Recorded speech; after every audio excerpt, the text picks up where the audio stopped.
Just one question. What if you miss? I won't.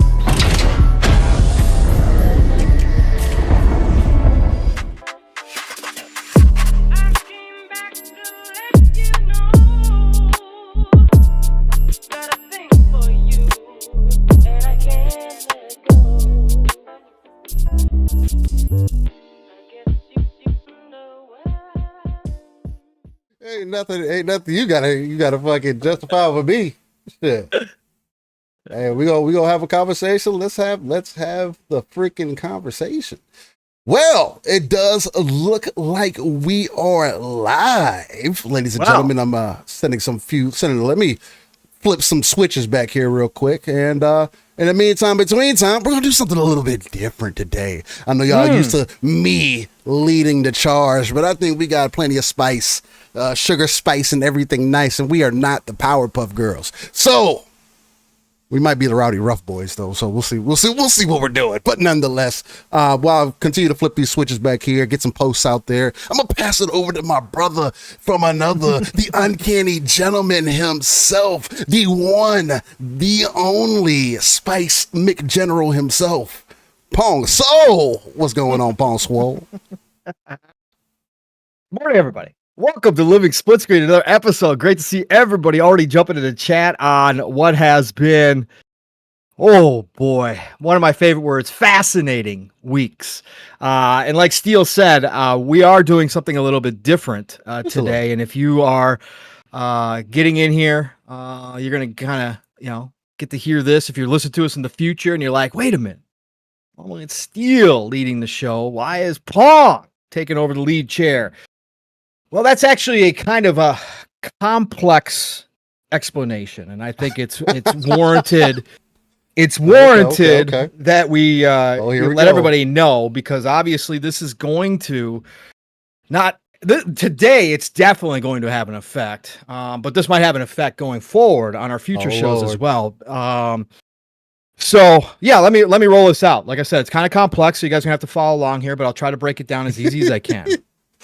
All right, so this week, obviously, with everything that obviously happened at Xbox this week, and we'll definitely been an interesting week for sure. Well, yeah, but the curious thing is that this week actually completed Steele's evolution into the rare Pokemon of PC Xbox completely. So, we've always presented this show, and Steele, yeah, this is a full evolution. I like it. So Steele felt that obviously we've, always presented Living Split Screen as a more neutral show. Obviously we have our biases. Obviously there's things that, we lean into, that kind of stuff, but obviously a more neutral. But Steele doesn't feel like he can do the lead chair anymore as a neutral party, because he's no longer neutral. He's no longer neutral. So that was the start of it, and obviously he's deep. I like it. Oh yeah, no. What comes along with being a full blown evolved Xbot, PC Xbot at this point is that obviously his tongue is tired from bootlicking in the DMs. His throat is sore from gargling Phil and Satya's genitalia. So, he didn't feel that his voice could make it through the entire show. Had to get some coffee to get me right. Yeah. So that's another part of it. We got more. We've actually got more. Because as a full-blown PC Xbot now, Steele is going to obviously take certain perspectives. And one of those perspectives is he's going to tell all of us why the games we were excited for that are now canceled were not the games that we were going to be excited for, and that we are lying to ourselves, and that this was all for the greater good. And so he's going to go that route as well. And then if that wasn't enough, he's going to, again, telling us how we should feel about games that we like. He's also changed the rules about our conversations here. Now, Steele and I have always had very open conversations back and forth. Obviously, you guys know that most of the time.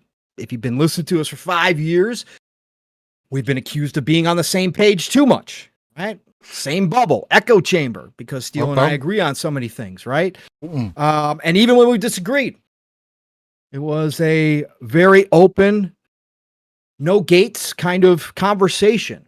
Okay. You know, this week, again, evolving into a full Xbot fanboy, as Steele has done, that has changed. Steele, again, as another being, he bleeds green now completely. So as another being that is green, like the Incredible Hulk, he was very aggressive in the DMs with me. Made it very clear. Putting all of it out there.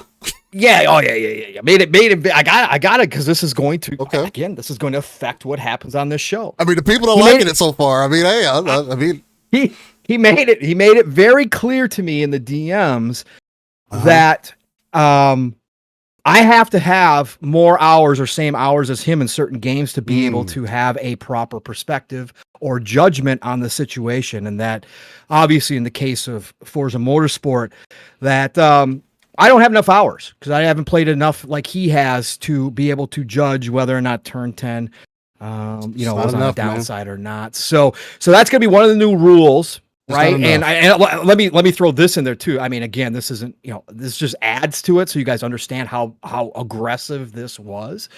Steele treated me like I was some rando pony up in his DMs because he even had to pull out on me when I said I've played all the Forzas. He had to pull out on me. You weren't playing Forza on PS4. Obviously alluding to the fact that last generation I started on PlayStation, but completely, obviously, it's a good toolbox. Completely not. Don't try to pull receipts on somebody who obviously remembers that I also started on Xbox One just a little over midway through the generation. Certainly did play my Forza Motorsport 5 and 6, but still tried to pull that on me. That's how bad this evolution has got. I mean, this is how complete, I should say, not bad, complete. Because I'm not going to call it bad. If he wants to be an Xbot, he could be an Xbot. Damn. This is how complete that evolution is. So, obviously, with this rule change, right? Okay. Now, it's going to be based here. Our conversations on games, on genres, will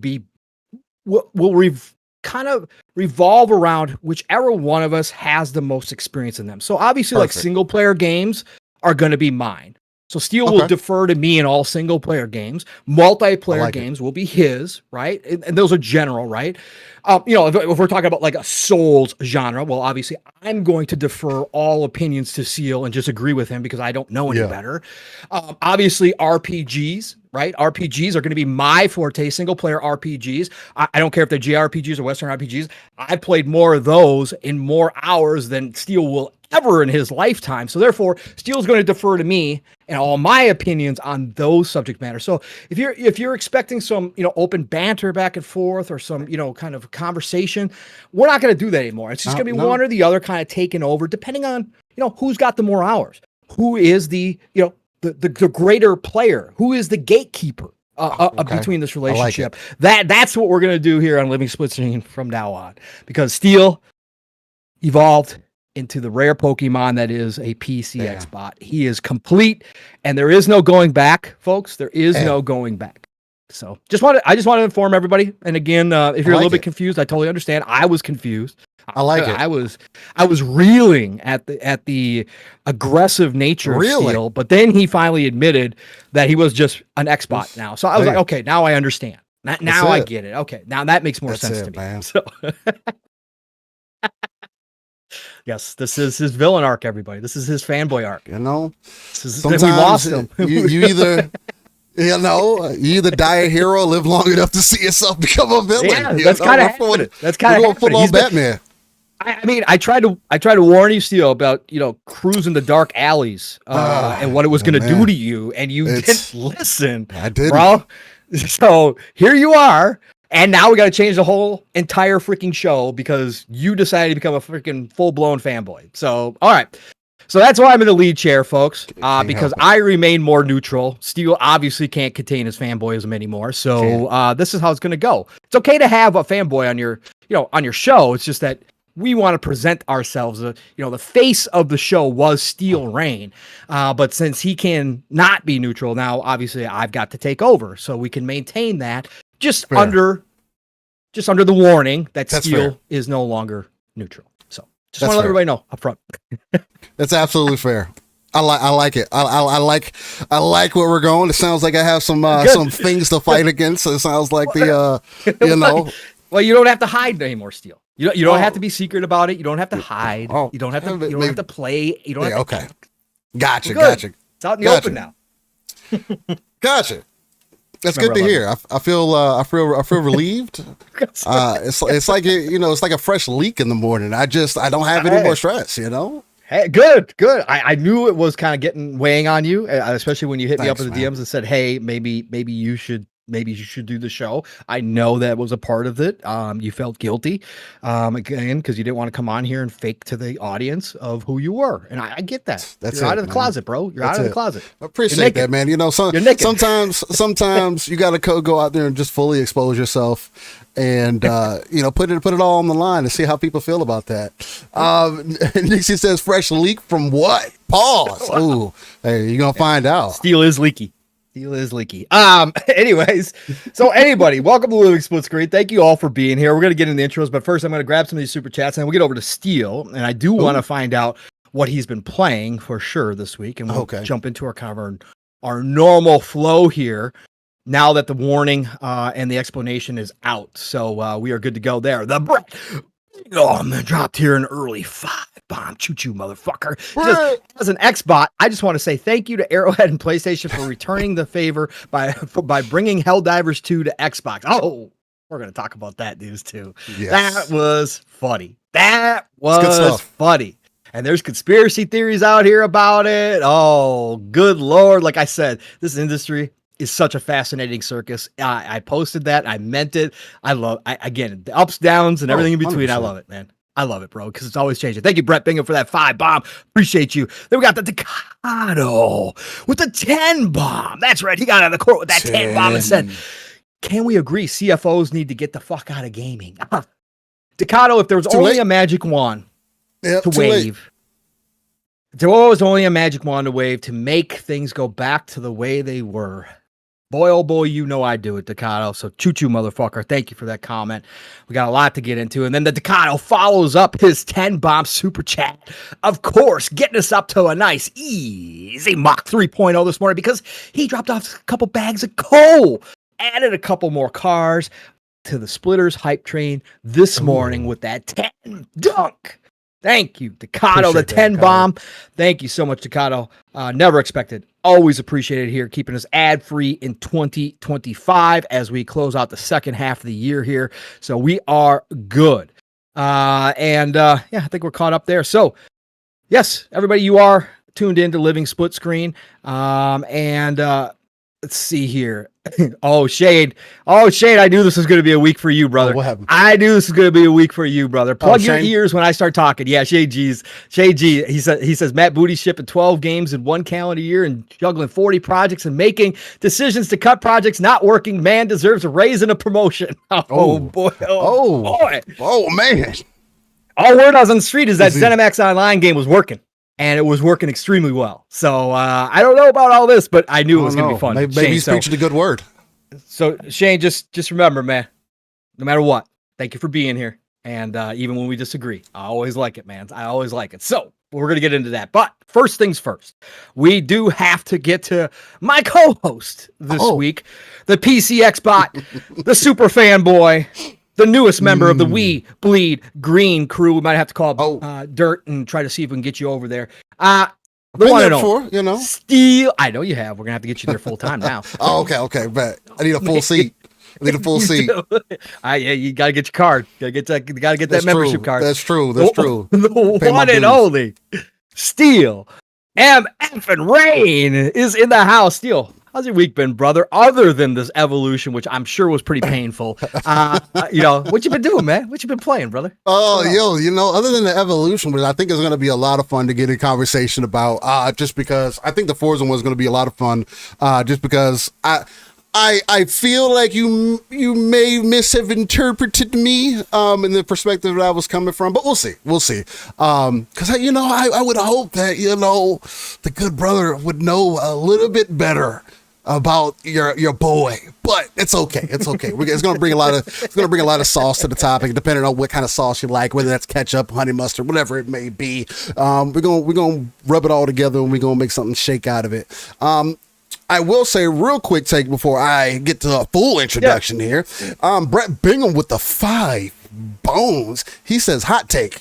CFOs, for the same reason Helldivers 2 and Gears of War are going to competing platforms. They deserve both praise and hate. Layoffs suck. Well, again, there's going to be a lot of fun to talk about, man. It's going to be a lot of fun.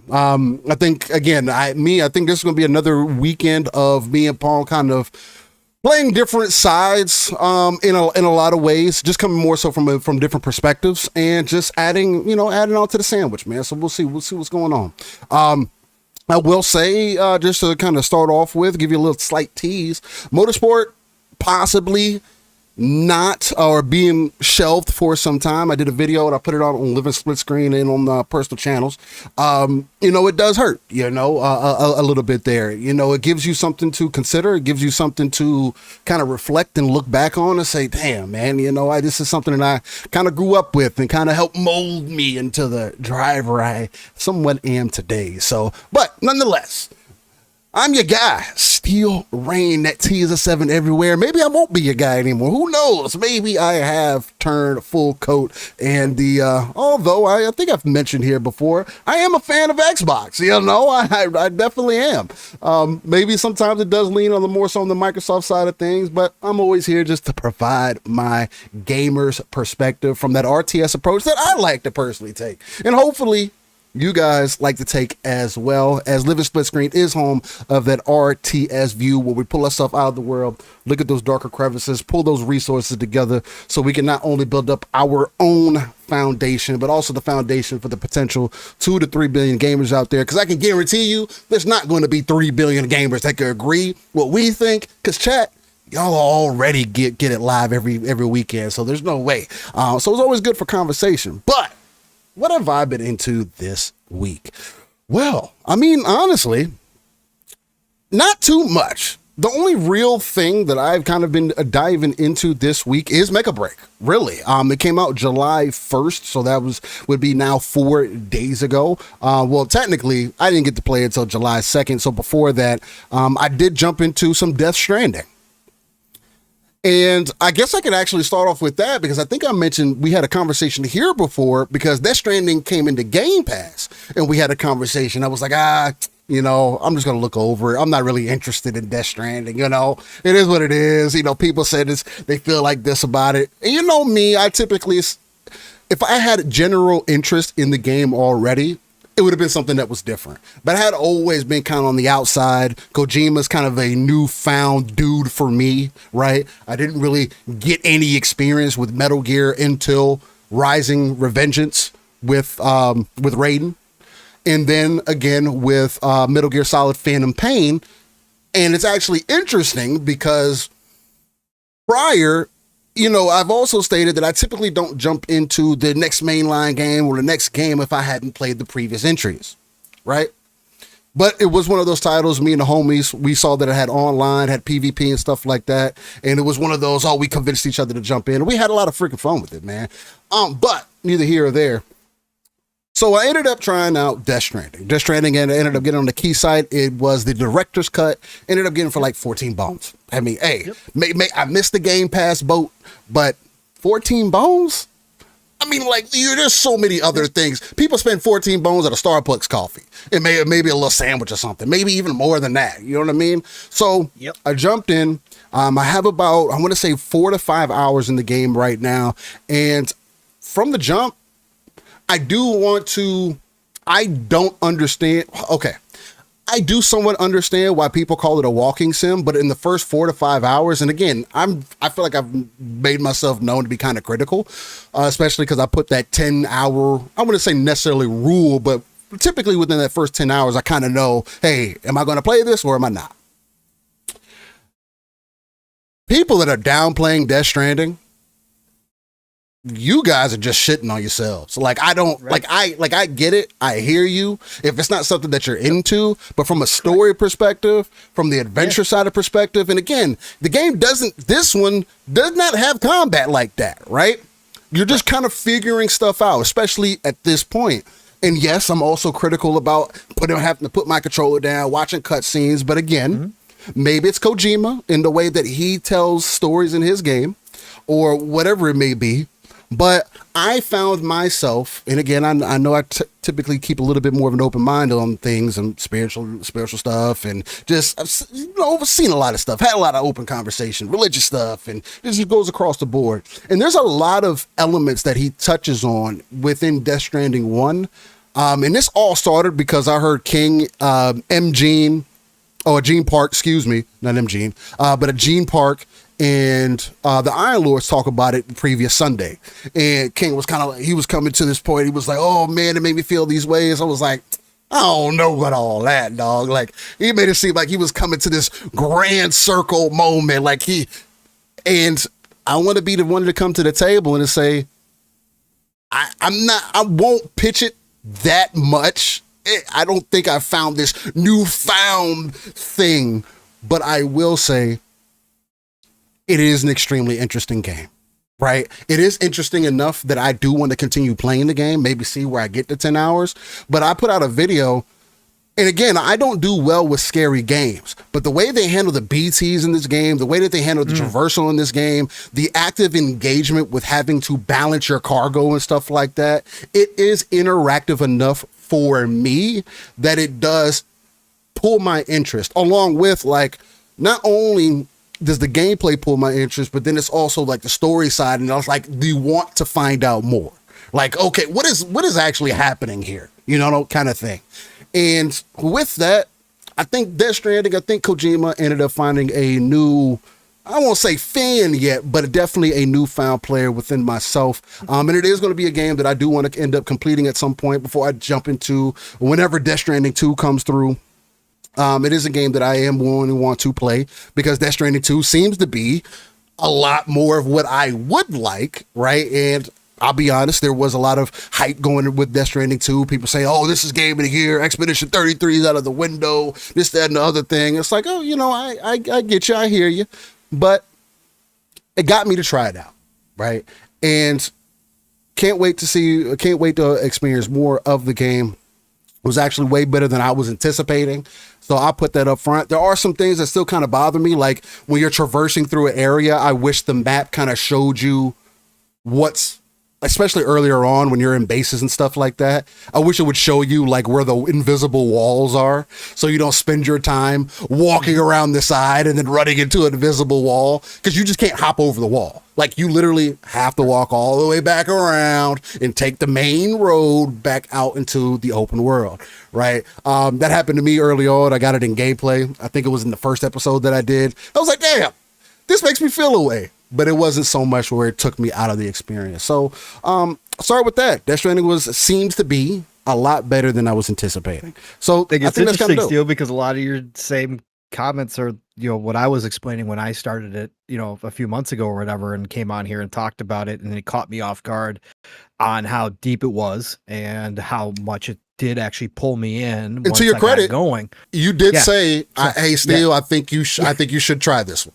Well, and again, you've been batting 1,000 with me, so I'm not going to front. I didn't take your word for it at the time because I was, again, playing other stuff. If I don't have general interest, no. And it is weird. Nixie says he's shocked that you liked it's interesting. It's a 50-50 shot on that game, because there is, if you get connected, like you said, Steel, because I knew there's not massive amounts of combat, so it's not like one of those games that's instantly going to draw you in. So, and again, the walking is not for everybody. The delivery, I saw somebody post again this week, Steel, a video of them playing Death Stranding, and it was the same thing that I did, because I get stubborn in those types of games, and this person was overloaded with weight, walking like 1 inch per minute, right?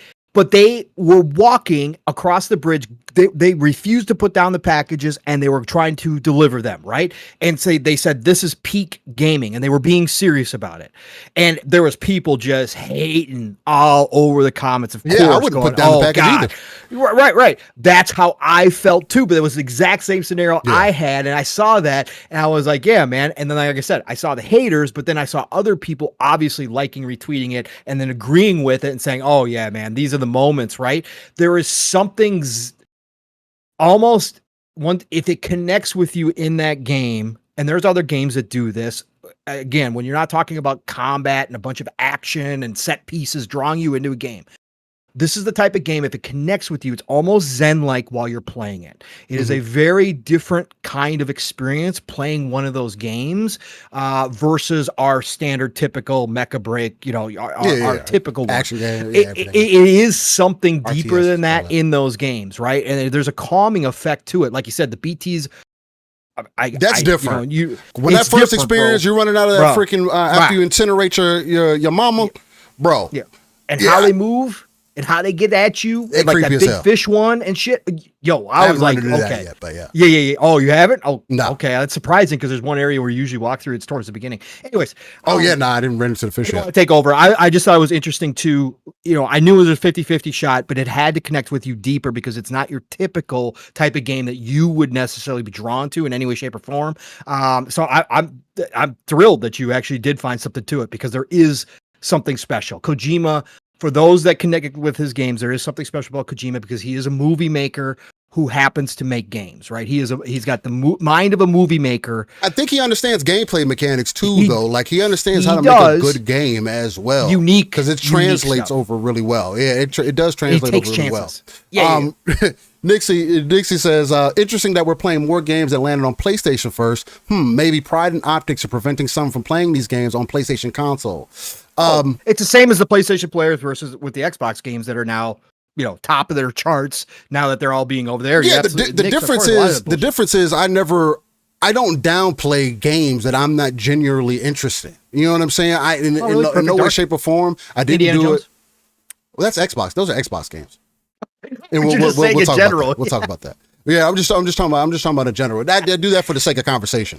And I did the same thing with Indiana Jones, and I do feel like some of that was proven with Indiana. Although, I mean, again, they're getting DLC. You're completely wrong. Anyways, I still don't have general interest in playing the game. No, not you personally. No. But viability of IP reached the wider Indian. But again, I can concede some of that. Disney's going to reboot the whole thing now based on that game. Anyways, we'll get to that. We'll definitely talk about it. But if I waited this long to play any of those games that released on PlayStation at that time, that means I wouldn't have played those games during that time. Point blank, period. Right? Look at when I came into it. You know what I mean? How far I came along. It was in Game Pass, and I still ignored it. Right? So it's like, regardless if the game released on PlayStation or not first, it became accessible to me at a level that I felt like I wanted to access it. And it's going to be the same thing with Death Stranding 2, right? Just because if I ever end up beating Death Stranding 1 doesn't mean that, I want to go get a PlayStation now. Nah, I can literally care less. You know what I'm saying? Returnal. MG says, still, Returnal, Death Stranding, Stellar Blade, Black Myth. Bro, you a PS fan stubborn to move out of Xbox. Nah, I'm a gamer. You know what I'm saying? And I've said that from the very beginning as well. I am a Xbox fan, but I am a gamer above everything else. Point blank, period. I grew up with PlayStation. So my irritation with PlayStation is they don't do the things that typically appeal to me. So if I'm waiting a decade to play whatever game released on PlayStation, hey, then it comes to me when I feel like it's convenient to come to me, but that doesn't give me reason to involve myself into that ecosystem. You know what I mean? So, I mean, again, take it for what you will. There's so many other games, because I can say the same thing about, I'm a full-blown PC dude. I'm just playing all the PC games when they come day and date, and that's all I freaking care about. So at the end of the day, for me, I'm a gamer who likes playing games, and I love the Xbox ecosystem, and I'm going to continue to. I'm always going to speak to that.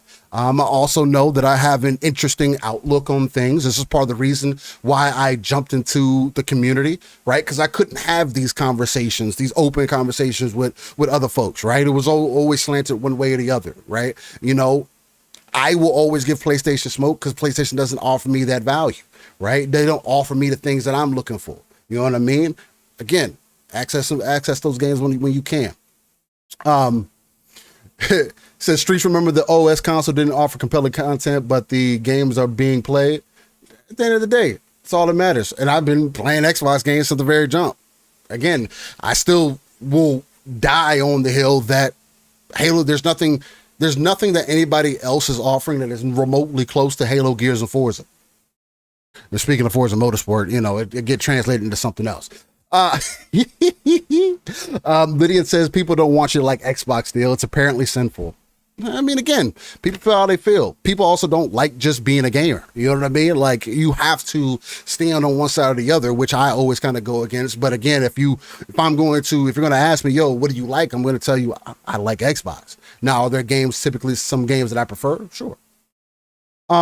G says, by the way, I love you still. I just got to call it like I see it. That's fine.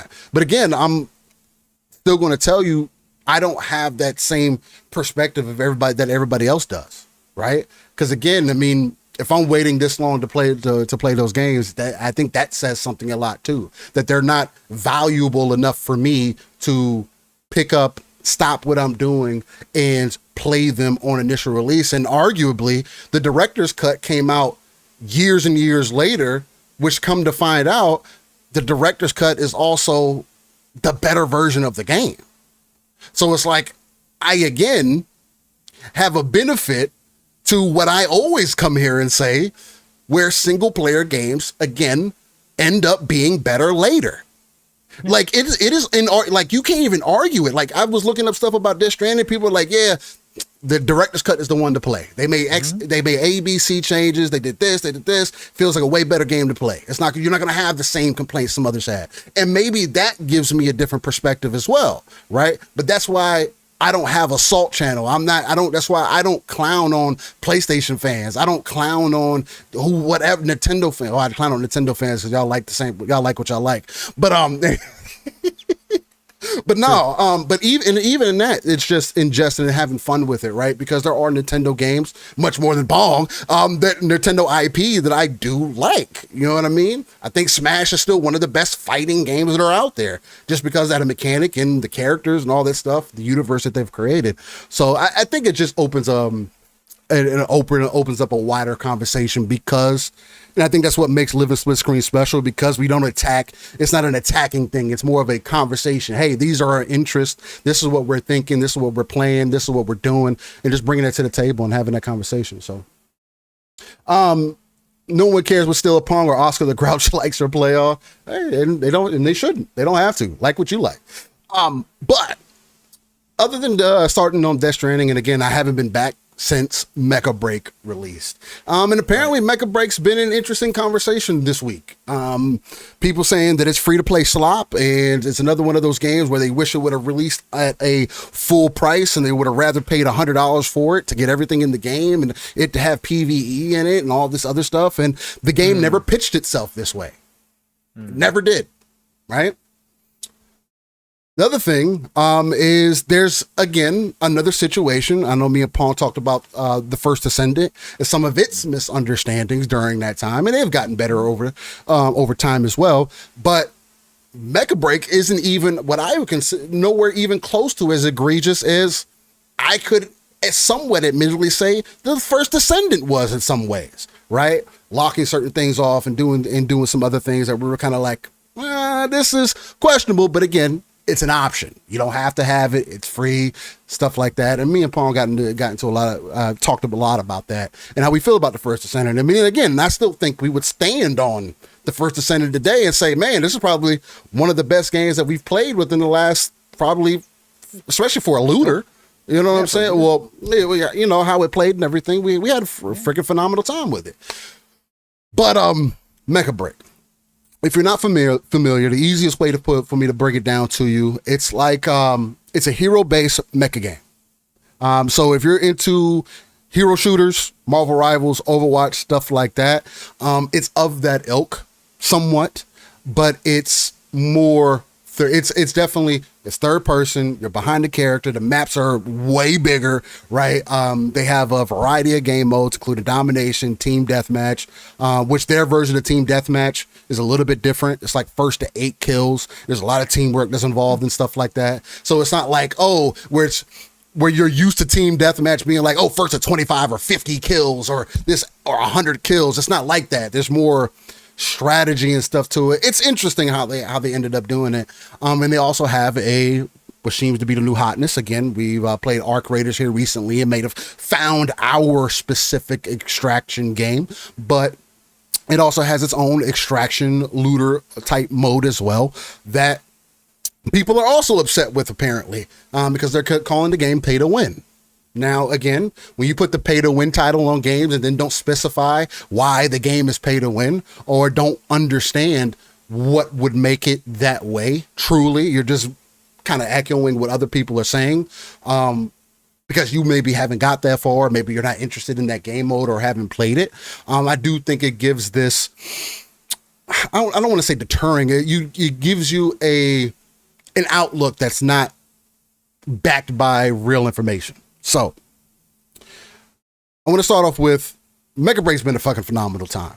As far as like multiplayer games go, when I was saying like, hey, this is like my most anticipated multiplayer game, it literally has been, and it feels like I'm going to thoroughly enjoy this the more and more that I end up playing. The skill ceiling is extremely high. You can tell already, right? Where there's just a lot of growth that can happen. The same thing to where you still get teammates that act like they've never played an objective-based game mode before, like just like in Call of Duty. Like, we're playing domination or even Battlefield. We need to capture this point. We're playing Rush.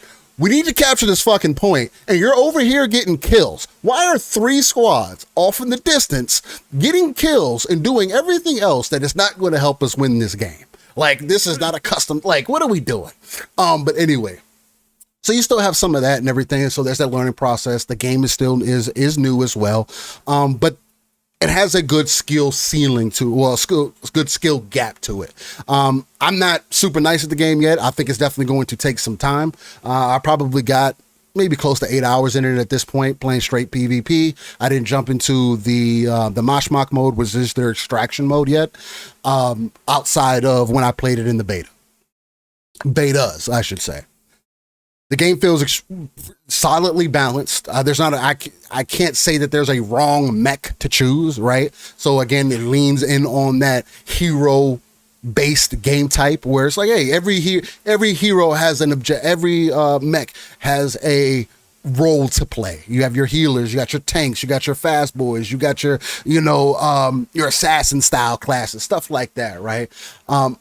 In coming to understand all of that in this new experience and it being that mecha fantasy that I've always it's like, damn, I wanted stuff like this, and feeling like Armored Core 6 kind of set this stage, right? Because I did get a little bit into PvP on that one, but I didn't think it was as refined. And to be honest, I jumped off of it and I hadn't returned to the PvP in that game since essentially within that first 3 months of release, and they've made updates and stuff like that.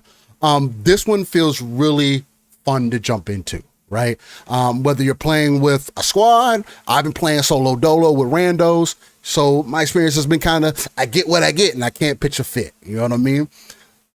But again, it feels really good to play. Now, one of the main critiques that I have seen about the game, and again, on Steam it has mixed reviews. I can't pull the Steam charts up and stuff like that. Matter of fact, maybe I do that just to offer another perspective. I also need to quit out of the Xbox app and all this other stuff that I have open here.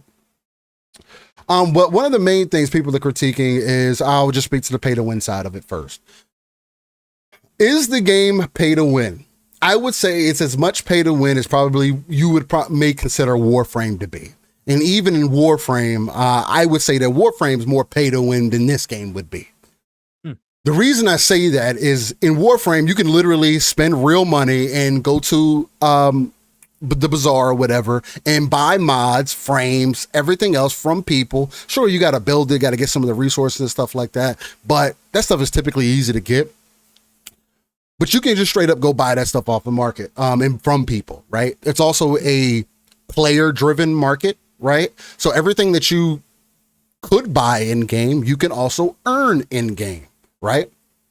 Now, there's going to be the luck side of it and everything. You're maybe gambling with the luck, right?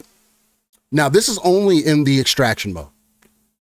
Now, what people are upset about is that, yes, you can spend money to go on the player market and buy mods, some weapons and stuff like that, but nothing that goes so far as to give somebody an extreme advantage over you. Now, using that word extreme for a reason, because they have 3 different modes for this extraction style game, this extraction style mode. They have an easy, no, they have a normal, they have a hard, and they have an extreme. The extreme mode is probably the only mode that I can honestly say to people, hey, maybe you have something that you could have an argument for as far as saying pay to win, right? Oh man, these people could go in the market, get this gun, you could do this and get these mods, and you can have these advantages. You can move 10% faster than me. Okay. Now, I did mention earlier the game does have a skill. There's a skill gap there. There's a skill ceiling that you can get, that you have there in play.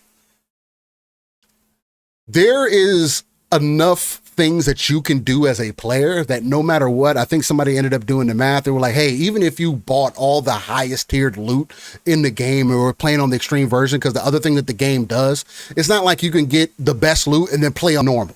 Nah, if you have the best loot on your mech, you have to play extreme. And on the extreme, you have to know what you're doing as well.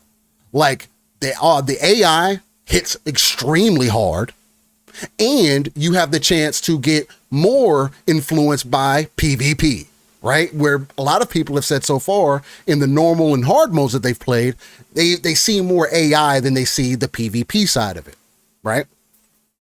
So in that aspect, mind you as well, if you die in this looter mode, in this extraction mode, and you do not extract with your gear, whether you force an extraction, because I know people were going off on a tangent about that. Oh, you can pay $50 to get an instant extraction. Okay, guys, like listen to what you're saying. If somebody is willing to pay $50 to instantly extract and they end up being ass at the game, does it really matter at that point? Like, let whales be whales, right? Because what's going to end up happening is if that whale drops all this money on this game and you come in straight off a hard mode and you go into extreme as an example, and because again, it's separated out by loot, you can't get into one pool or the other. The game will lock you off and say, no, you are geared too high for this difficulty. You have to play extreme. Point blank, period. Unless you start taking stuff off. So I think that's pretty fair and balanced in concept. Again, I haven't played it enough. I can't really come to the table. I've watched some videos of different things. But again, I come from playing Black Desert Online in MMOs where people are literally in the auction house buying cosmetics to sell back in the marketplace so they can get in-game currency to truly buy power. So much to a point to where, yes, BDO even has skill expression, but they only get you but so far. You getting one tapped is you getting one tapped. You're not getting one tapped in MechaBreak. That's just not going to happen. They may do a little bit more damage. And again, I think the numbers that the dude did was like 20%. There's a 20% difference of somebody who has the highest tier gear versus you coming in with like blues and purples, as an example. But again, my point, if you die without extracting your loot or the loot that you came into the game with, and again, you're not going to give up everything. You're not going to just call down an extraction and just send off everything you came into the game with. That's dumb. How are you going to continue to play? If you die, you lose your shit. So if somebody is willing to spend $100 on the game to get the highest tier loot possible, you're playing against other people who probably are not going to be ass, playing on extreme, and you lose the only person that loses is you. The only person that looks like a fool is you. For not playing the game, earning the stuff through the game, because you lack patience or like gambling, you would rather roll your money, which this is something that whales do. Like if people are unfamiliar with the concept, whales don't care. They say, oh, I don't have time to do this, so I'm just going to spend this money and do whatever. If you do not have a basis of this game, you can't just steamroll people. And the only person you're hurting is yourself in this game mode. Now, if that's at a level of pay to win that you can't or not familiar with, then don't play the extraction mode. It is an option. You don't ever have to engage with it. Maybe there's a mission or two that'll drop in on a week-to-week basis for a week as far as weeklies go. But outside of that, it is an option. The main part of the game is the 3v3 to 6v6. And then this extraction is like a side thing. Hey, you want to go through, fight some AI, and maybe get into some PvP engagements. Most people are going to be in that normal to hard mode, fighting for loot, trying to extract their loot, and going from there. To me, I don't view that as pay to win because of how it's handled in this game. Right? To me, pay to win is literally, again, like I use the reference with Black Desert, an MMO, when you can buy gear and the skill cannot cover your gear level. Somebody out gearing you, as an example. If I go into a battle and you bought all your gear and you could just do one move and I die, damn, that's unfair. That's fucking pay to win. Like, damn, like what am I supposed to do about that? But if I'm coming in and I can outskill you just because you paid money to get whatever, doesn't mean you're going to keep whatever you bought. Because that's how the game works. I mean, if you guys played Extractions, you're familiar. So to me, maybe I'm tripping. Maybe I'm off on a ledge, and I'm completely off base here. I don't know if you saw some of this stuff, Pong. I know I mentioned to you in the background, and you were like, really? But am I like off a little bit as far as like how I'm explaining it? Does it make sense? Kind of like, is there enough separation in there? Would you consider something like this pay to win in this scenario, or is there maybe some more clarity that I might have to offer on there? What do you think? I think what you described was probably pay to win. Think so? Probably. Again, it's yeah, it's 1.0, Nixon. Because it's a shortcut. It's an absolute 1000% shortcut, and it does affect the actual gameplay. Again, it's not just cosmetics. It does go beyond cosmetics. Okay. So it is a shortcut, and because it is a PvP game, then yeah. Again, if this was a PvE game, I could care less what you do. Mm-hmm. But because it's a PvP game, if there is a shortcut for certain players, then I get what you're saying. Again, it's just an option. You can earn it all. I get that, but out the gates, it does create an advantage for people. So I would have to say, technically speaking, it's probably pay to win, in my opinion. So for sure, I don't think I can downgrade it and just say, well, it's not quite. I think you just got to say, if it's not just cosmetic, if it is something that gives you a straight shortcut to a PvP game, which gives you an advantage in a PvP match, I think you got to say it's pay to win. Again, now to what degree? Because like you said, this is a high skill game for sure.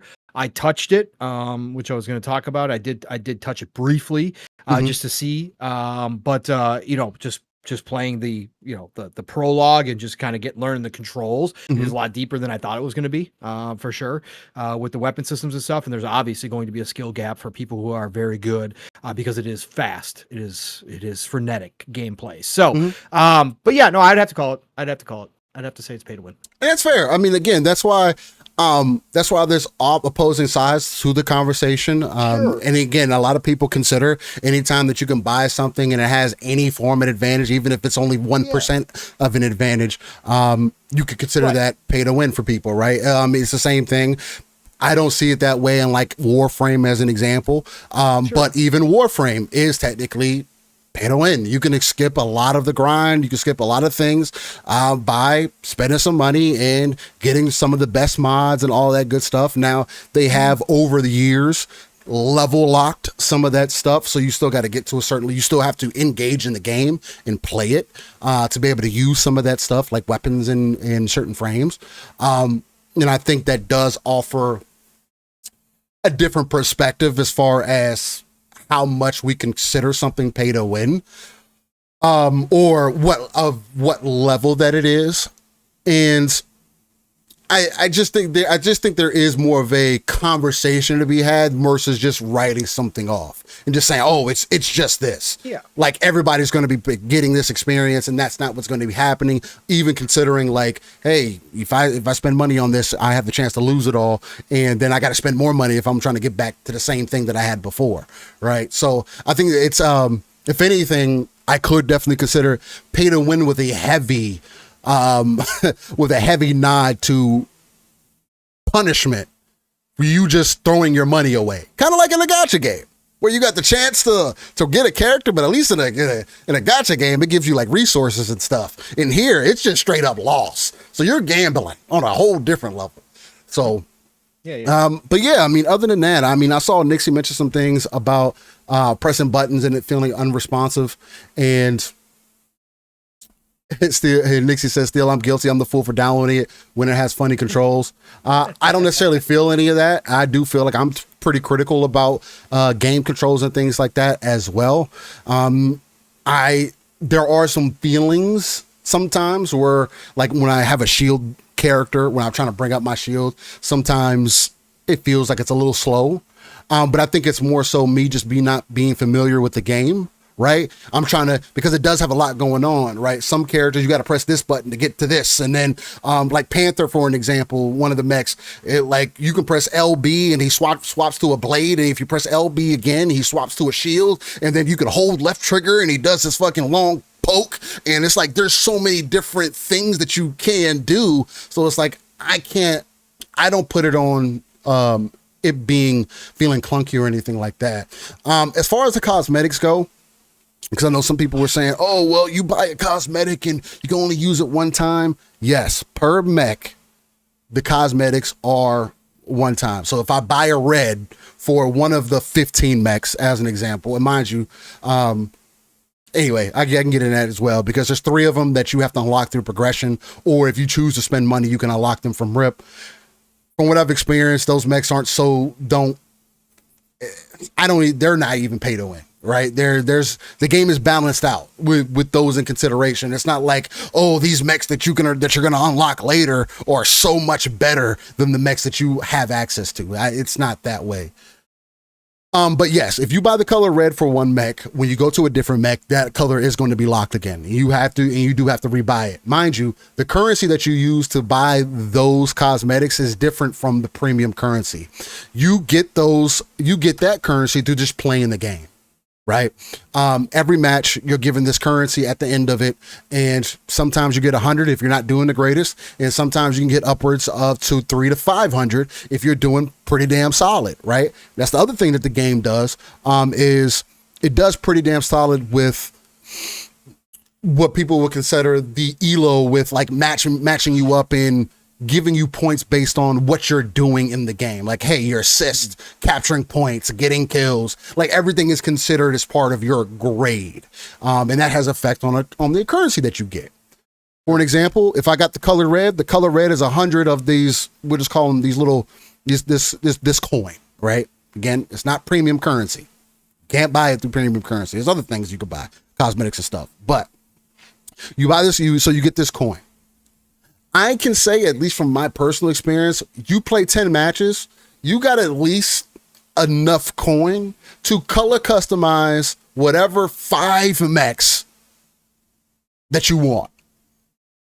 Pretty damn freely. If you're trying to go through every one and unlock every single color, then okay, maybe not. Right? It's probably going to cost you almost close to $3,000 in this coin to unlock every single color for every single mech. Now, for me, I like to typically go for a color scheme for different ones. You know, I like Iron Man as an example, so I have a couple of them that are already designed as that. So the first thing that I do, I need 3 colors to make the Iron Man scheme: red, gold, and black.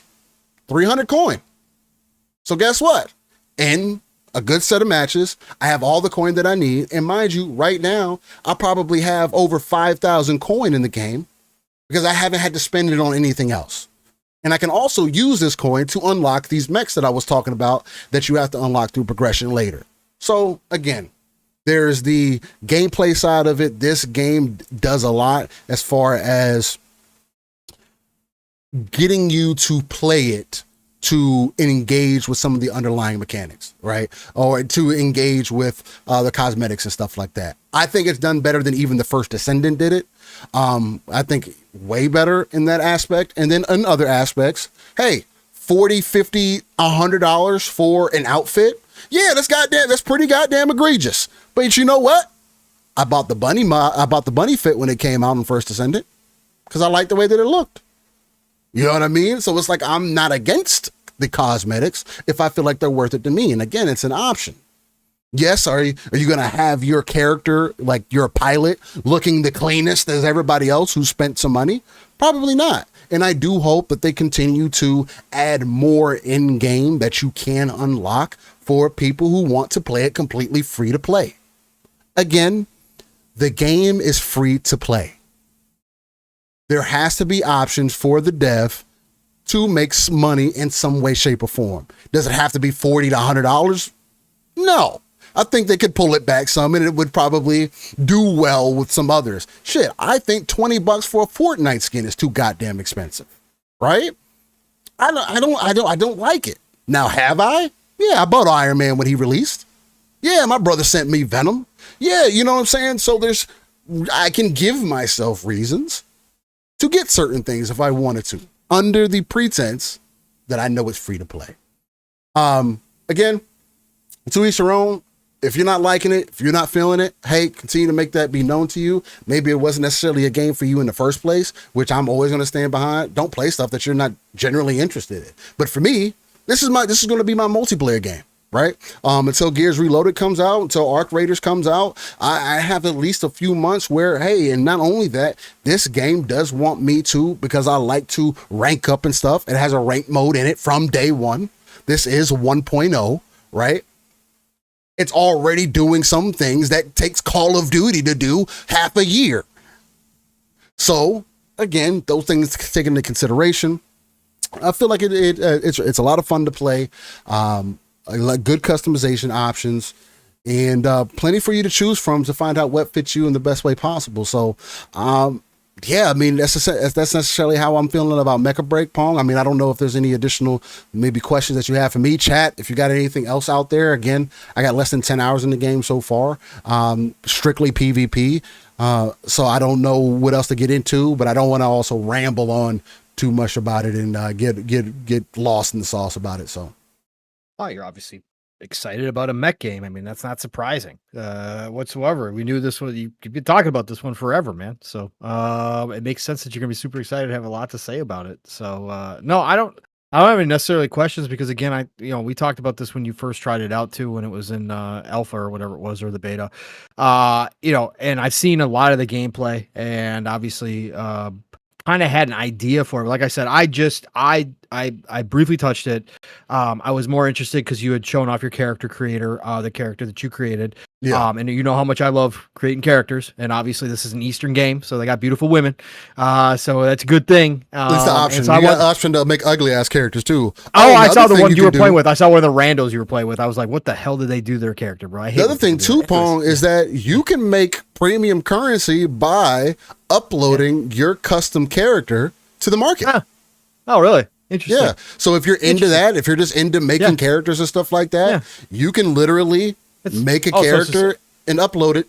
So it's like Forza and racing games where you can upload your skins and except you get premium currency for it. Yeah. Yeah, you get premium currency. That's cool. So I did that. I could have spent more time in character creator, but I created Miria from Robotech. Anybody who doesn't know who Miria is, she's the green-haired girl.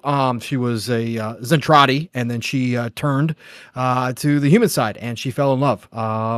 So I created her, and like I said, I spent more time creating her, but I thought it was close enough. So I did that, and then started the prologue. And like I said, the game is, even in the prologue, playing against just PvE, it's frenetic, dude. And it's one of those games, like you were saying, Steel, that, see, this is the problem I have nowadays with how many games I graze and how many games there are to graze for me.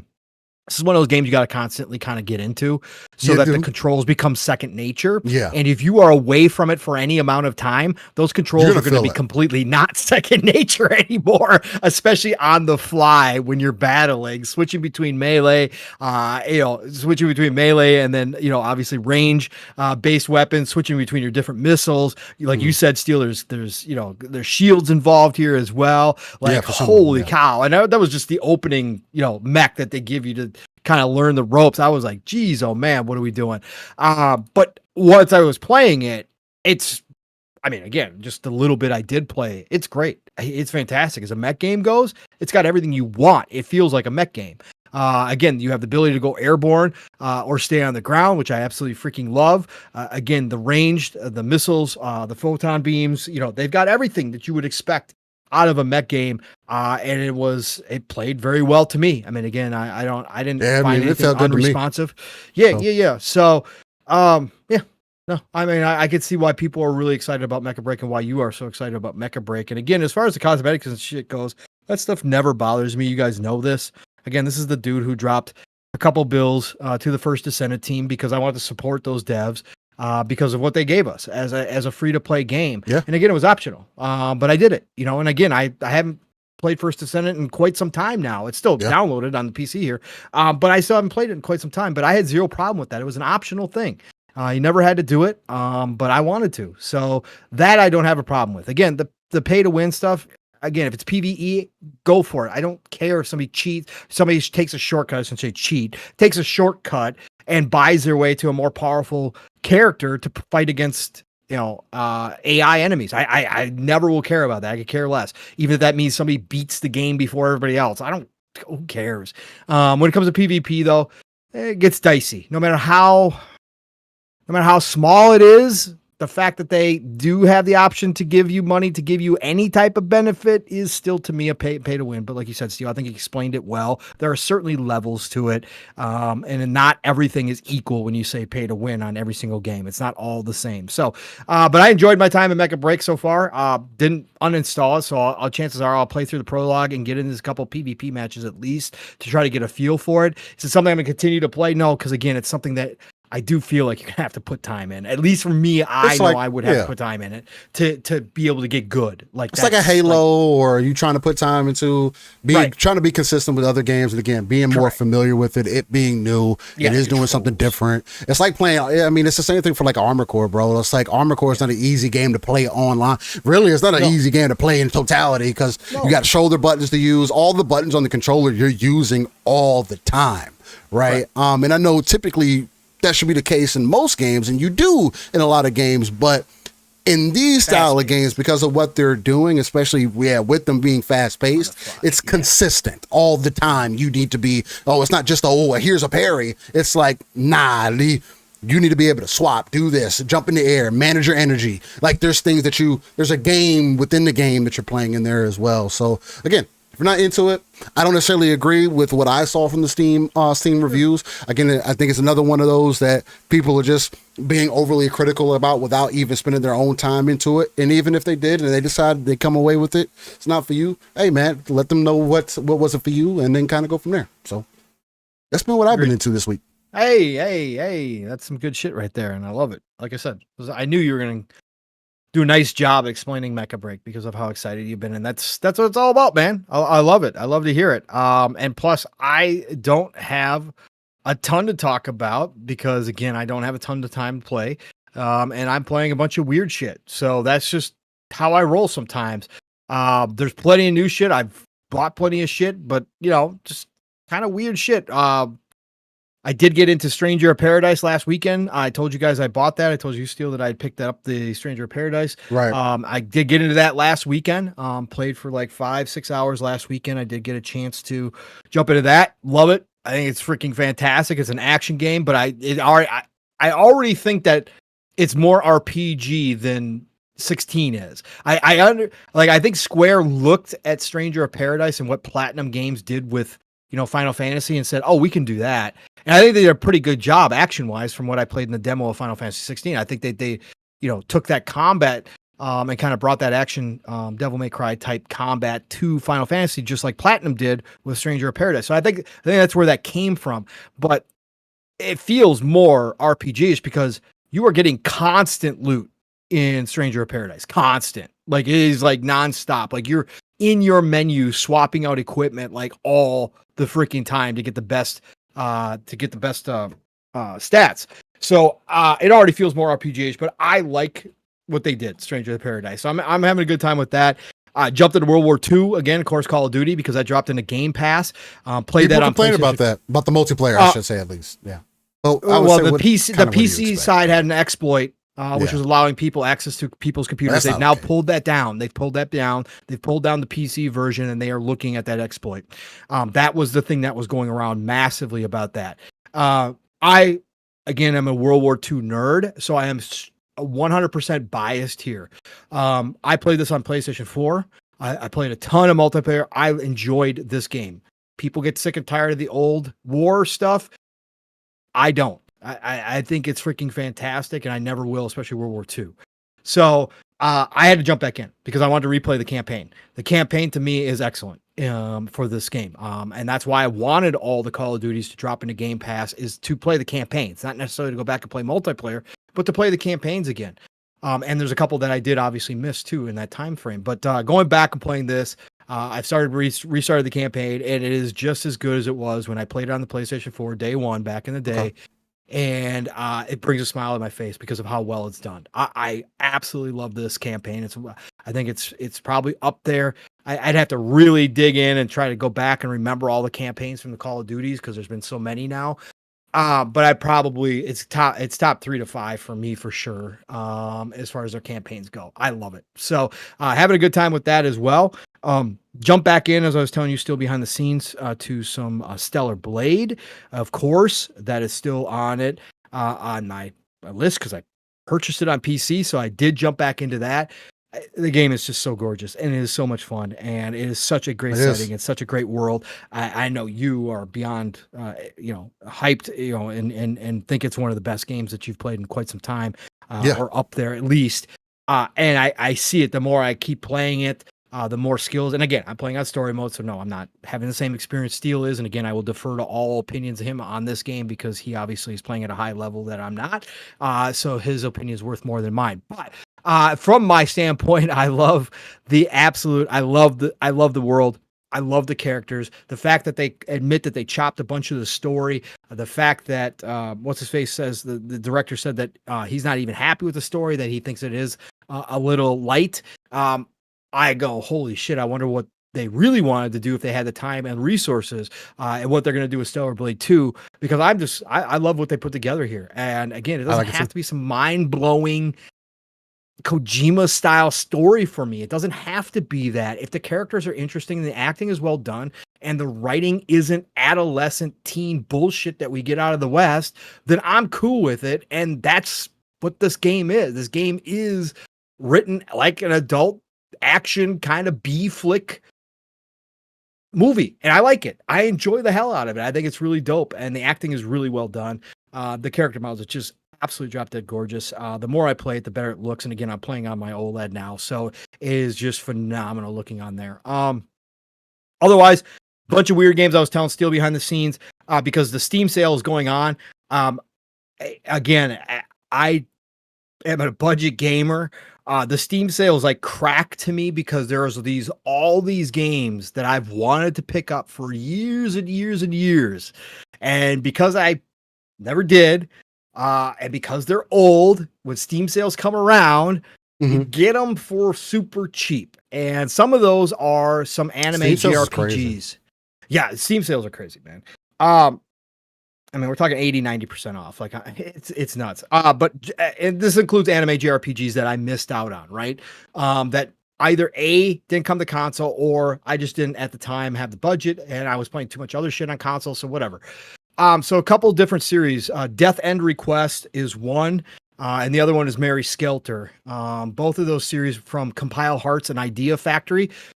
JRPG fans out there, old school JRPG fans, you guys will recognize those names. Compile Hearts is known for the waifus. Idea Factory is too. They make a lot of waifu type games.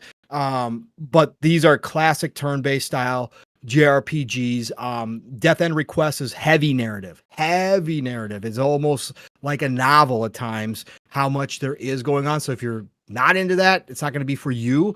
But the turn-based action, the combat has some really cool things to it. Nothing that hasn't been done before, but you can knock back enemies into other enemies, and actually, as in most JRPGs, you will have a barrier that is like the ring that you can't go out of, that you can't move out of. And as when I say turn-based, when it's your time to move, you can free move.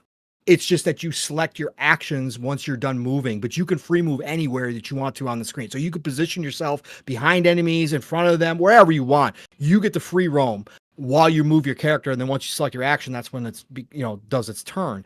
But the barrier itself acts like a pool table.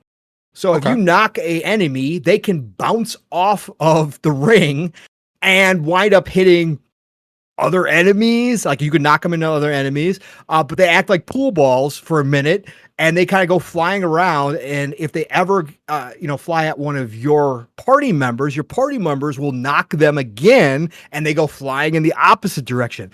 So it's really cool. So I'm having fun with Death End Request, and Mary Skelter is your classic style dungeon crawler from back in the day. I've played Mary Skelter before, but I picked up the entire series because I found out that you're supposed to play in order 2, 1, 3. So so that when I found that out, I was like, well, screw it. It's on sale on Steam, so I'll just pick them up. They were like $6 each. It was stupid. So I was just like, I'll pick them all up. But they're your classic dungeon crawler type JRPG turn-based, of course. But really, really good games. Really interesting characters, really interesting worlds. And Mary Skelter is really dope. So yeah, that's kind of my weirdness of the week that I've been playing. And like I said, checked out MechaBreak as well. But yeah, man, that's all I got for everybody. So go check it out. That's I'm gonna have tons more stuff. I'll have tons of weird shit throughout the rest of this year, as I'm just kind of grazing on older shit too, because my backlogs of older shit now is getting so big because I'm picking up everything, bro. Like old shit, like just old. So I got the entire collection steel because it was on sale of all the old Dungeons and Dragons AD&D games from way back on DOS, right? That are on Steam, right? But it loads up a separate DOS screen, like you're playing in a separate window. I picked up that entire line, both the gold box and the silver boxes, which is all dungeon crawlers, Might and Magic style dungeon crawlers from way back in the day, underneath the old incredible D&D rules. So I've got all those sitting there now too, because that was ultra cheap. So I got so much shit, man. I picked up the old Hitman series too. The Hitman series was on sale on Steam for like $7, $8 for all the older Hitmans as well. Picked all those up. It was stupid shit. Throw it in my catalog, man. Just throw it in the catalog and have a good time. Why don't you just get the newer Hitman? I thought it came with everything. It's essentially you own them and they update it. Okay, gotcha. Yeah. And that is on sale as well, but I've got that on Xbox, right? So I own it on Xbox, so I'm adding it to Steam obviously now. So I just want to pick up the old ones anyways. So but yeah. So my library just continues to grow on Steam because it's ridiculous. Their sales are ridiculous. Key shops are ridiculous. The deals that I find are cheap shit, man. So almost seems like maybe we should have a little bit more access to them. We're probably going to steal. So real quick, MF Great on the Hordo Forward tier. He's been a member for 16 months. He got that exotic cash next to his name. He says even his eyes are green. Oh, yes, they are. Oh boy. And then Lost for Words. He got that rare loot next to his name, that blue. And he's been a member for 4 months to the splitters. Shout out to you, Lost, man. Thank you, Lost. So yeah, let's get a chat shout out of everybody, and then we'll hop in here. Still, we'll get to our topics, and we got a lot. We got a lot to talk about, man. We got a lot. We do. It's gonna be interesting to get through this stuff. So I think we'll start with Helldivers 2 and get that out of the way, and then we'll move on. I think it'll be a good time. So yeah, chat. You guys are all absolutely incredible. Joining us on a Saturday, again, a holiday Saturday for those of us in America. Obviously, a holiday weekend. I hope everybody had a safe 4th of July yesterday. If you were celebrating, obviously, there was tons of unfortunate accidents I was seeing online this morning in different cities and their big fireworks displays. Insane. I saw at least, I think 2, 3, 4 different accidents blowing up, like everything, like crazy, man. People getting injured. So I hope you all had a safe one, though. Hope you all enjoyed it. Got to the gym this morning, Steel, completely empty. That doesn't people happen are hungover, here, bro. Complete. This in this area though, like this area too, like we got a group of like hardcore that are there between 5 and 7 every single day, right? Same group, dozen people, 15 people, right? Nobody. I walked in, I was like, yo, everybody must have been celebrating last night, or they're all up at the cabins, which is obviously a big thing in Minnesota as well. But I walked into a completely 1000% empty gym. That it's been so long. I was like, I am here by myself this morning. This is freaking amazing, man. So yeah, I hope everybody had a good one though. And if you weren't celebrating the 4th, I just hope you're having a great weekend in general, man. I hope you had a great Friday. I hope you had a great Saturday. Maybe you're already headed into Sunday, man. Hope you're having a good one. Thank you all for joining us on this episode of Living Split Screen. We love you all. Degato, of course, is in here. What's going on, Degato? Thank you for being a part of the show. He says 2 truck wrecks last week, 6 deaths. Oof. Ooh, Lord Jesus, bless. A lot of stuff going on, man. Nixie, what's going on? Nixie says people don't know how to play with fireworks anymore. No, I mean, again, it is that thing. It's always been that way. No, people don't know how to do anything, but it's always been that way too. There's always been dumb people, and people just, it's unbelievable, man. But anyways, thank you for being here, Nixie. Ghost Wolf 3599. What's going on, Ghost Wolf? He says whole slate for PlayStation coming to Xbox. We might want to pump the brakes a little bit, Ghost Wolf, a little bit. Probably not quite there yet. I've seen a lot of people run with that, of course. A lot of people just having fun. Man, a lot of there's always a start. There's always a start. And it's the same thing that it's funny. Same places are talking just like Xbox fans were some years ago. You know what I'm saying? It's kind of funny. Yeah, we're going to get into it. It's funny. We got the Ron Slusher. What's going on, Ron Slusher? He says, Fireworks Simulator just dropped on Steam. Is that true? I'm sure there is one. That is funny if that's the case. I'm sure there is one. Stanley France. Whoa. What's going on, Stanley Francois? Thank you for joining us. He says the whole damn stable, baby. You all. Okay. All right. You all, we're going to have some fun. Jesse James says fireworks prices are insane. $80 for a few fountains and sparklers. Yeah, everything compared to what it used to be, Jesse, is nuts, man. It is nuts. And fireworks is one of those, bro. Oh, yeah. Bold Alpha. He says there will be more if it sells well. Yes, that is a part of the. That'll be a part of the conversation. They've already seen some pretty good selling stuff, so they are definitely going to be interested. Lost for Words coming in with the £2 super chat. Choo choo, motherfucker. He says, what about MS Gut and Xbox? Everybody move PCMR. Well, that's going to be the main topic. That's going to be the main topic today. If you don't see the value in it, you should. See the value move. Let's see who else. We got MG. He says that one dude Extreme and that post on Twitter. Oh yeah, that was hilarious. When they made the announcement and people were making videos and people were pulling receipts of people saying, "Oh, it would never come over," and people justifying it by being first party. And although we were saying, now it's games as a service. It's second party. It's a second party. No, it's first party. Please. I was like, oh, okay. There's been some real people. There has been some real people who kept it pretty legit. Yeah, there has been. There has been some. And I even saw Porter Rock come out and say, I don't usually name drop, but I'll drop Porter Rock because he did come out and say, "Hey, PlayStation fans, don't compare this to MLB. Don't compare this to any of that stuff. This is legit a first party Sony game going. Like, there's no denying this." So, anyways, there's some people keeping it pretty real. Rescue Squad, go! What's going on, sir? Great to see you in here as well. We got Jesse B in the house. What's going on, Jesse B? Thank you for joining the show. We got Lydian Master. What's going on? Lydian says, I went heavy on the WW2 multiplayer back in the day. Yeah, so did I, Lydian. I played a ton of the World War II. It's so freaking good, man. So good. Again, people didn't like it because it was World War II. People were sick of World War II. I personally loved the shit out of it. So I had a great time with it. Who else we got in here? Scrolling. Of course, we've been talking for a long time already this morning, but Fahim Scott, what's going on, Fahim? Great to see you in here as well, sir. Thank you. We got Tim, the Star What's going on, Tim? He says, tried MechaBreak. Great game. Beautiful too, but just 30 minutes in, so can't really tell if it's for me yet. Yeah, you're not going to be able to tell nothing off 30 minutes. Although I will say that intro sequence is pretty cool. It's pretty cool. The intro is very good. Yes, it is very good.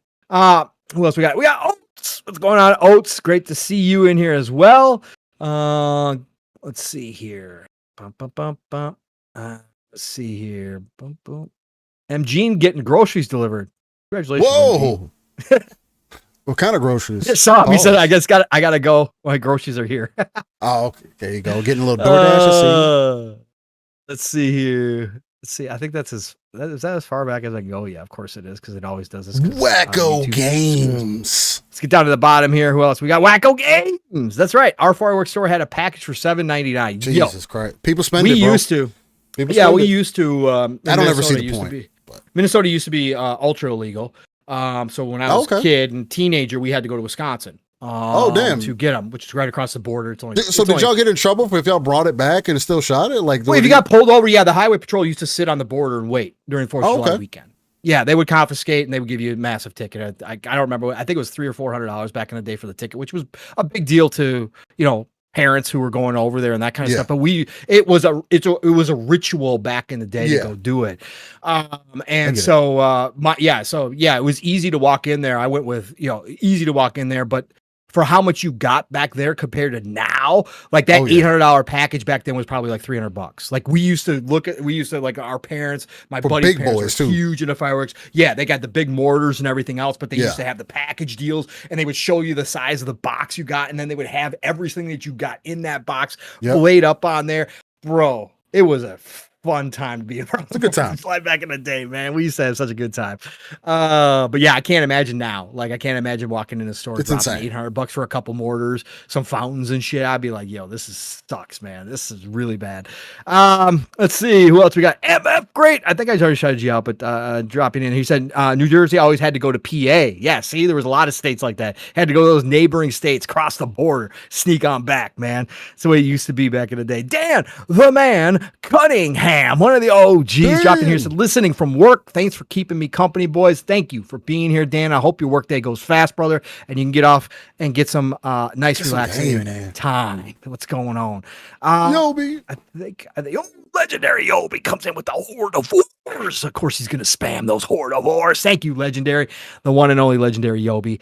All love to everybody in here this Saturday. So, all right, Steele, we got pleasantries out of the way. We got our game talk out of the way because that's what we do here to start the show. Always. We're already basically an hour and a half in at this point. So, Steele, let's get down to business because this week was busy. Down and dirty.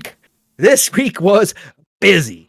And this week had a massive impact on you and your evolution. So, I mean, obviously, we're going to have to get into that.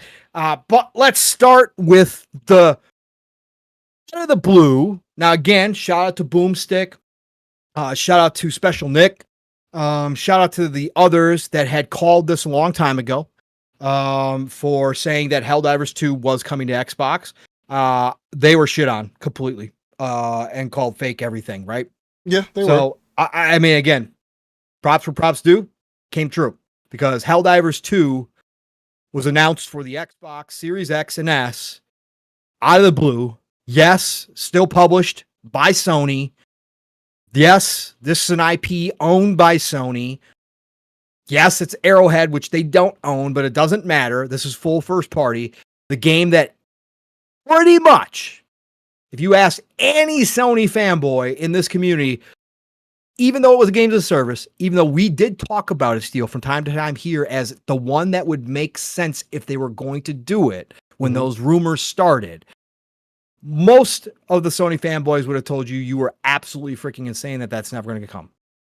It shows up out of the blue after all the bad news Xbox, which we will get into, obviously, had. Helldivers 2 coming to Xbox Series X and S. Not only coming to X and S, Steel, if you want to keep going with the weirdness, it is dropping August 26th, Steel. You know what August 26th is, Steel? The same day Gears Reloaded releases. Yeah, the same day Gears Reloaded releases.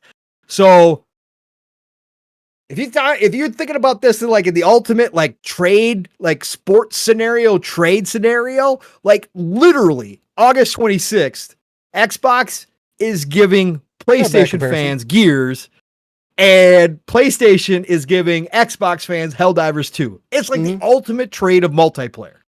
Now, Gears also has a single player mode, which obviously a lot of people on Sony have not been able to experience, but it is the ultimate trade. But yeah, so Helldivers 2 gets announced, shocks the world.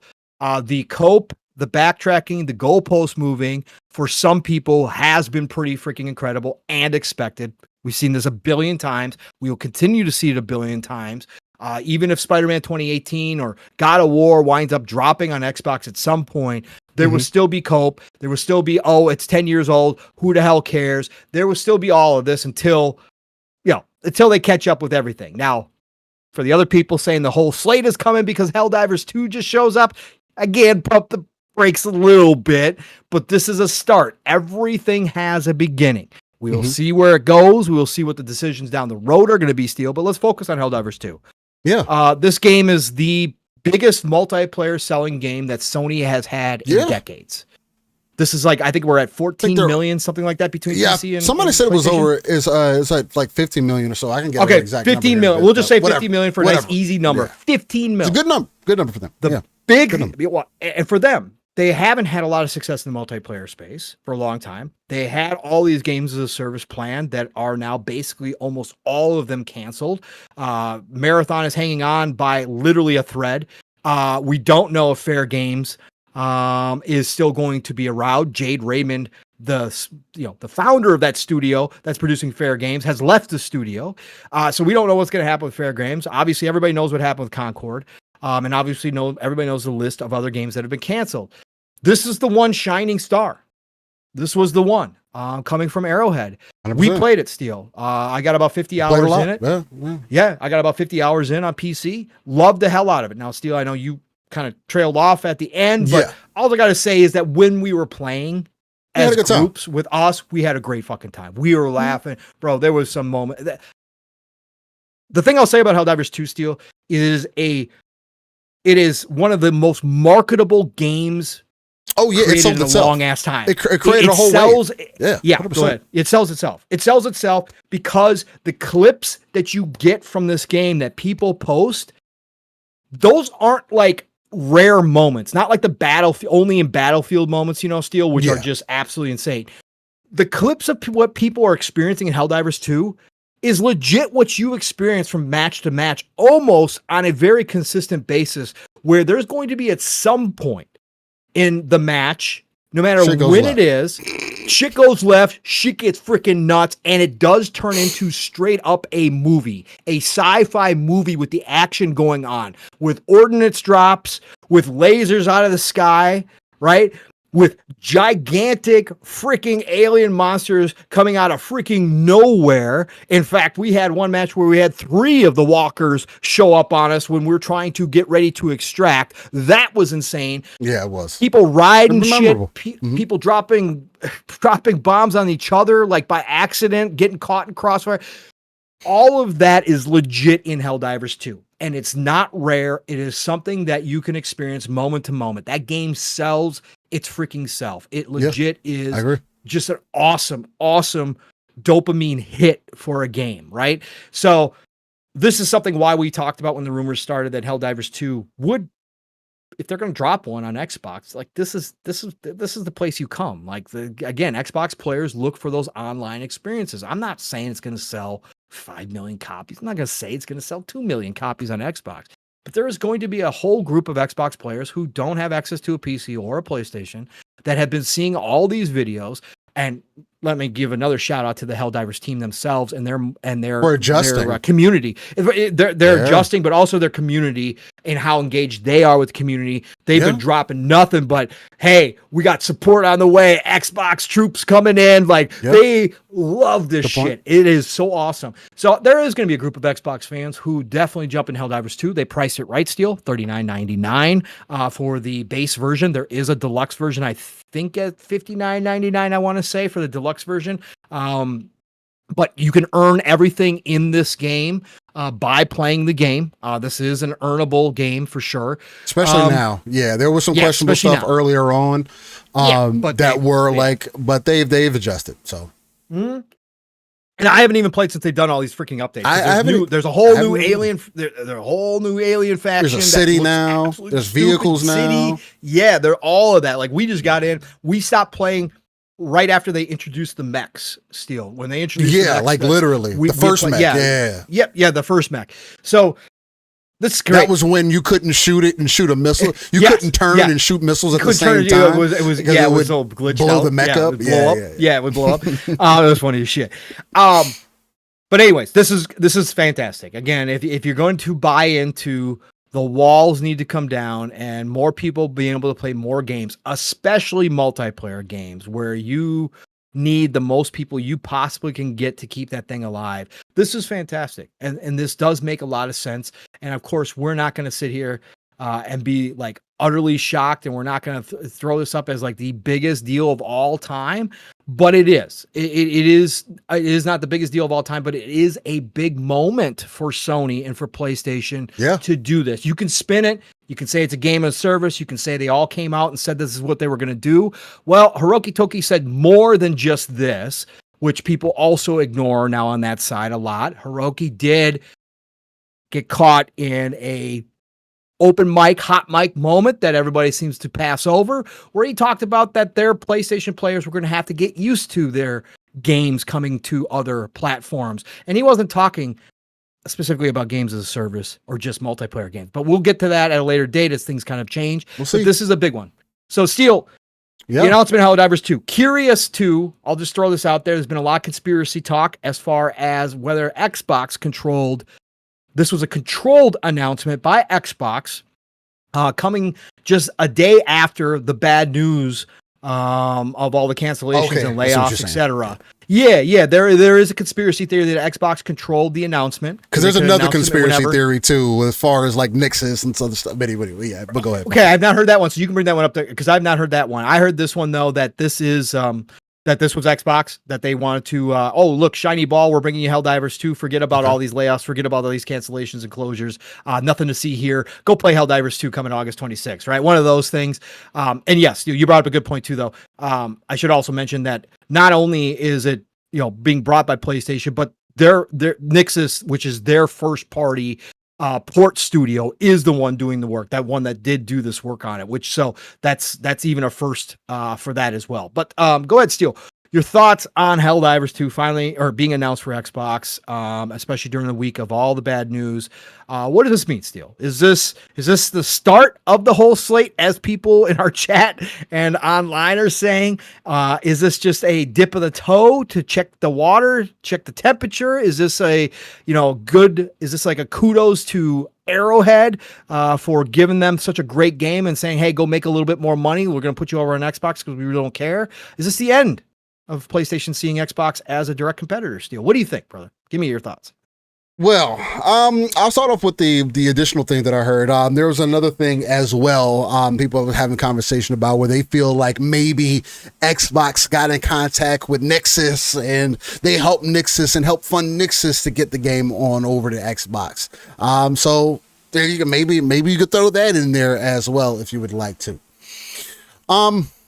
For me, I think Helldivers 2 coming to Xbox, I think not only is it one of the smartest moves anybody could necessarily make, but I think it was a lot of what we kind of had conversations about earlier on when we were even playing the game. Like, damn, man, can you imagine if this was ODST? If you can imagine if Halo was in this, or if you can imagine if they brought whatever other IP into this and really kind of expanded this thing out, it could really make it something special. Man, this game needs to be everywhere, right? I think it does lean a lot on what I consistently say as far as multiplayer games being everywhere, having everybody being able to access it and playing it from the very beginning. There is something to be said that, unfortunately, I don't think that Xbox players per se are going to be able to catch up on the story, right? I think that how they're pitching it per se is, hey, the Xbox players are just going to be the additional support, which works in the case of Helldivers because of how they already make the game seem, right? They always make it seem like, oh, you're getting help from out of nowhere, seemingly, right? Nixie says still correction. MS now owns Nixis. I don't think so. But anyway, I thought it was funny when people were taking that like, oh, Microsoft got together with Sony, and that we do know that they have conversation with each other behind the scenes and stuff like that. But they got together, and the only reason why it's coming is because Microsoft completely paid for the development through Nixis to get this game to come on over. And if it wasn't for that, then the game would have never been there. That's why it took so long to come, because Microsoft is completely making this charge happen. And maybe they are, maybe they're not. Either way, the game is coming, and I do think it's a lot for people to acknowledge, because the conversations were people considering Helldivers 2 a first-party quote-unquote game for them, right? It is a Sony-owned IP. Right. Now, we had the conversations previously saying, hey, well, no, this is a second party game, PlayStation is helping develop it or whatever, but this is not necessarily what it was. But again, depending on which angle that you want to take on that, or how you necessarily feel about it, I do think that it is interesting, because a lot of people felt like, oh, why does Sony need to bring anything over to Xbox? What is the point in that? Why would they bring why would they bring anything to the crumbs of Xbox? Who needs those players? And seemingly it looks like Sony does. Right? You are seeing a change in the industry. I do think them bringing multiplayer games over. This kind of makes me feel like, hey, if factions would have ever been created, maybe even factions would have had a chance to come over at this point. You know what I'm saying? Just taking these things into consideration and seeing how things kind of are playing out. Now, this is just one. I don't necessarily know if there's going to be an avalanche of all of a sudden now you should expect Spider-Man, if all of a sudden you should now expect God of War. Because again, you also have to know the type of corporation that Sony is. They are more than likely going to bring things to PC much sooner than they would ever bring things to Xbox much sooner, so I can't necessarily get behind like, oh, here it comes, the avalanche. Although it is interesting and it is ironic, because there was a lot of the same conversations happening when people felt like when Xbox was doing something similar. Right. So we'll see how things continue to play out. Is Hiroki Totoki really getting involved and really putting the influence down and saying, hey, there are going to be certain games that we need to make sure go everywhere, because we want to see that player base expand. We want people to get invested into the ecosystem. Again, this is going to be 100%. This is going to be more cut into Sony's favor. So everybody who ends up buying the game on Xbox is just going to be a benefit to each other's platform. And again, I do think that there's going to be a lot of interesting moves that end up happening, moving into the future on both ends, because I think they do both see each other as valuable in one way, shape, or form. So that's really all that I have on the far as the Helldivers side of things. I am excited to see more people be able to jump in, and I don't know necessarily if I would be coming back. I do like a lot of the changes that they have made. If they end up dropping ODST in there, again, I've never been the biggest fan of the ODST's design. So that wouldn't necessarily bring me back. But if you drop a Spartan armor in there, yeah, maybe I would drop back in and play for a bit, experience all the new content and stuff like that. But right now is going to be more of an outside looking in kind of perspective, and seeing how people feel about it, seeing how people take it, right? Because there is very few experiences that are like this. Like I was mentioning earlier, well, I was starting to mention, Helldivers 2 was a phenom on TikTok or just on social media, period.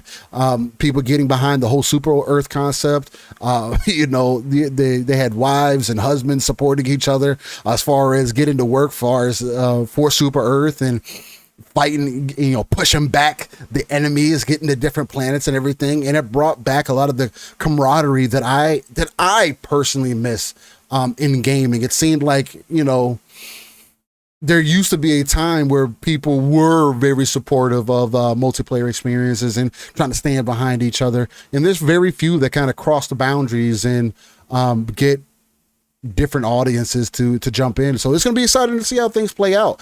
I also do find it interesting. It is releasing the same day as Gears Reloaded.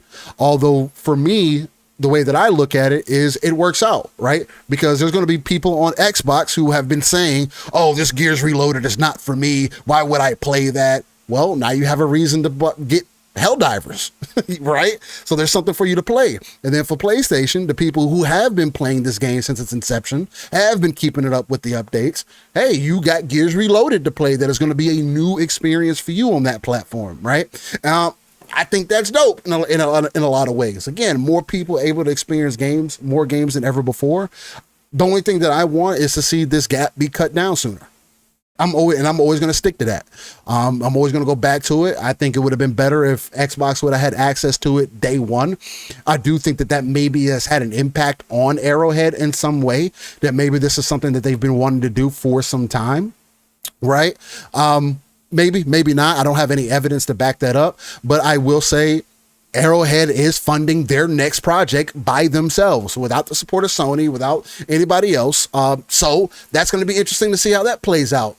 And why would they do that, right? If you've had success with your previous publisher, why wouldn't you create your next game under your current publisher, right? Because obviously there's a relationship there. So I think there is something to consider and something to look at as far as kind of trying to peel that curtain back. I don't know if that's something that you ever thought about, Pong.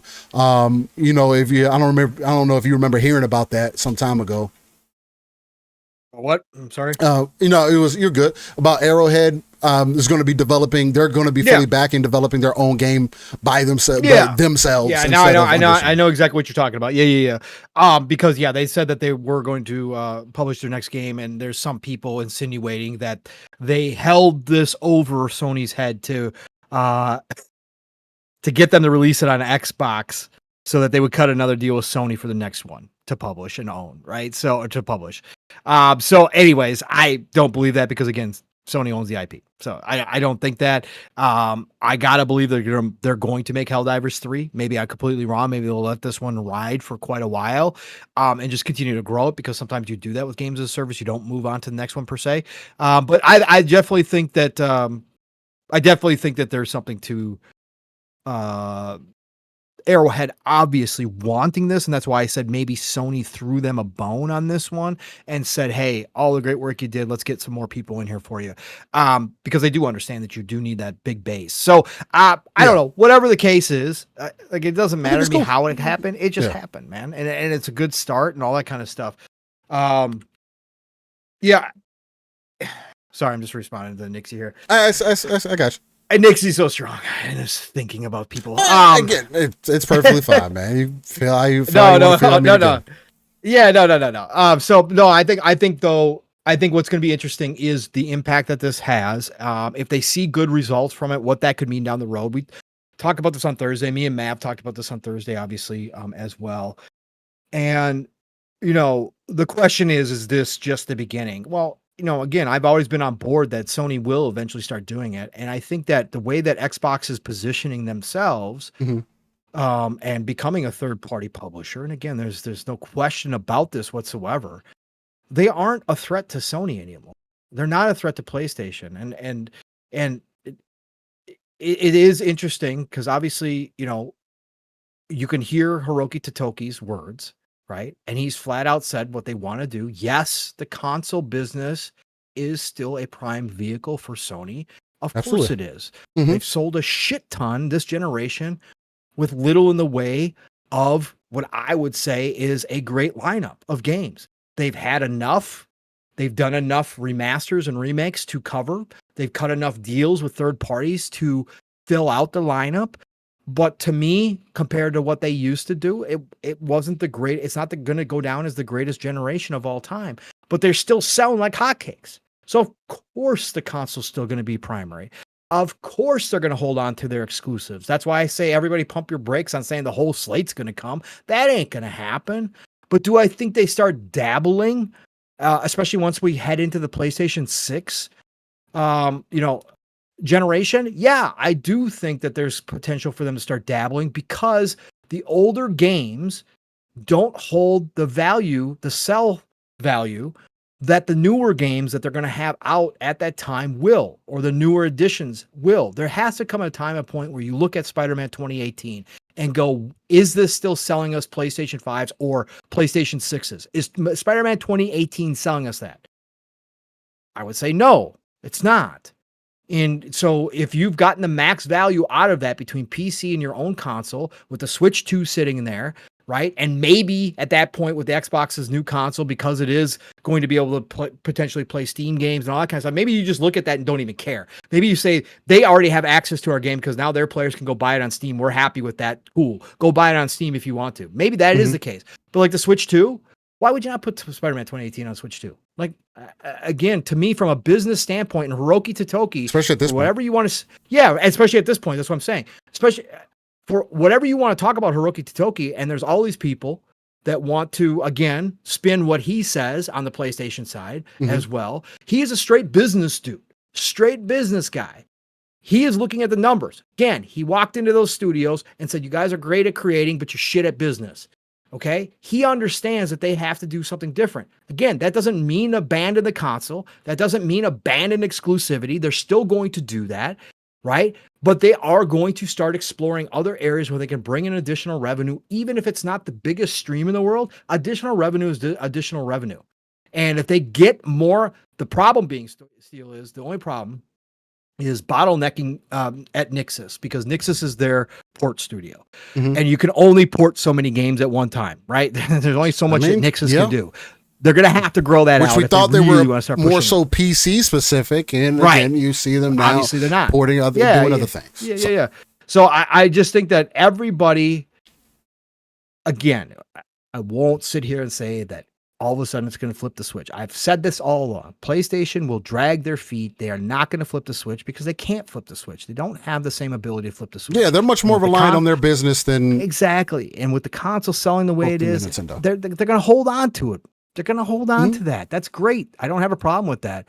But I just think there is opportunity in their older stuff as we get through, like I said, to the next generation where they can go look back and say, this isn't selling our ecosystem anymore. Like, this is not selling our ecosystem. It's a part of our ecosystem, but this is, it's done. Its influence on our ecosystem, Spider-Man 2018, the original God of War, it's just not doing much for us. Let's start putting those elsewhere and getting some revenue off of old ass games. Like, why not? Let's get some revenue, because we know Switch 2 players will play it, pick it up and buy it potentially, right? Xbox, maybe you put it on Xbox too. I just see the potential there that they could eventually start doing that, because Hiroki Totoki does want to open up the coffers a little bit more, get some more money in. So I can see it. I think this is a great start, and I do think they will be watching the numbers. I think they've already seen all the numbers from MLB and how much extra money that did bring in by putting on Xbox, even if it was forced. They definitely got all the internal stats that they needed. Helldivers 2 will be a next step where they look at something like straight up from first party that shows up there. What's it been about? Has it been 18 months since it launched?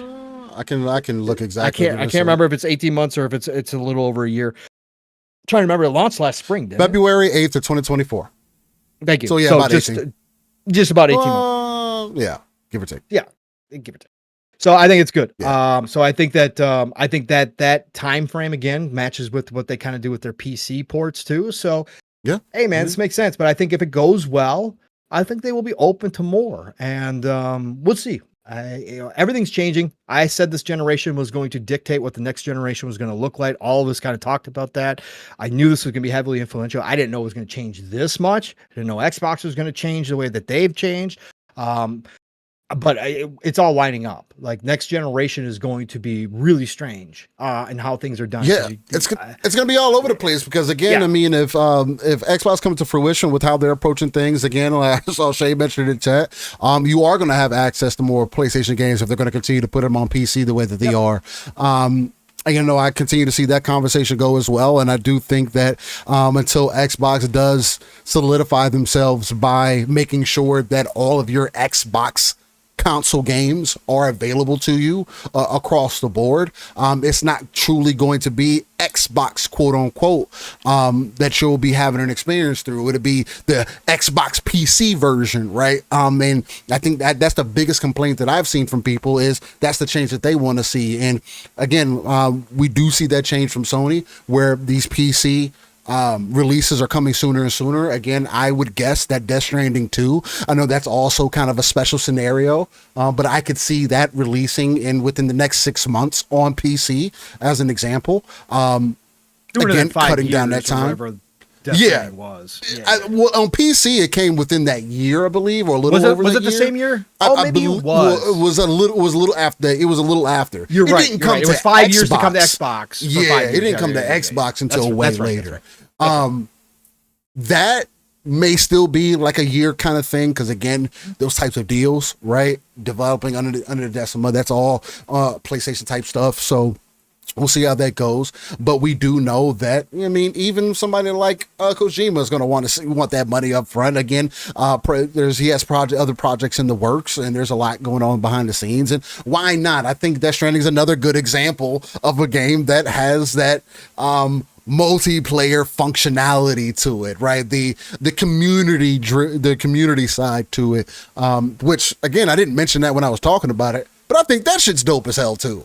You're traversing the world and you connect up to the system, and then boom, you start seeing stuff that people put down, whether it be ramps or ladders or whatever the case. That shit's cool as hell to me. And if not, that got me even more intrigued as an example. And I do think we do need to continue to work on bringing more games together and stuff like that. And again, these companies have been in cahoots with each other for a long time. We know that Sony wants to kill Xbox as best they can, but this wouldn't be a move to kill Xbox. You know what I mean? So it's kind of like it would contradict that point. And you could say, oh, well, it's just Helldivers still, and it came out. But again, if you were trying to kill your competition, you wouldn't give anything to your competition, point blank, period, if that was the way that they looked at things. So again, things are changing. Next generation is going to be, this upcoming generation is going to be interesting, because again, I don't know if you saw the rumors and stuff about that as well. Apparently I forgot exactly where it came from. Y'all do the research if you want to. I'm just going to shoot off the hip. I think it was information that I saw that the PlayStation 6 is not planned to really be released until like 2028 or something like that. 29 or I did see that there was some dates thrown out there that it was going to be later, but that's kind of what we predicted anyway. Yeah. So like, I mean, because they did the PS5 Pro, like it only like that's what when they did the Pro, that's when I was like, well, then the PlayStation 6 probably 3 years we won't see that. Yeah, we won't see that because wasn't that I can't remember the time between PS4 Pro and PS5. But anyways, that just makes more sense since they did it that way. And that's why when Xbox said they weren't going to do a mid-gen refresh, I was on early stating that I thought they could come up, very early next year, 2026. I thought they could make it out by 2026 once they weren't going to do a mid-gen refresh. So we'll see how it's going to play out. Death Stranding is I could see Kojima having the ability to, I'm not going to say this is going to happen, but because Death Stranding did show up on Xbox underneath 505 games. Yes. Sony sold the rights back to Kojima. Kojima brought it to 505. 505 published it on Xbox. Now that this Helldivers thing has happened, now that what Xbox has transformed since Death Stranding 1 showed up on Xbox, which since that point, there's been a lot of change. I could see when Kojima was talking with Sony and negotiated the contract for Death Stranding 2 and started working out the details, that there was an agreement to bring Death Stranding 2 to Xbox sooner than freaking 5 years. Because now he has an established fan base. I'm not saying it's going to come in 6 months. I'm not saying that shit. But I'm just saying Sony's going to want to hold on to it for a bit as a console exclusive. Maybe a year, maybe 18 months, maybe 2 years. But I don't think Xbox fans are going to necessarily have to wait 5 years for Death Stranding 2 to show up. I think this time around, I think Sony will publish it themselves and not lose out on the funds. I think they'll just publish it themselves over on Xbox because they've opened that gate now with their first party. So those are the areas where I see a difference now, where Sony looks at things maybe back in the day, they would have gone, no, we're not giving you that game. We're not, kiss off. We're not going to give you that game. Now they go, why not?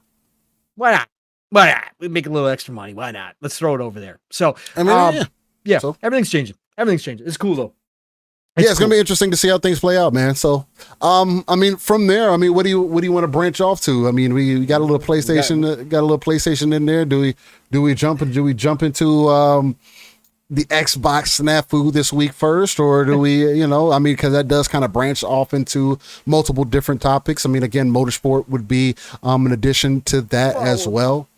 Yeah, I mean, obviously we got to do the whole general Xbox what happened. Let me know what happened. Obviously we can break it down, right? So let me know what happened. I mean, as the Xbox fan, I don't believe in any of these things that happen. Oh my god, no. They're playing 4D chess, Steel. That's what you're gonna tell us. They're playing 4D chess here, and this is all for the greater good.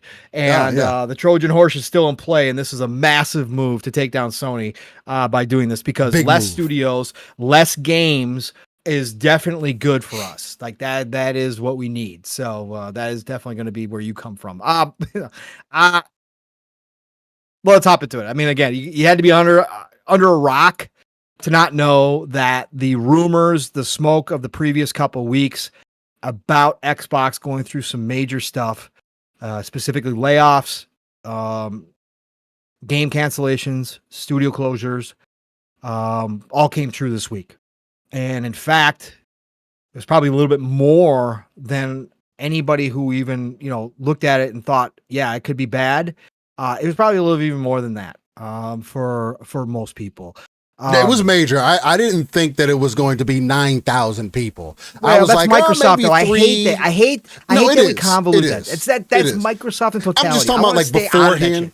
Oh, okay. You're just sticking with the game aside. I got you. Yeah, because that shit, I hate when the news does that too, because they say Xbox had major layoffs this week as Microsoft laid off over 9,000 people. Like literally, it sounds like Xbox laid off 9,000 people. Okay, obviously it was bad, Microsoft, no matter what the number, but that was Microsoft Corp. Anyways, but yeah, so really, what happened? I'll give you a general summary, I guess, and shout out to Okami who did the first summary of this that I saw. Yeah, shout out to Okami. I did cover. Okami did. Hasdor also did a nice summary as well. I've got Okami's up here, so we'll just go off of his basic layout, and then there's been some additional things, obviously, that have come out as well, which we'll get into specifics, but we're just going to kind of take the general overview look right now, and then we'll get into specific games, specific studios, and kind of go from there. So Perfect Dark canceled the entire initiative. Yes, the homegrown studio, the once quadruple A bullshit quote, whatever, it was garbage anyways, but I still got to throw it out there. Studio's gone. That is closed, completely down, right? So Crystal Dynamics obviously no longer working on Perfect Dark because Perfect Dark is gone. Yes, we just saw Perfect Dark last year at the showcase. Yes, it looked great, and we're going to get into that. But that is gone. Everwild. Yes, the great Everwild mystery comes to an end. The game we never knew about. The game that we saw and then went away and then wasn't an actual game. It was just an idea, and they could never come around to actually making the game or at least getting to a functional standpoint. Although recently, February, Phil said it was in a great state and things were looking good. Phil needs to stop doing interviews from here on out. I don't want to hear from Xbox. I don't. Phil's got to be done. Anyways, Everwild is now canceled, and Rare did get hit with layoffs. I got smoke for Rare. I've had smoke for Rare for a long ass time. Again, living off the Sea of Thieves golden ticket. We'll get into it. In my opinion, we'll get into that one. That one's a little bit different for me. Banjo-Kazooie director and a gentleman who has been much more than just a Banjo-Kazooie director. He has been with Rare for 35 plus years. Gone, left. He don't know if he was asked to leave or given the option, but he left, right? So he is now gone, which is a massive, obviously, loss of talent when you lose somebody of 35 plus years. Now, again, we don't know the internals. We don't know if he was not managing well, and that's part of it. We don't know any of that stuff, but he is gone. Seems like, Yep. But 50% or more of turn 10. Now, we haven't nailed down this number. The initial reports were up to 50%. It sounds like turn 10 might have been depleted even more. They're a support studio. Now they are a support studio. They've been demoted to a support studio. There's just enough people to maintain Forza Motorsport, and they're probably going to transition over to Forza Horizon 6. Correct. They're going to help out with Forza, and they're going to help with Forza Tech, which is the engine that they created, which made all this possible. Yeah. That is going to be their job, is to continue to engineer and help people work with Forza Tech. Oh boy. King and ZeniMax hit with layoffs. So obviously King, Candy Crush, they laid off, I think, 10%, 20% of their employees. I think it was 20. Yeah, I think something like that. Was it 20%? I think something like that. 20% of Candy Crush. When Candy Crush, again, folks, you go, well, of course, Candy Crush. How old is that? Bro, that game's still bringing in $1 billion a quarter. Okay, like on a consistent basis. Okay, like that thing's making money hand over fist. That the upkeep on Candy Crush has to be about 5 cents per month at this point, right? There is nothing. They still laid off like 20% of their employees. ZeniMax hit with layoffs. We don't know the extent of the ZeniMax layoffs. There was a lot of departments that were hit, not just devs. There was a lot of community departments, a lot of research departments hit throughout all of these studios as well. It wasn't just straight dev work. But we don't know. But we also know, which is going to be another big topic, because we are now starting to get a lot of information about one of the games that, knowing nothing, I was most excited for, that we knew was in the works and had been in the works for 6+ years, 7 years, technically speaking, 2018 at this point. What are you going to talk about? Yeah, so we'll talk about that. ZeniMax Online, their new IP that has been in the works for 7+ years has been completely canceled. And we got lots of new information on that game. And this one is there's a lot of detail. I mean, there's a lot of detail. Don't know how far they were into it, whether all these systems that they talked about were. Don't care. Where they needed to be. Don't care. Doesn't matter. Can't say it was going to be good. Can't say it was bad. So both sides don't care. The game was looking good. Phil could not stop playing it. Take that for what it is. Again, Phil said that about Everwild. It got canned. Too, yeah. But I'm just saying it was playable enough that Phil could not stop playing it at times. So, and again, we lose new IP. We'll get into this. I'm going to save it. The worst part about all this, yes, the layoffs suck. The real human impact sucks. We talked about this. I knew contraction was going to happen. To me, the loss of IP is the worst part about this as a gamer. So, but we'll get into that. Call of Duty Studios, Raven, and Sledgehammer also hit with layoffs as well. Yes. So yes, another franchise that is absolutely printing money left and right. Also still getting hit with layoffs. Blizzard hit with layoffs. Now, we haven't gotten full, I don't think, confirmation on how many at Blizzard. Most of the main, I didn't see any like big teams talking about massive hits. So I don't know if this was in other departments or what the case may be, but Blizzard was also hit with layoffs. 50% of the Xbox user research team laid off. Again, this is some of the bloat we talk about, some of the unnecessary shit. Again, it's human beings. Hate to see them lose their jobs, but in the grand scheme of things, Xbox user research team, 50% laid off. Like Steele said, 9,000 employees. That sounds like something you could replace AI with, which I can easily see them do.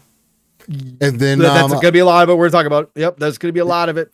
It's going to be a lot of it, man. Because the other thing that I don't know if this is a good place to fit it in, but I'll fit it in. But apparently, one of the big reasons why this layoff happened and why the layoffs have been happening to this extent is because Xbox is trying to invest more into AI. Another $80 billion supposedly.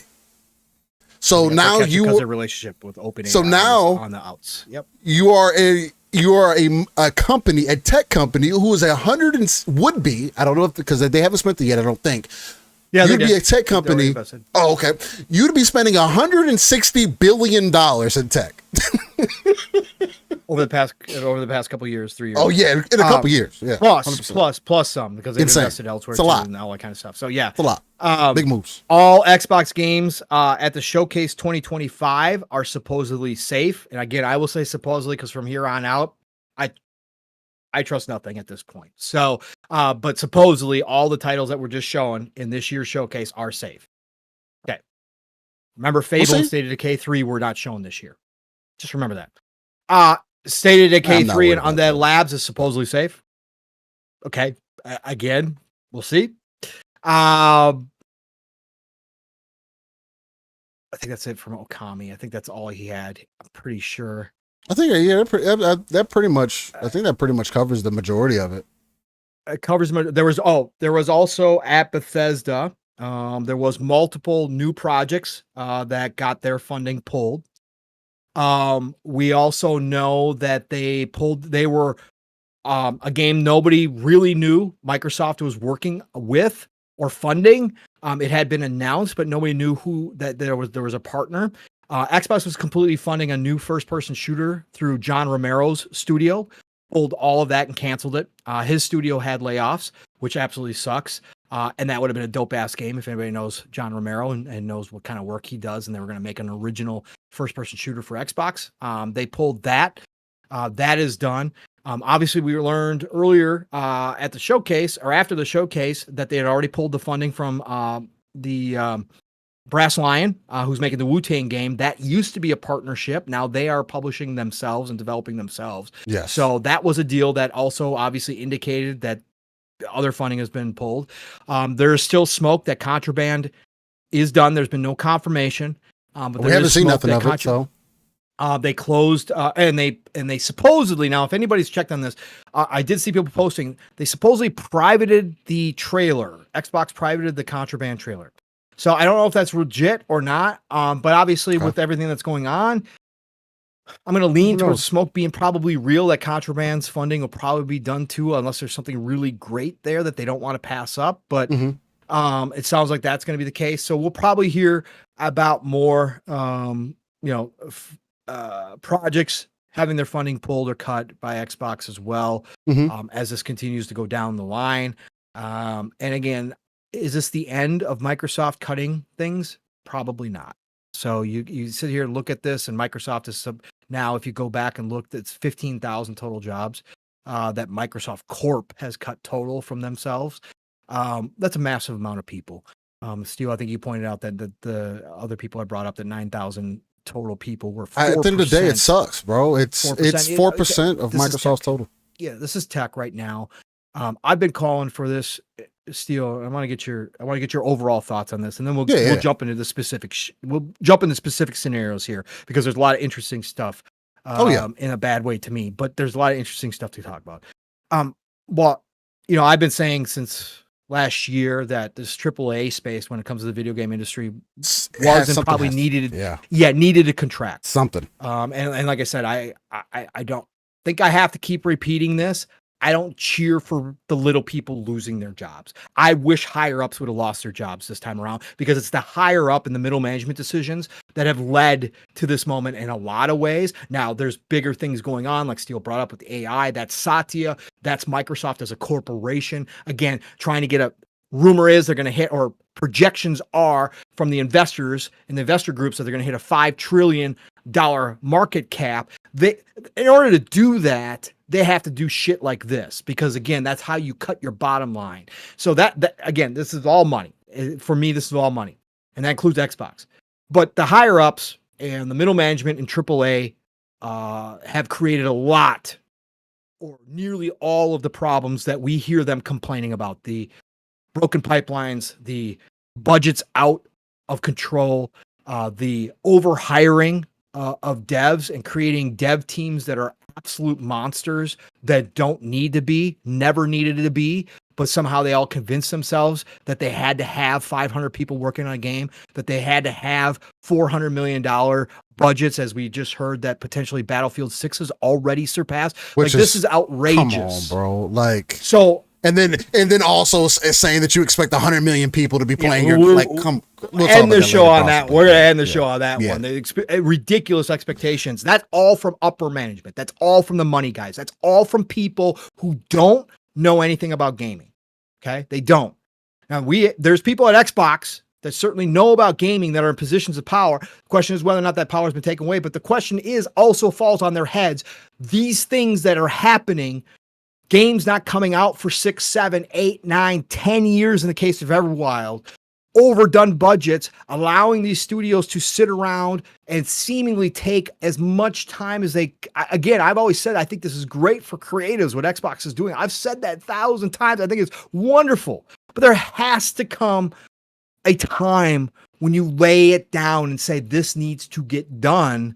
And that wasn't happening. And where does that fall? Well, who does that fall upon? Phil is the head of Xbox. He's the head of Microsoft Gaming. Is it Booty? Because Booty's had control of these studios. I called out Booty this week.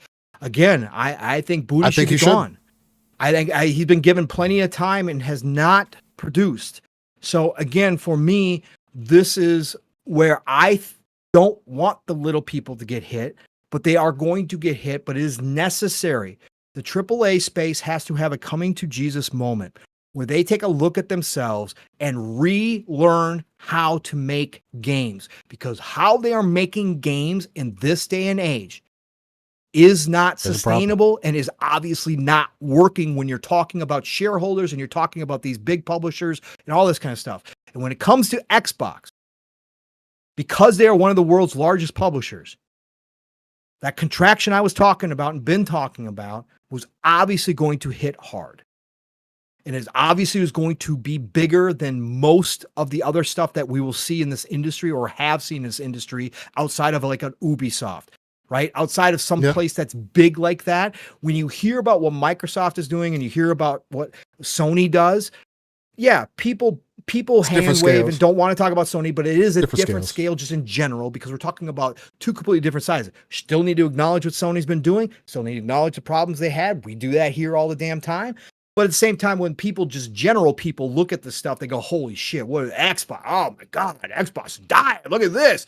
Well, no, they're not. They are trimming the fat. They are becoming the third-party publisher that they now are. And to me, that is exactly what's happening here. They are looking, and Phil said it, and I'm not going to refill statement because I'm sick of CEO statements. I hate this bullshit. It's all bullshit. We understand that you guys can all see that we're doing great, but in order to do greater, we got to let you all go. This shit's stupid and it sucks. And I don't know why they keep putting out this shit. I don't even know why. It doesn't help. It doesn't make you look any better. It doesn't do anything. Anyways, I'm not going to read it, but the facts are what Phil was saying in there is absolutely that they are trimming. It's contradictory. They are getting lean and mean, right? But they are getting lean and mean. They are going to stop because they are now a third-party publisher, because they are going to get away and already have gotten away from exclusives and trying to outdo Sony, trying to create an ecosystem that has all these exclusives in-house to entice people to come in. Since that's no longer the goal, Steele, they're going to do away with a lot of the uniqueness because they don't need that uniqueness. Now that they're a third-party publisher, now they're a 2K, now they're an EA, now they are an Ubisoft. And what do? You focus on IP that's going to make you the most profit. And you focus on the big stuff because you are a massive third-party publisher. And you focus on the big stuff. The days of the smaller projects, I think, are dwindling at Xbox. I think the days of the creative, like, oh, sure, you want to go make a Grounded out of nowhere, even though they found success, are dwindling at unless Xbox. You're upset and you can seemingly manage to get it done. Maybe. But I think they're going to stop taking as many chances. And when you're not going to go for this huge diversity of exclusives or ecosystem exclusives or whatever you want to say, when you're going to stop doing that, well, you don't need all these people. You don't need all these teams. An IP that may be promising is going to get cut in favor of something else. Now we have the added layer of the AI spending. We have the added layer that seemingly there is some proof out there that a lot of this was just Microsoft Corp going to each one of their divisions and saying, you got to find us X amount of dollars because we're investing in AI. You got to find us X amount of dollars. Don't care where it comes from. You got to slash. You got to cut. Period. Point blank.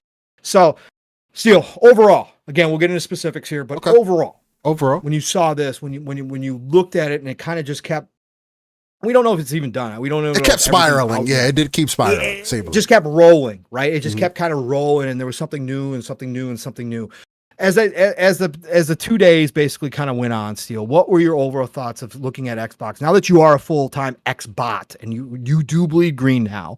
Like, what is your spin about how great this is and why we should be celebrating this? And maybe, you know, that Phil and Booty and Sarah should actually be promoted even further because they did such a great job here. What is your idea here, Steele? Man, so I'm either going to be able to play my role super great, or maybe this is where I'll never end up getting that card. So first off, we knew that we had an idea that the cuts were coming, but I didn't think that they were going to be, again, and I'll address Microsoft just kind of across the board. I didn't think that it was going to be this major. right?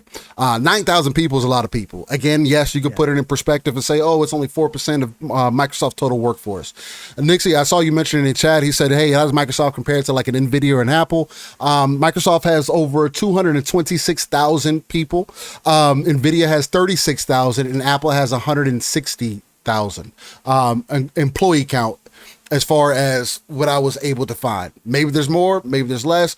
Who knows? But that's the numbers that I was able to pull. Okay. Regardless. Oh, no Nixie, real quick. Sorry, Nixie, if you have an article explaining where they're not reducing labor costs, please send it to me. Because I have not seen anybody else say that they're not reducing labor costs here. I don't know how that's even possible.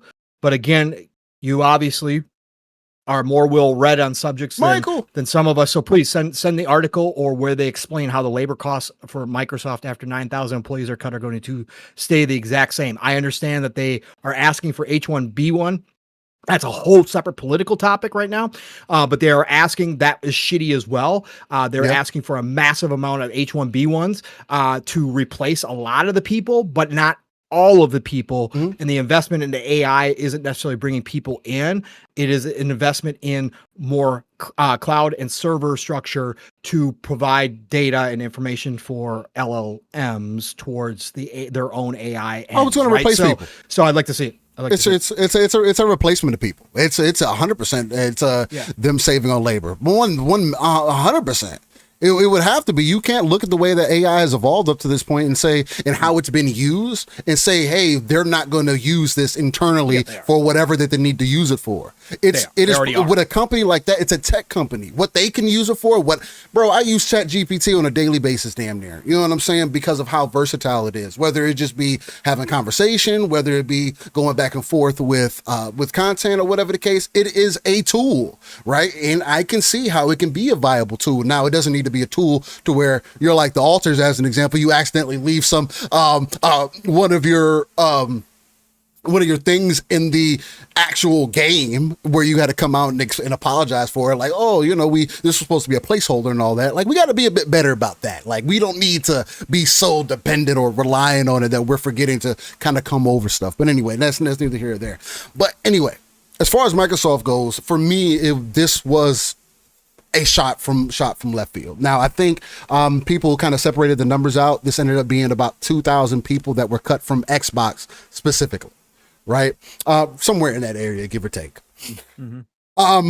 There's a lot that kind of exposes itself here to me. I mean, again, with the multiple games that were canceled or seemingly that were going to be coming out, and then now they're not. Right. And I don't know how to necessarily take those things. And I know you wanted to kind of go down them like kind of more specifically. But I do know that's kind of where the conversation starts getting into. But for me, I'll be very upfront. I can't make an excuse or really have a reason per se for the job loss outside of the reality of things. The next few years are going to be extremely interesting because AI is not it's not a closed bottle anymore. We have opened Pandora's box. The repercussions that we end up facing going and moving into the future, as someone like myself who is trying to get back into the tech field, or at least on the sales side of things for sure, this does things like this, and what we have consistently seen throughout the tech industry over the last couple of years, there continues to be a loss. Right, for the sake of whether it be how they're going to implement AI or what they decide to do moving forward.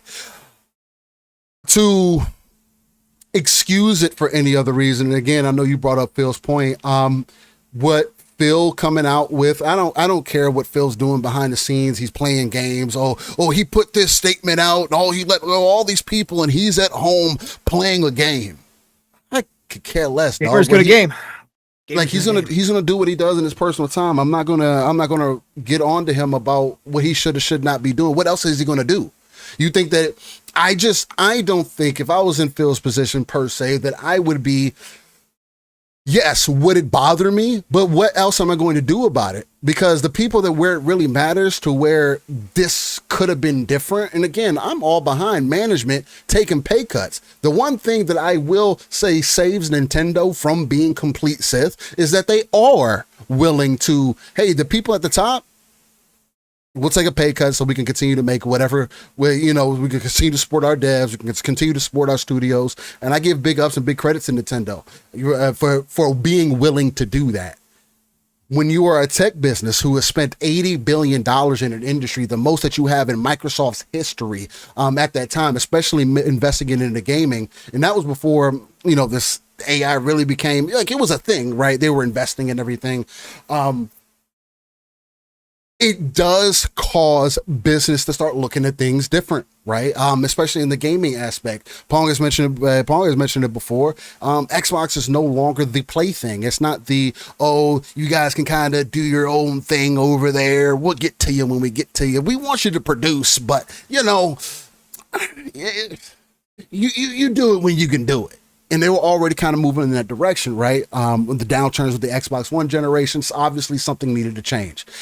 For me, up front, I will never downplay Phil, or I would never say Phil has not been a boon to Xbox, because again, I am of the mind that if Phil wasn't the one doing and running Xbox, that we wouldn't have modern day Xbox for what it was, right? And again, I've enjoyed for the run what it was. I am the guy that in 2022, when people felt like there wasn't the first party games, where I said, hey, well, they're dropping second and third party deals. We're getting games in the Game Pass, and still to this day, we are getting more value for me as a gamer.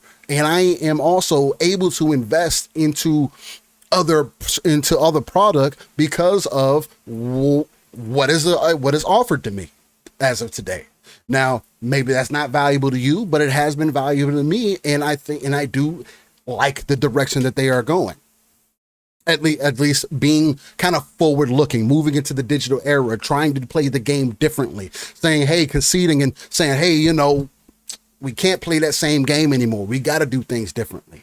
And when you spend this type of money, again, now you are in the big leagues. Now you are going to be in question. Now, if you are not going to be delivering whatever product is coming down the line, you are going to be looked at sideways. People are going to be knocking on your door. Now, is it the right people? Nah. Well, I mean, I do think if anybody is to blame out of this entire thing, and this is going to be the basis of everything, this is going to be my main concession that I will continue to make. If Matt Booty is supposed to be the person over the studios, he is literally doing a terrible job. There is no way that you are in development of said games, and maybe it did end up coming down to the shareholders, and you did end up coming to big board meetings, and you had to make a difficult choice. But it is very difficult for me to, because it seemingly, again, seems like Microsoft has been too hands off, or Xbox has been too hands off with their creatives in them making their games. Again, you going 6, 7, 8 years without something that is extremely playable. A demo is something, you coming out with, for example, Perfect Dark, and us getting the information and, it might have been a vertical slice, it might have not. One of the devs coming out and saying, it was playable just the way that you saw it, and if you hit these points, that's how it played. And we want to reassure you that this was an actual project, and all these other wonderful things. You see what's happening with Motorsport. Motorsport has missed for 3 games at least from Turn 10. And this is a studio that is a higher echelon, that what I would consider. That we all felt like, hey, with them moving to Forza Motorsport, they're going to get that juice back. And they seemed like they were going to get that juice back. But we saw the condition that it released in. You're looking at the competition. There is more competition in the space. There is a lack of adjusting to the competition of us. Hey, we're going to act brand new, put our blindfolds on and act like we ain't never seen what anybody else is doing. Why are you not looking at Assetto Corsa? Why are you not looking at iRacing? Why are you not looking at BeamNG? Why are you not looking at everything else that is going around you in the industry? And I feel the same way and I said the same thing about Sony as well. But for Xbox, why are you not looking at these different aspects and saying, hey, damn, how do we shift mold and adjust? And hey, this is our expectation. How do we come into the table? So I was saying, Pong, right where you stepped away, that one of the main concessions that I can make for this entire scenario, that I do agree with you, Matt Booty needs to be looked at different, bro. Unless you're telling me that Microsoft was a 100%, again, forced you to make a hard decision where you had games that were 6, 7, 8 years in development, and you had to cut the cord because, it played good, but you know, we had to make a choice. I do think that he needs to be reevaluated, bro. I don't know if he's the best leader for everything that's going on. And I was using the example of what's happening with Turn 10 because, again, for Forza Motorsport for at least 3 games has not been what they were. It's like they were trying to find themselves in a lot of ways, and that's been the concession from the gamers who have been engaging with their games. Because you brought up the point about Avowed last week as an example. The Avowed critically did well. You may not like it. There may be other people who critique it for what it is, but critically, the game did well. Previous motorsports have critically done decent. But in the longevity of it, because of what those games set the stage for themselves prior, when the games like Assetto Corsa started coming to the forefront, with games like iRace, because that's the simulation games that you have put yourself in the simulation racing scene. But that's multiplayer. Now that's across the board. These are people who play but I'm talking about on every aspect. The vast player and majority multiplayer. It's complete games. The vast majority of complaints against motorsport have come from the multiplayer side of the community. Vast majority. Well, instant replays is not a multiplayer thing as an example, and Fuzzy's brought that up as an example. AI is not the part of the multiplayer as an example. You haven't expanded your car roster out and how many people you could race against. That's not an online. Those are single player functions. Things that you would think that you would be able to innovate on and expand out to give people a grander experience in comparison to what your competition is doing, as an example. I mean, we can use this as a springboard. And yet they still had the best driving, yet they still had the best driving. But people would also tell you that that's subjective. People would also tell you that that's subjective because arguably after Forza 5, it has become extremely. Because I would argue all the way through Forza 1 through 5, bare minimum. And again, I jumped off after Motorsport 5, right? It didn't jump back in until 7, and then I tried a little bit of 8.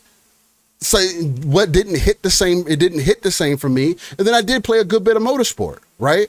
But I have been paying attention to how people have been seeing, and again, there is something to be said about you having to lean on these games as well, because all you had was Forza, Gears, and Halo. Right? And they were churning these games out every other year. You had so much to work with. You could only add so much to these games, these licenses and everything that goes into them. Again, I agree with you. Forza Motorsport, point blank period, Forza, point blank, will always have the superb feeling racing to me, especially on the sim side. I think it's better than Assetto Corsa. I haven't put time into Assetto Corsa though, so I can't even speak on that intelligently enough. But when you do the research and you look into the people who play these games, they say comparatively, Forza has not evolved the way that it needed to. And that's why we're at where we're at now with Forza, with the new Forza Motorsport. So how do you I mean, how do you want to springboard into that? Because I mean, that was essentially my end point, that was like when I was talking about the whole Microsoft thing, it led into using Turn 10 as an example, me saying, hey, Matt Booty, if you're supposed to be overlooking these studios and everything, then it carried into my conversation with Turn 10, and it's like, hey, you see how things had kind of gone. The game launched rough.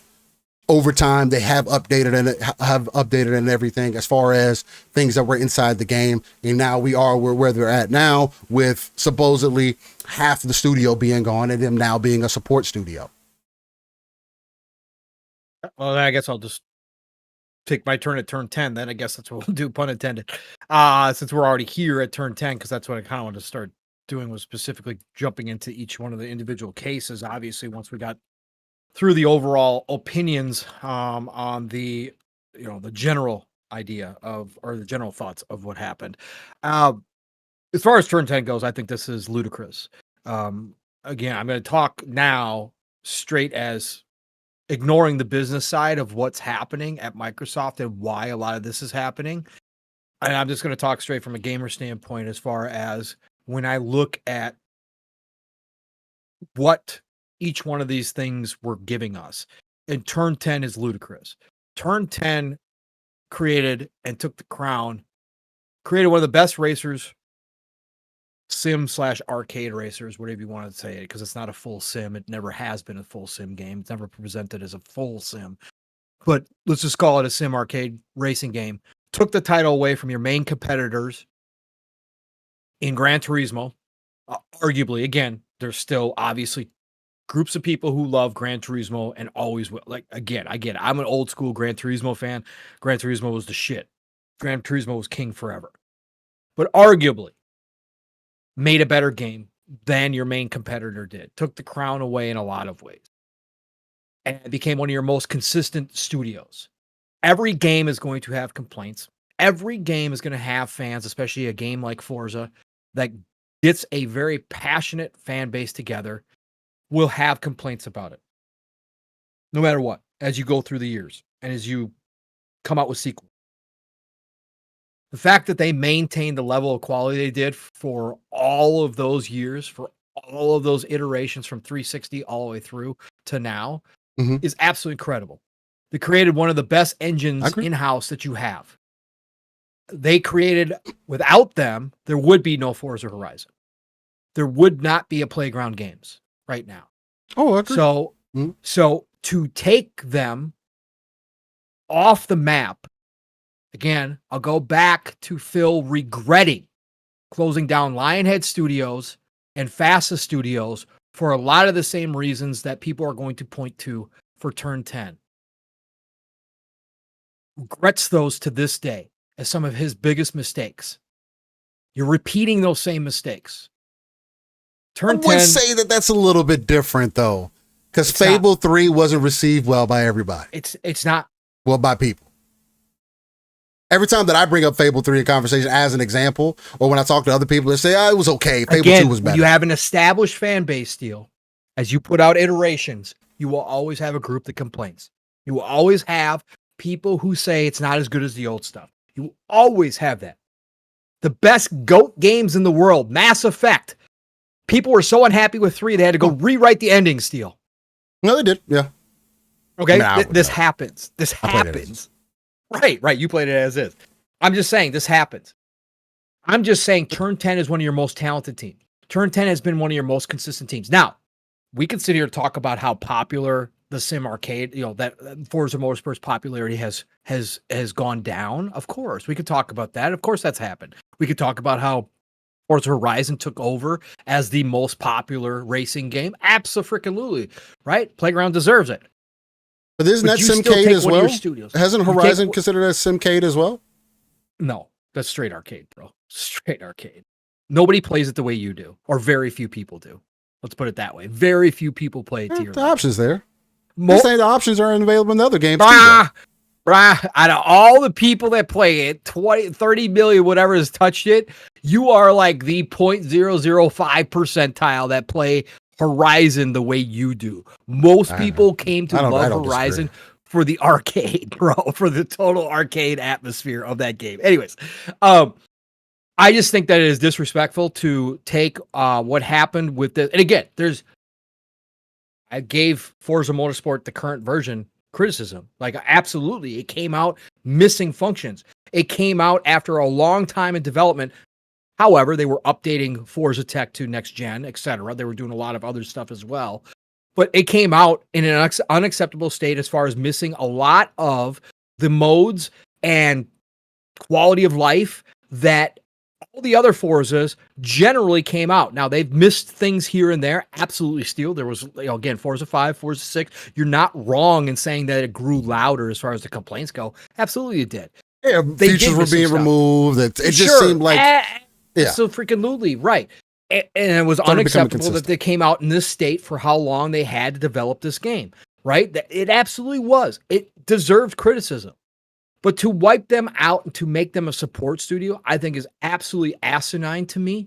And I think it will be, again, does it matter at this point because they're a third party now? Does it have the same importance as it once did, holding on to IP that really created the Xbox that we knew and loved?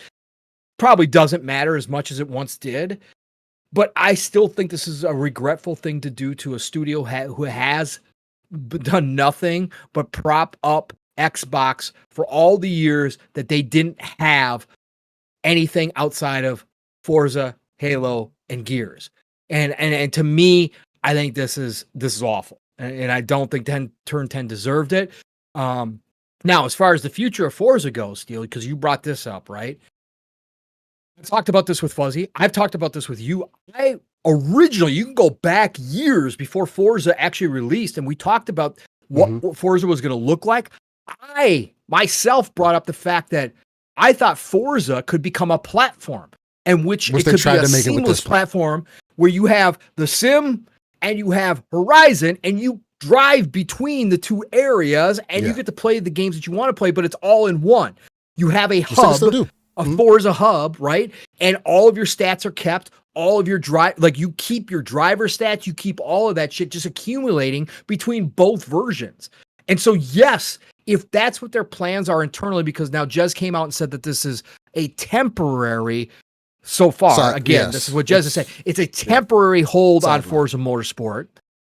Well, maybe they do go to a hub, and maybe Playground is the lead studio, and maybe because Horizon is obviously the more popular, of course, that's what you put your focus on, and yet you still rebuild a little bit of Turn 10, and you have them create this platform. I think that could work, and I think that they'd be fine if they're going to do it. I just think the way they handled this, cutting Turn 10 down to a support studio, was completely wrong. I don't like it. Again, I think out of all the places you could have cut, all the studios you could have looked at, Steele, I would have found money somewhere else. That's just me personally. Again, I'm not talking from a business. I get it, but I just wouldn't have done it to this team. I think this team has done too much for you, and it's too big. I don't know. It's just me. And for me, in a lot of ways, I understand. And again, Forza Motorsport possibly being completely sidelined it does hurt, bro, because you think about it as far as just something that you grew up with, right? It hurts seeing something go away. I get pushed off to the wayside like they haven't been putting the work in. But again, when it just stemming off the points that I'm kind of looking at, and again, for me, it always gets more complicated because I am looking at it from the gamer aspect, but I'm also trying to pull myself further back out of it. Because again, like I've mentioned here before, if we were only going to speak to specifically what I care about, we would have a very short conversation. But I try to pull myself out of it and say, hey, this is what I've seen. Here's the additional information. This is possibly why this can happen. And this is why I feel like it went this way. So for me, the reason I bring up the seemingly lack of being able to move forward, and then Horizon gaining more popularity and seemingly being the chosen Forza experience like Motorsport used to be, seemingly. It does, I would think, as a fly in the wall, it does make people look at it a little bit different. Like, okay, Forza Motorsport has always... Again, I had been always under the impression that Forza Motorsport was trying to be more sim-like, right? And again, it was the only thing you could compare Motorsport to was GT, right? That was their direct competition. Again, there was a whole reason it was created, right? And I think people would consider GT pretty damn sim-like, right? So that was always my understanding. And I think as we progress, yeah, but then you look at Assetto Corsa, you look at that's even more. That's a whole different level. That's what I'm saying. That's when you see real sim. But that's like the competition. Right. But I'm saying console players had a different idea. PC players have always said, you guys don't know what sim racing is. You guys don't know. Which is absolutely fair. But that has also been the problem with us moving into a newer era and not having gamers like us coming up, because again, we see how free to play moves. The gamers that are coming up behind me they're not rushing to go play Forza Motorsport. They'll go play Forza Horizon though. You know what I mean? Absolutely. I don't even know if they're rushing to play GT7, right? As an example. GT has dropped consistently as well in terms of as number of players. And they've been fighting with it, you know what I'm saying, as well, trying to innovate. And I do think with the most recent GT, and again, the perfect game would be me combining GT and Forza together, Forza Motorsport together. Give me the licenses and everything and progression and all that. But the way that they have gone now, it seems like you had a lack of, at least from Motorsport, that there was a lack of vision or a lack of knowing where you wanted to take this further, whether you wanted to become more sim-like because they keep trying to play into like something that was what they were trying to do, but not looking over at your competition seemingly, which whether you want to acknowledge them as competition, whether it's just on the PC space or not, there has been more crowds that say, hey, I don't like playing Forza Motorsport because it doesn't have what iRacing has. It doesn't have what Assetto Corsa has. And these games have continued to gain in popularity and solidify themselves in the space. So it's like, it's weird to me that Forza didn't look over when people did have their attention on Motorsport and say, hey, we like what you're doing. We like the driving style. Because again, it is undeniable to me that Motorsport, even between all those other games, is still my chosen game that I would pick over all of them as far as a sim game goes. But if the argument is always going to go back to, oh, well, it's a simcade, it'll never be truly sim. And that's what it's going to, and that was my point with the whole, when I was mentioning to you about the playtime and all that, these people who spend hundreds and hundreds of hours and continuously come back to these games back to back to back, and then also experience the other games as well.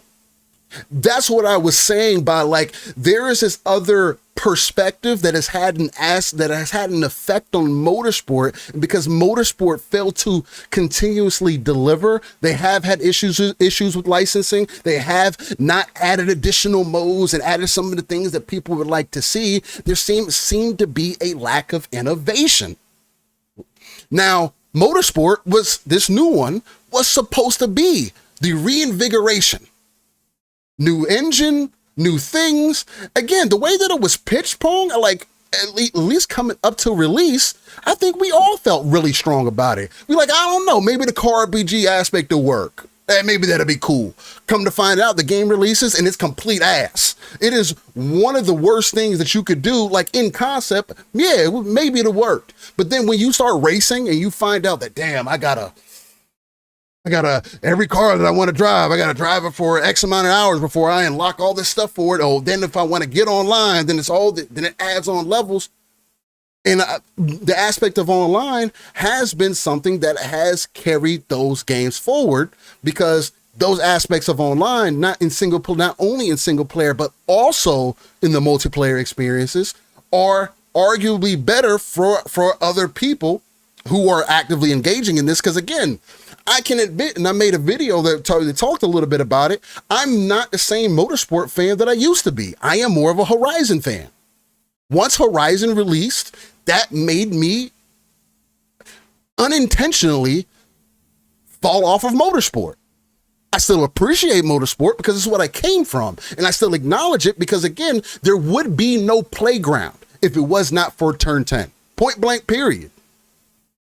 But is this now the shift that you have to make because Motorsport wasn't able to adjust fast enough, because the creative director at the top couldn't push the management again? Whether we put that fully on Matt Booty or we put it up underneath them, because they have been hands off seemingly and allow these people to create their game and they release their game and the game isn't up to snuff or isn't where it should be ideally. Although, again, they've been updating it. They've been trying to, pitch into what the community is asking for.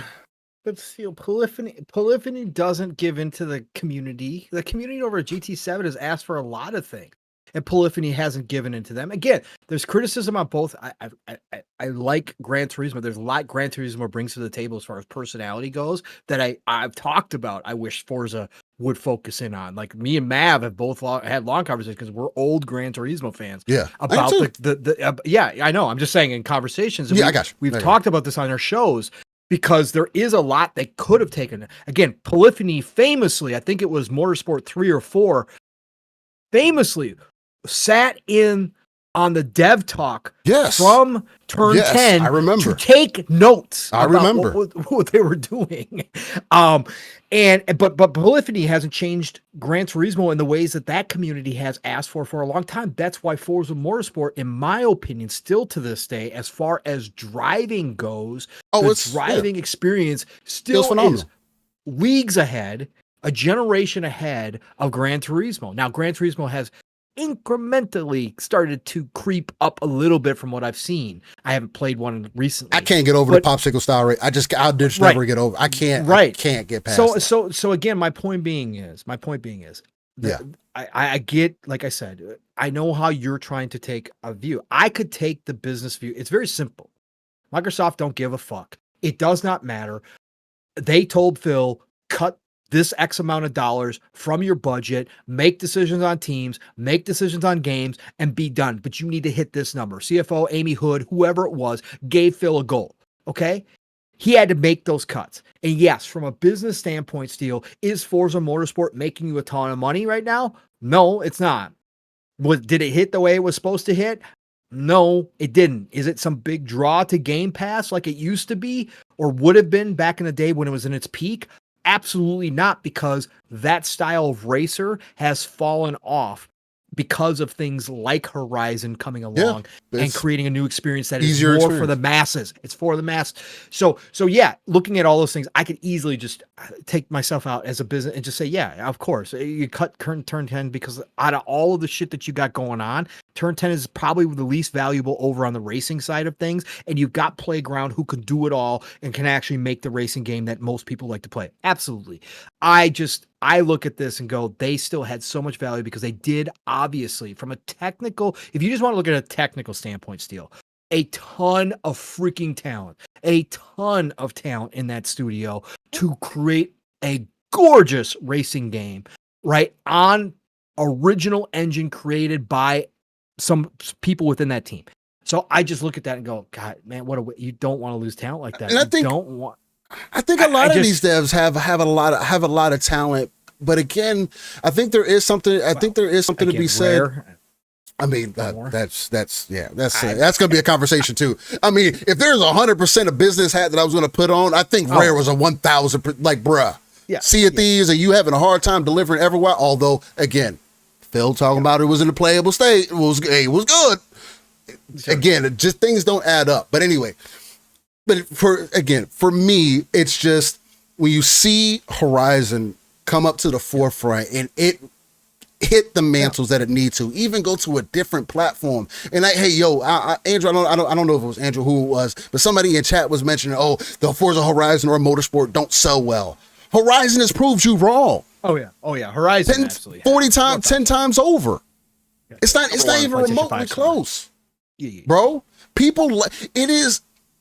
And you have people on the opposing side now, on the opposite side of the spectrum of people who have not traditionally played a Forza game. This is their first foray into Forza if you've only been in that ecosystem. And they're saying, damn, this game is fucking pretty damn good. That opens up the potential of what Forza Horizon 6 can be.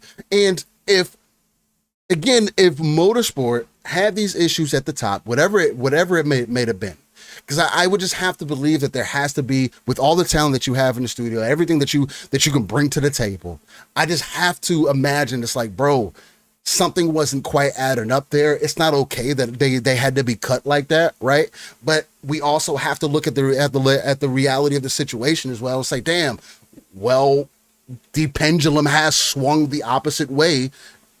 This is crazy because it's like, it's literally you becoming.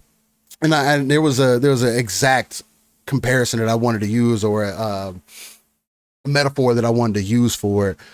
But the thing that you created became better and more consistent than you were. As far as Horizon, the Motorsport, right? It became like the scale started weighing heavily in the opposite direction. So now, again, people are looking at Motorsport more critically. Now there is more competition. Now there are other things that you got to add on. And if you don't deliver, seemingly, and again, I do not like people losing their jobs. I don't. I don't know what these people are going to do, whether AI is going to help do anything for that studio, or whether motorsport is ever going to come back as a standalone game. I do know their intention with this motorsport, and that's why they didn't put a number on it, was for it to be a more open thing. Now, what do they do? Does this team go to Horizon and figure out a way to combine the games together to now you just have an access hub? Horizon already does some of that. You'll have a loading screen that makes you travel to a different area. And boom, now you're in this area. Now you're doing rally racing. Oh, now you're doing this now you're in Hot Wheels. Now I could see them easily doing that same thing from motorsport and combining the games together, right? You mentioned that, I've mentioned that. I think that is the ultimate Forza experience. And do you need the rest of your motorsport team to possibly create that? I think you could, right? To make the best Horizon 6 you could possibly make. Because again, I want to be able to do Noah Hezi as an example. Something that has become popular in the Assetto Corsa, where we can flow, me and Pong can get online, we pick a map and we can flow through traffic and just have a good time and just, chill, listen to some music and be cutting in and out of traffic. Something like we were doing it in real life, except for with less of the hassle in us fearing to wreck our cars, right? It's a fun aspect. My main critique of Horizon as an example is, damn, why can't we have heavy traffic in the game to where it's more fun driving on the streets and you get people to be more active? And again, it's a community aspect of it, right? There's just certain aspects, and maybe that's something that this motorsport team can come over and help them create a better team and create a better version of Horizon. Because again, I also think Horizon 5 has reached its peak with 5. Again, they redid Hot Wheels. I think that shit is lame as hell to me. You just did it for your previous game. Why are we doing it for the next game? Because it was easy. It was something that you could probably directly, quote unquote easy. I don't want to just write it off like that. I dislike when other people do it. I don't want to just say, you just typed some things in and it worked. Nah, I get that you had to put effort and work into it, and I had fun with it and everything, but it's like, damn, you have been creative up to this point. How are you going to be creative now? And leaning on Japan, leaning on the Asian side of it to maybe going the street direction, I do think you'll need that turn 10 expertise to truly make that happen. That half your team need to be lost for it? I don't necessarily know, but at what point do you start evaluating things and saying, damn, if management is an issue, it always starts at the top. Again, Matt Booty, I think, should be more so the guy that's looked at more than anything, because you allowed this team, you went into these studios, you had faith in these directors for these games to get the product that you got. And you were satisfied with it. So again,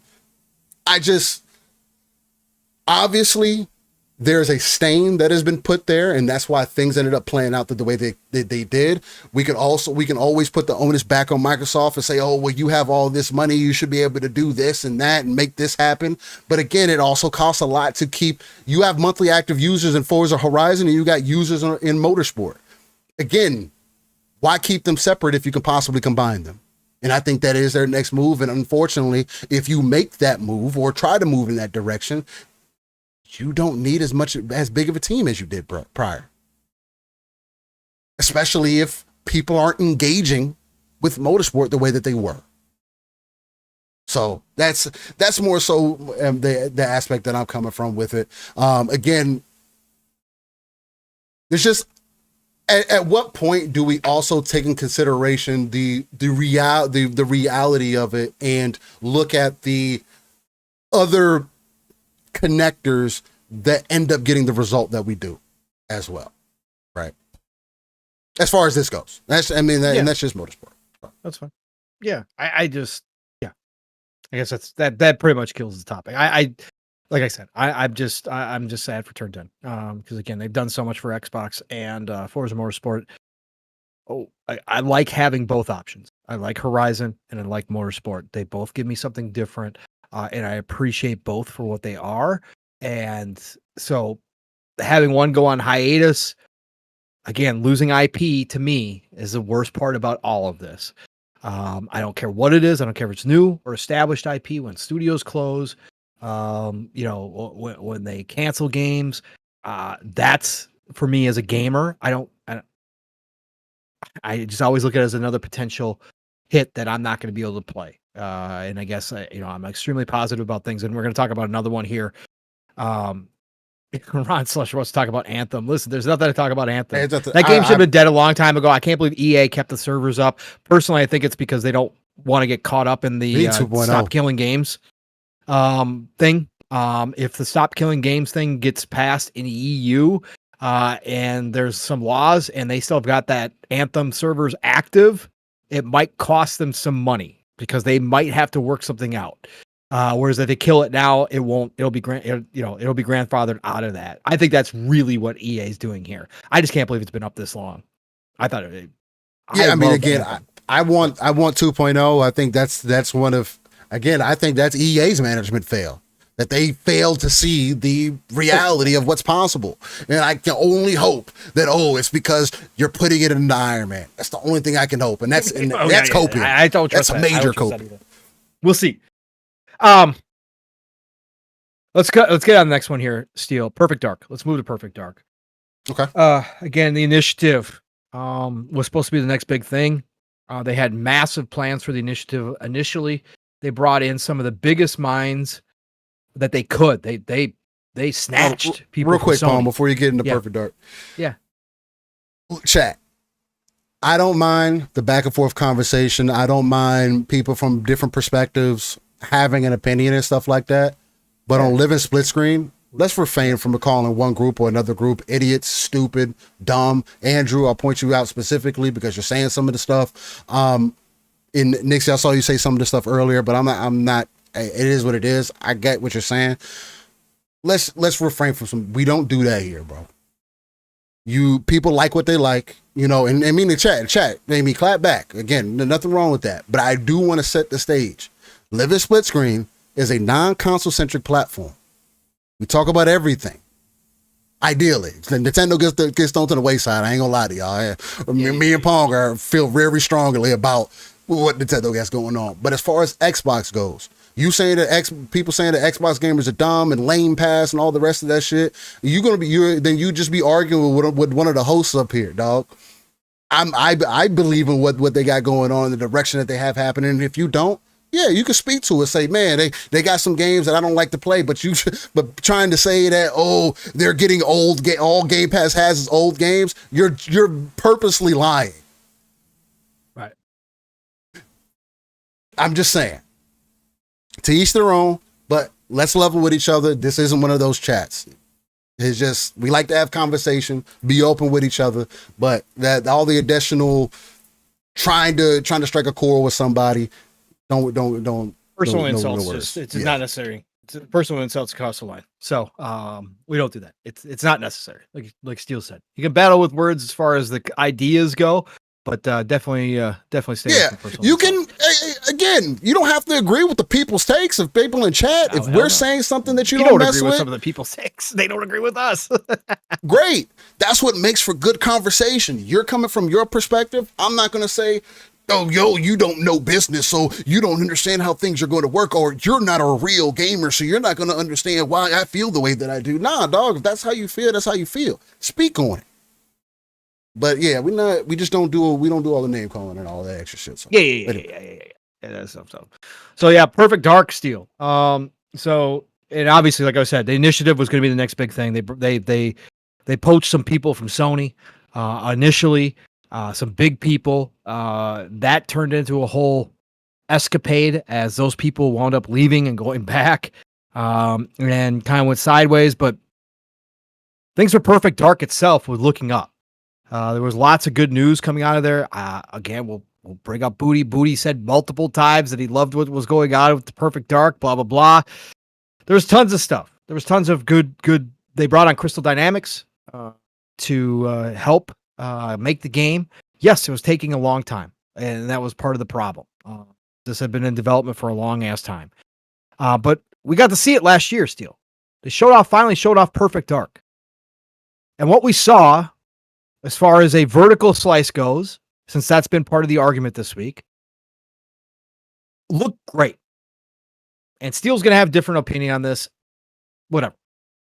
To those of us that like Perfect Dark, and if you're not old enough to remember how popular Perfect Dark was, that's okay too. But Perfect Dark was massive. Joanna Dark was an icon. Still is an icon. People still know Joanna Dark. To see Perfect Dark returning in the form that it was as a spy, sci-fi type game, which we don't get enough of, espionage, Deus Ex style, we don't get enough of those games at all. What they showed us in that vertical slice was exactly what those of us wanted. It was beautiful. Even if now we've come to find out that parts of it, now some people are claiming it was all fake. Developers come out and clarified that it was definitely not all fake, that they definitely had the level set up specifically to be played a certain way, that some of the stuff was not in game, but that the gameplay itself and the control was actually being done. But that you had to play that level a specific style for it to work properly, because obviously the AI and stuff were set up. This was a vertical slice, but it didn't look so outrageous. It wasn't like, you know, The Division, or it wasn't like Watch Dogs, and it's completely fake and didn't live up, you know, it wasn't going to live up to that. It didn't look outrageously great. It didn't look like, oh my God, this can't be done except for on next gen. It wasn't anything like that. It looked like a game that could be played today. Yeah. And I was excited for it. I was hyped for it. So were a lot of people. They got a massively good reaction out of that. In fact, there was a bunch of people who don't like Xbox that said that was the one game they were looking forward to. They did. I'm seeing a lot more people say that. This was the game that all of us were looking forward to from Perfect Dark. This was going to bring back, again, spy espionage, getting into that sci-fi realm, a little bit of futuristic stuff. Mm-hmm. We don't get those games anymore. We don't get enough of them. And so this was going to be a massive return. Well, Steele, this week, they closed the initiative and canceled the Perfect Dark. Quadruple A studio. Again, that was a fake quote, but yes, the quadruple. I had to bring it up too because it is funny. It is funny. Quadruple A studio. But it's canceled. It's no longer around. Again, this is what I just was talking about. And I will continue to talk about this when it comes to these times. Yes, the human factor of people losing their job sucks. It happens in every industry. Again, I'll go back on my rants that I said before. For whatever reason, this industry likes to act like they're different from the rest of us out here in the world. They're not. Everybody that it works in the industry has to look over their shoulder constantly. Shit can go sideways at any time. Everybody who jumps into the gaming industry knows it's volatile. There's no way anybody that currently got let go thought this was a stable industry. Probably the most volatile. It's one of the most volatile. So yes, it sucks, right? It sucks. But to me, the loss of IP and the loss of talent and future IP from these studios that get closed down is where it hurts me as the gamer the most. This is where I go, this is no good, and I don't want this. So people, again, can say, oh, they were never going to make this game. This game was in development hell, which Jason Schreier confirmed that this game and Everwild were supposedly in development hell. Do I want another Redfall? Of course I don't want another Redfall. Of course not. I don't want another Redfall. But this was bringing back Steel from the closet. I talk about this all the time. All these big-time publishers and devs have these closets full of IP, and Steel doesn't like necessarily the nostalgia and all that kind of stuff, and he has his personal feelings about that. Some of us have rose-tinted glasses on when we talk about this shit. But we have all this fantastic IP that stops being used. Sony has a whole shitload. Xbox has a whole shitload. Okay? Of IP sitting there. They were going to bring one back, and it was in a genre that I get super excited for, and a lot of people get super excited for, and that's now gone. And it's probably never coming back again. It's probably going back into that closet forever at this point. It's in the Chamber of Secrets. Yeah, it's going to be. So for me, this hurts, Steel. And I'm very disappointed because, again, had they, even if you want to say this was just a vertical slice, that this wasn't all real, that some of it was, fake or whatever you want to, simulated or whatever you want to call it. Had they gotten close to what they showed us in that vertical slice, if the actual game that launched was close to that, not even exactly like that, if it was close to that steal, it would have been the exact game that I would have wanted from the Perfect Dark team to have Perfect Dark come back as an IP. That would have been it. I would have been all over this. So I look at that. Again, if you want to say it was never going to be that, I can't change your mind. Just like you're not going to change my mind, because we're never going to know. We're never going to find out. So neither one of us are ever going to be right. So again, I get that side, but for me, it was exactly what I was looking for. Steel, what do you think about Perfect Dark and the initiative closing, sir? I'll start with what I saw from Perfect Dark. I will say definitely impressed me for when I first saw it, because again, I'm not someone who has a history with Perfect Dark like some others do, seemingly from my opinion is worth more, right? I got a lot more hours than you. Maybe. Although I would say it seemingly just hasn't done the greatest over the years, hasn't aged well for people, and maybe the new one would have. So we'll see. Hey, nobody back in the day was asking to play Perfect Dark when I was coming up on Nintendo 64. Not you, little kid. But those of us that knew. Nobody wanted to play that. Mirror's Edge was better. Wait, when did Perfect Dark launch? Hold on. I think that was 2003. Perfect Dark N64. No, it had to have been sooner. 2000. How old were you, Steel? I was exactly 8 years old. Okay, so you had no clue as to what was going on. I would have been eight going on to be 10. You have no idea how big. You have no idea how big Perfect Dark was. Oh yeah, I would have been 8 going on. 8 through the ages of 8 through 10. Nobody asked to play Perfect Dark. Yeah. So your little kid group weren't playing Perfect Dark. Got it. Okay. We were playing all the better games. Overrated IP. We're playing all the better games that are out there. Hey man, people don't like Perfect Dark like that. They just cat for it. I think Mirror's Edge might be the better game. No. Oh my god. Stop. I never played Mirror's Edge either. So, but for me, I say it in jest, and I also say in one. Well, again, let me get back on point.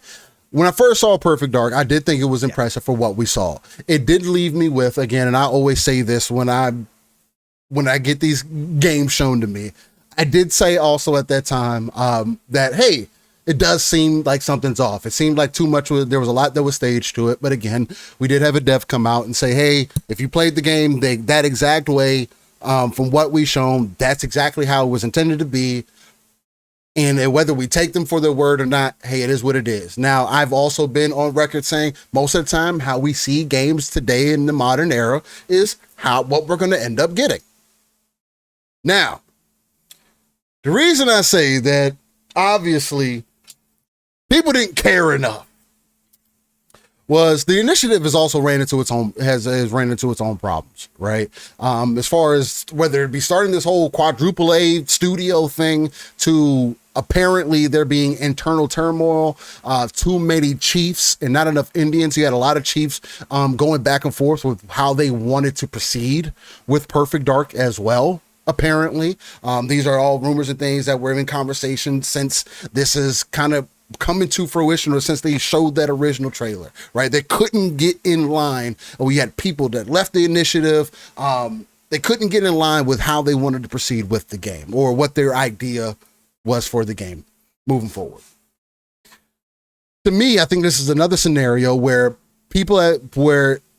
because of management, this was going to be another game where you're going to have to spend hundreds of millions of dollars to get out of the door, and the game wasn't going to be ready anytime soon. And with that, as much people may have wanted Perfect Dark to come back to reality. Oops, there goes gravity. Sorry, I had to throw that in there.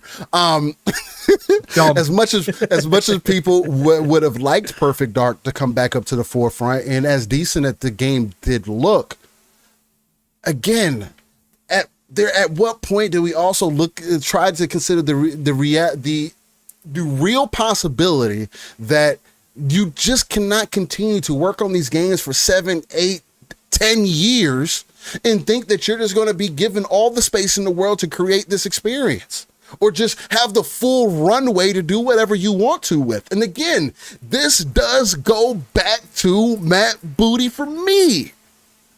Because back when everything were getting spin up, and I know they were just starting to get traction. They got people up under them. They finally had an idea.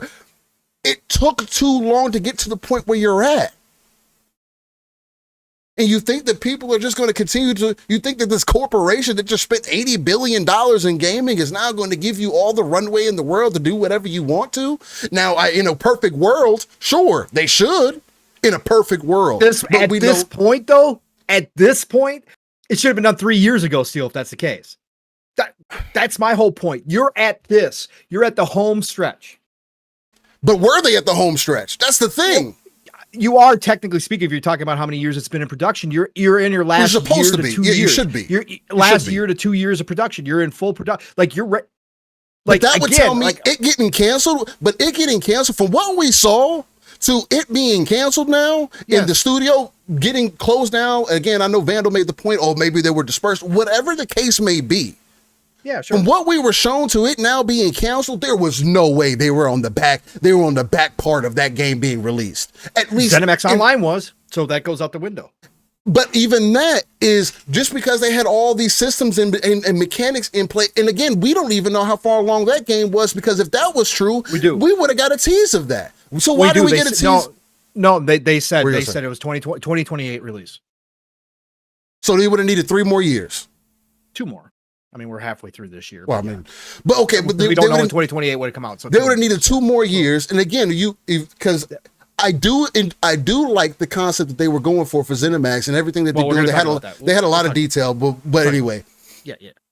But I do think it is another plain example of, how long is it going to take you to develop this? Us not knowing shit. Point blank. But then why get to this point? Why allow it to get to this point still? That's the problem. That's the problem that Microsoft has with management. Right, but that's what I'm saying. But that it couldn't have been. It couldn't have been. It was if it wasn't in a saving spot. This is a game. Wasn't new. It's not like I just teased it last year. You teased this a few years ago. Oh, of course. Yeah.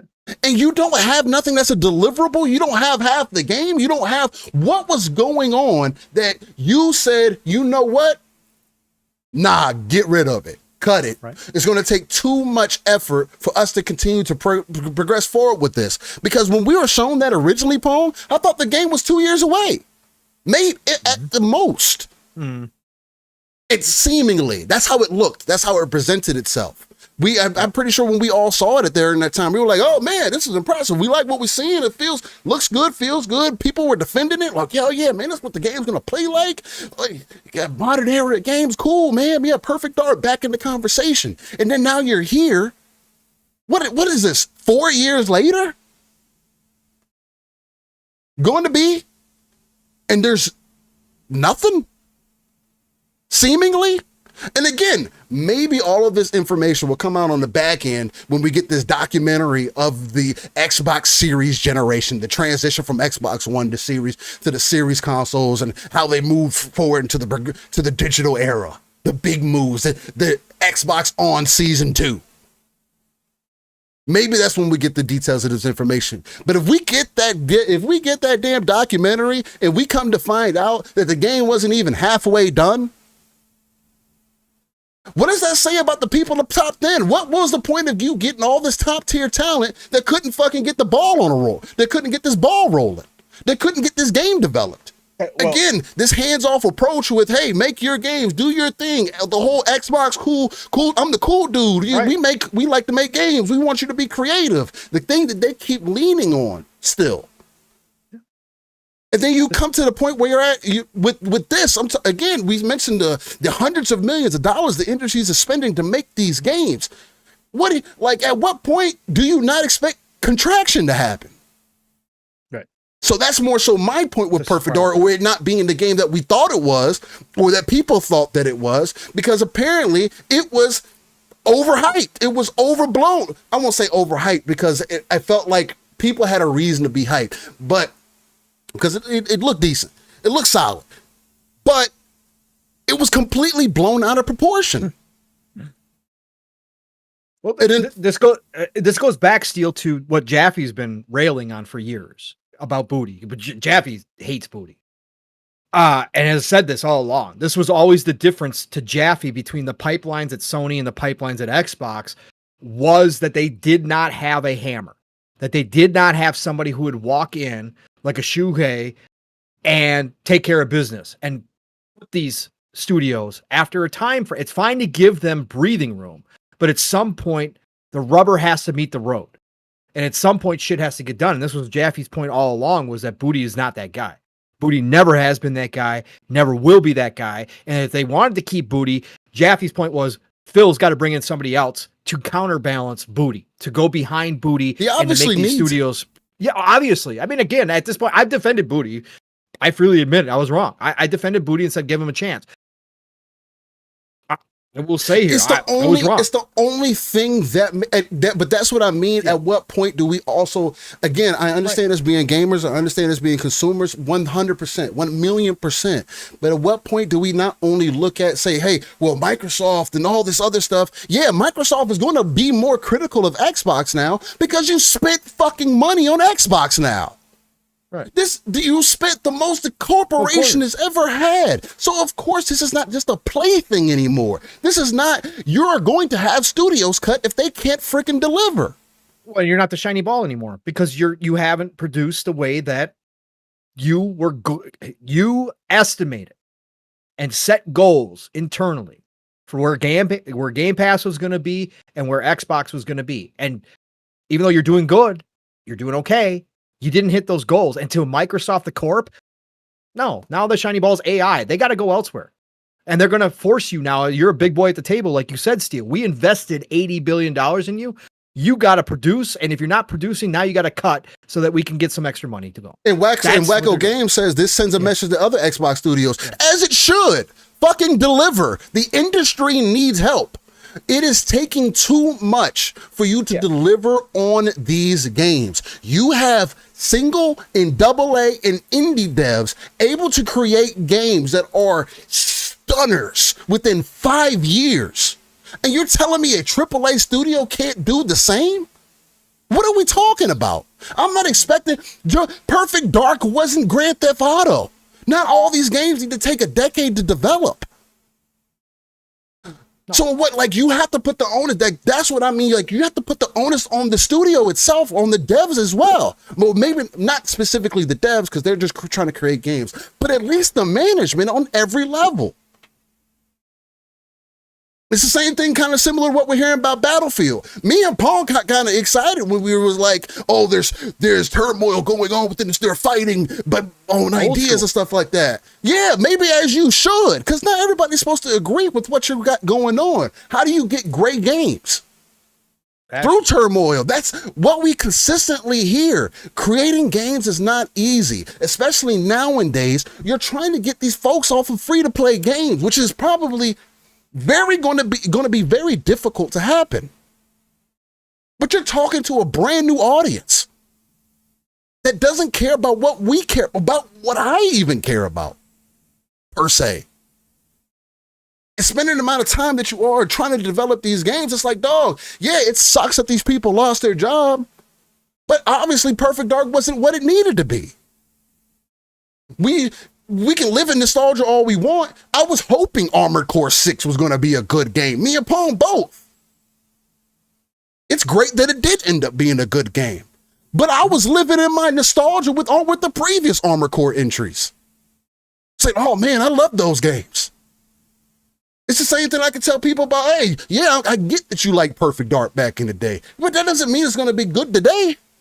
Especially with everything that has gone into it. Yeah, one presentation made it seem like it would be, but that's what you got to go by, Steele. But that's what you got to go by. That's what we do as gamers until we actually get to play the games or demo them or actually have to buy them or get them in our hands. We have to go by what we see, right? And again, of course, nobody's ever going to know. This game isn't going to come out. We'll never know what it was going to be or how it would all turn out. That's the shitty part. That's where I get the most disappointed. That's where I get the most frustrated, is that they're never given a chance, right? And so for me, Perfect Dark represented a return to a genre that's underrepresented, and it looked great. It looked like they were hitting all the marks and notes that I would want to see. Could it have completely come out and been Redfall? Absolutely. Had it done that, would I have been here going, how the hell did you guys release this shit again after Redfall? Absolutely, I would have been doing that exactly that same talk. But just off of what we saw, I can't say that. Off of what we saw, it was exciting. And like I said, to me, understand the business, of course I can understand why they cut it. Of course, if all this shit's going on internally and they're having problems getting these games out and it's not as far as long as it obviously should have been at this point, and you got to make a tough choice. Yes, it makes sense to look at that studio and go, you guys didn't do it. It's done. We're cutting it off now. But as the gamer, I go, you've gone this freaking far. You've allowed other teams to go this much time to go this far and put out their games. Why this one? Right? That's what I say. But to me, that's what would tell me, like, damn, was it that far off that it couldn't that you couldn't have pushed it? No, because still you have this obvious requirement from Microsoft to make cuts. So that is looming over the top of all of this, where they had a directive to obviously reach a certain dollar amount of cuts, and Phil had to do it. And so if you're underneath that gun from the corp, then yeah, you're going to make these types of cuts. Then no, you're not going to give that team that time. You're going to look at it and say, guys just missed it. You guys missed it. Deadline's gone. I mean, but the opposite side could be that, hey, you gave us this timeline previously. Sure. You said you would be here by this timeline. Sure. You didn't make this timeline. You think I'm going to believe you now that you're telling me, oh, we need another couple years, that you think I'm going to believe that you're going to make that timeline now? So yeah, if I got to make a decision now, you made it easy for me, because it's hard for me to believe you now. Because now you've been turned into a decade-long production. That's not what this was supposed to be. Seemingly. I agree. I agree. And again, we'll never know full stories unless, somebody does an expose, unless somebody comes out and talks. But yes, it could be that. Absolutely, Steve. Of course it could.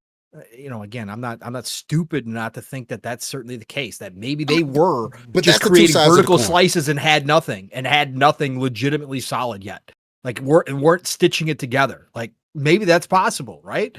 So yeah, I don't know. And like El Needy mentions in chat, because that is something else that came up this week. He said John Romero's game hit all their timelines and still got cut. Right. And ZeniMax Online was seemingly on target with theirs. They knew that was going to be a longer game because they had to build an entire engine for that game. So yes, that's where it goes sideways for me, Steel, is because not all these decisions seemingly were because of that. Like there was some stuff that was supposedly going good that still got cut, right? So it's tough, man. It's like because we lack so much information about what goes on internally. Again, this is why I want games to be more like movies, because at least at that point you could kind of have a better understanding. Oh, well, there's more accountability there.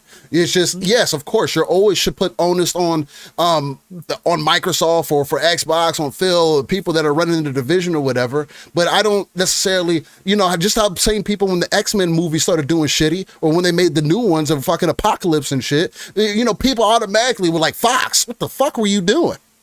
You know what I mean? So it's kind of similar in the way here, where it's like, damn, I wish I had that additional information so I can actually say, bro, who's the accountable party in this circumstance?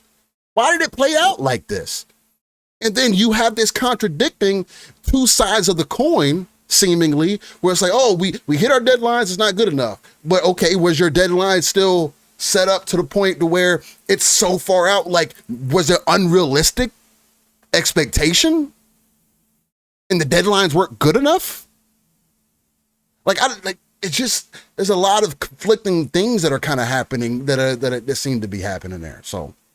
Yeah, weird, man. No, it is weird. Like I said, I've always said that. I wish we had more information from the inside, but this is what makes every conversation equally Desert. I don't mean I want games to be more like movies and that. What I mean is the industry, as far as pulling back the curtain and being when you hear about a movie's development, you hear about the money that got put into it, the directors that were behind it, the decisions that were made, and you don't have to wait for a documentary to hear these things. You find out about them pretty much in development, sure, through leakers or whatever else the case might be. So in some cases, like they do have with the Marvel movies. But I think one of the gaming's biggest problem and why they're able to do these things and have this absorbent cost is because people aren't made aware. And yeah, we do have people like Jason Schreier who do a little bit of that work. That's why it's kind of difficult for me to completely put the man down, because he does do some work. You know what I'm saying? It's journalism, quote unquote, and he does again, and that's why we've everything is devs good, upper management all bad, and it's always not always never the devs' that's fault. not always It's not always the case. No, it's definitely not. So it's like for this again, I think it is another prime opportunity. Whether you're looking at motorsport, where you're looking at this stuff with Perfect Dark, or you look at stuff with Fable back in the day, whatever that you're looking at. It would be ideal for us to just have a little, and again, maybe I'm asking for a lot as the consumer. I don't think so, because you're asking me to spend $80 for these games now, right? So show me why they're valuable then.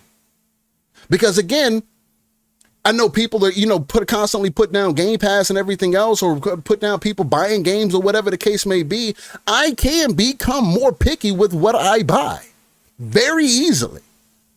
If I didn't have Game Pass, I would be more picky with what I bought in that example. So, but anyway, what was the next one on that list? Well, let's do Everwild quick, and then we'll get into Everwild. Okay. Let's get into Everwild. All right. I don't have, I've given Rare smoke. So Everwild has been in production for over 10 years. I think this is 100% Everwild, by the way. Just rare. This is 100% rare. And that's where I'm going to go. So this has been in production. Like the initial showing, I really enjoyed. I thought the art direction was fantastic. I thought it was gorgeous. Again, I like lots of different styles of artistic art. So when I saw it, I thought it was beautiful. And this idea that you were, whether tropey or not, but that you were going to do, bring nature healing, right? Heal nature in this world, or whatever they were going to do at that time. That was their original concept. Right. Okay, that's all cool with me. Like I could have totally used a chill game, bro. Like I like chill games. Like I don't need constant action, chilling out with nature, chilling out with animals. The giant catfish or whatever that opened its mouth and all the baby fish came out, or the tadpoles came out. Like that was dope to me. That's straight out of an anime style movie. Like I thought that looked great. So I was excited for Everwild originally, but obviously as time went by, we found out that they really didn't have a game. They had a bunch of pictures in their head that they animated that they knew maybe they could make something of, but they couldn't. They went through, I think, at least 2 directors. I want to say at least 2 directors. They restarted the game over and over again. Meanwhile, and I'm gonna talk about this because, again, you could do what you want to on social media. You are a free person. When you work for a corporation or you work for a company, you are representative of that company, whether you're posting personal stuff or you're posting business stuff. When you are at a studio like Rare and you've got Sea of Thieves, your golden ticket, and I do believe this was part of the problem, that Sea of Thieves became the golden ticket for the entirety of Rare. And a lot of people within that studio seem to feel like they could live off of that golden ticket forever. And obviously in this industry, that doesn't work no matter how big. I mean, You got your Fortnites, you got your Grand Theft Autos. Okay, those are the unicorns, right? But we even see Call of Duty getting cuts this week. Call of Duty's a moneymaker. Not hand over fist. They can take the cuts.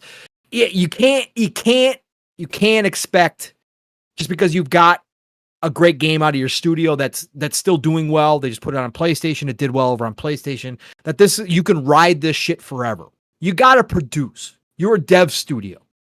But when you are on social media and the leadership team over Everwild is posting weekly barbecues or dances, or they're posting more about their brand new solar panels that they just heavily invested in that costed a shit ton of money, or you're posting pictures from the deck drinking on your afternoon lunch break and how sunny and nice the weather is, when you are known to have an idea that has been relaunched multiple times and you still don't know what that fucking game is, and these are the types of posts as the leadership team you're making, I gotta question you.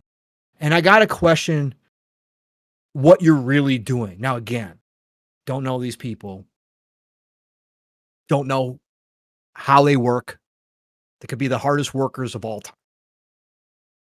You give off the impression that the game that you're making is second to your lifestyle. And to me, that's what's been lost in this industry in a lot of ways, especially the Western devs.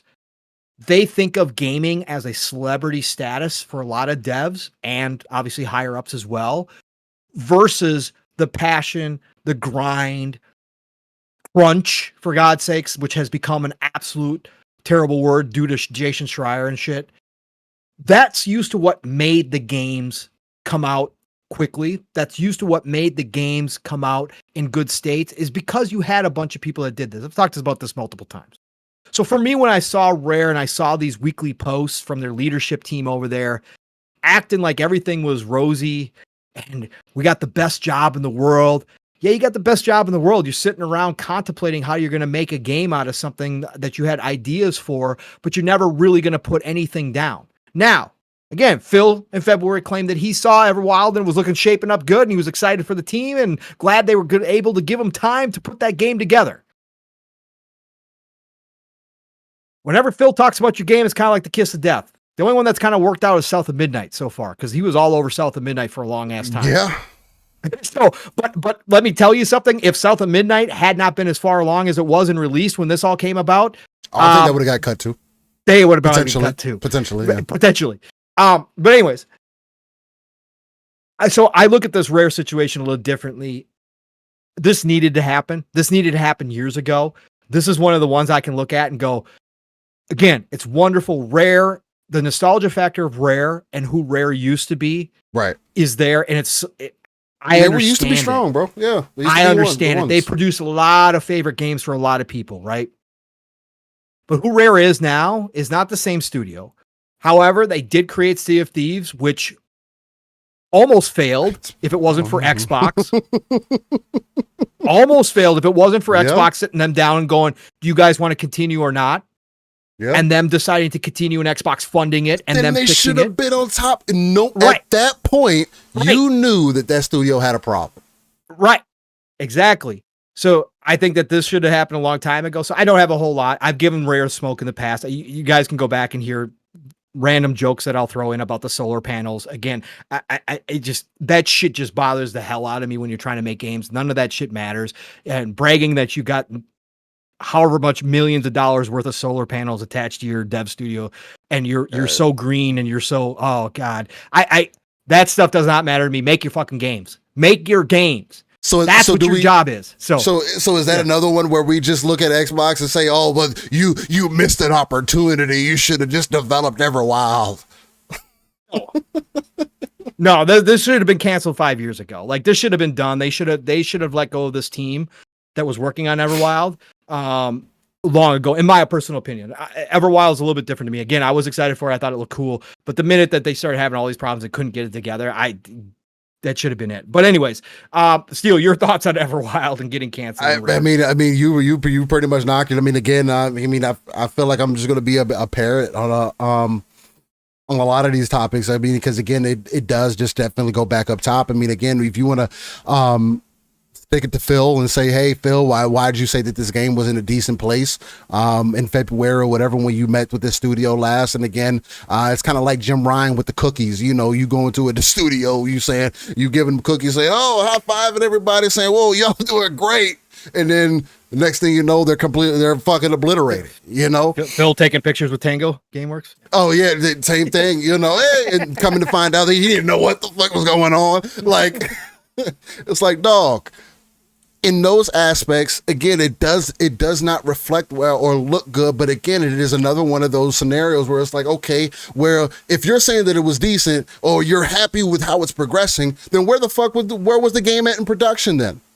And again, if it was that far along where you were satisfied with how well it was coming along, Why couldn't you push through it? And again, if this comes down to, hey, business is business, y'all got to make some cuts, you got to make a decision. Look, bro, this is what you get for having that hands-off approach. Right. This means this needed to be adjusted some time ago. You need to get in these studios and tell them that they need to get it together. But now Microsoft has to come to the forefront and tell, no, Phil, this ain't acceptable. We're not going to keep letting these teams develop games for decades thinking they can just have hundreds of $millions to support whatever they're doing. And then it doesn't do good in the age of social media where you're not showing shit about the game. You showed us essentially concept art. And shit, I mean, damn, at least it was visuals. Factions couldn't fucking give me that. And it was fucking based off of the regular game. Factions and all this.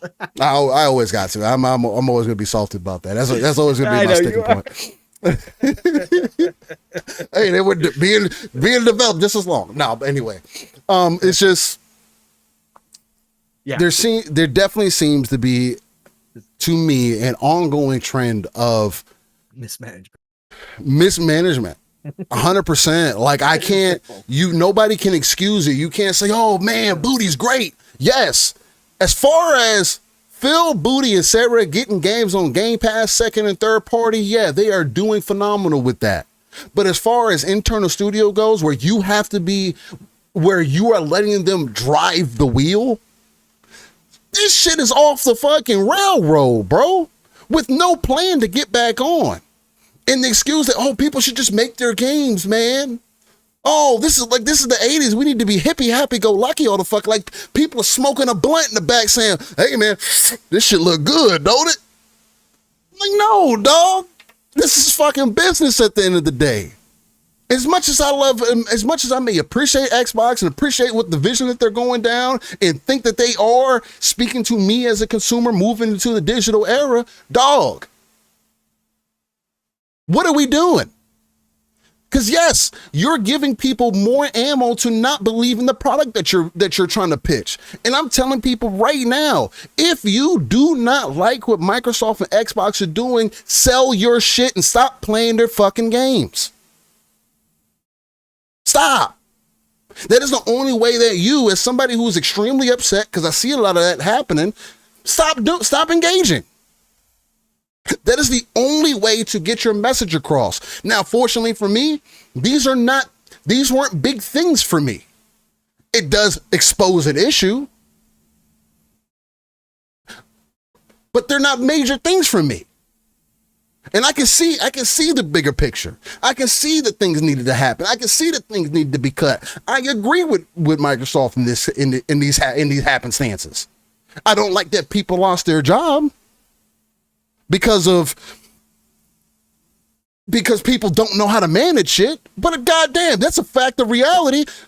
People got bad management across the board in every industry. I can't tell you a job that I've ever worked or been a part of, or a business structure that I've ever been a part of, where the person above me knew how to do my job better and knew more information than I did. But they had pull. This whole concept of failing upwards.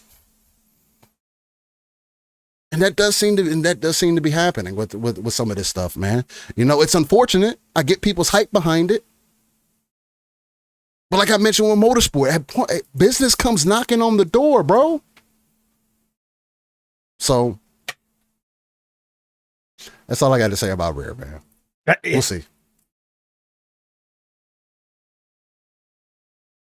Well, the guy said booty is good.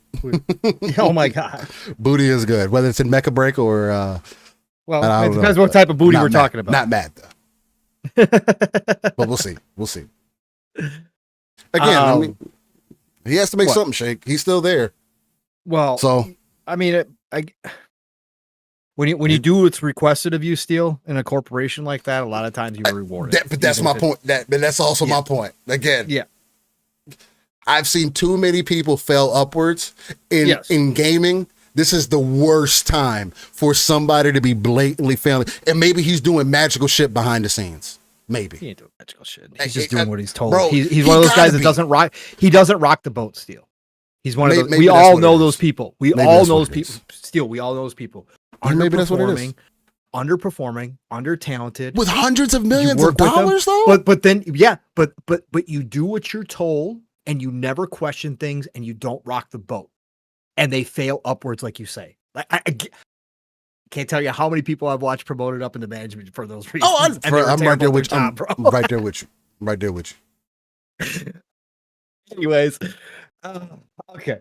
And again, I can say this about Booty because I protected him for a long time. Like I said, I admit my mistakes. I thought Booty had something, and to me now he doesn't. But anyways, last one I want to talk about on this whole Xbox thing, Steel, is the ZeniMax online, and I'm gonna get a little bit into the details because we did get the details, like I said. So again, this was one of my most anticipated games, simply because of their history with Elder Scrolls Online. We didn't know what this was. Again, if you guys go back and remember, we've been talking about this game forever because there was smoke about this game. And we also have, I'll say, firsthand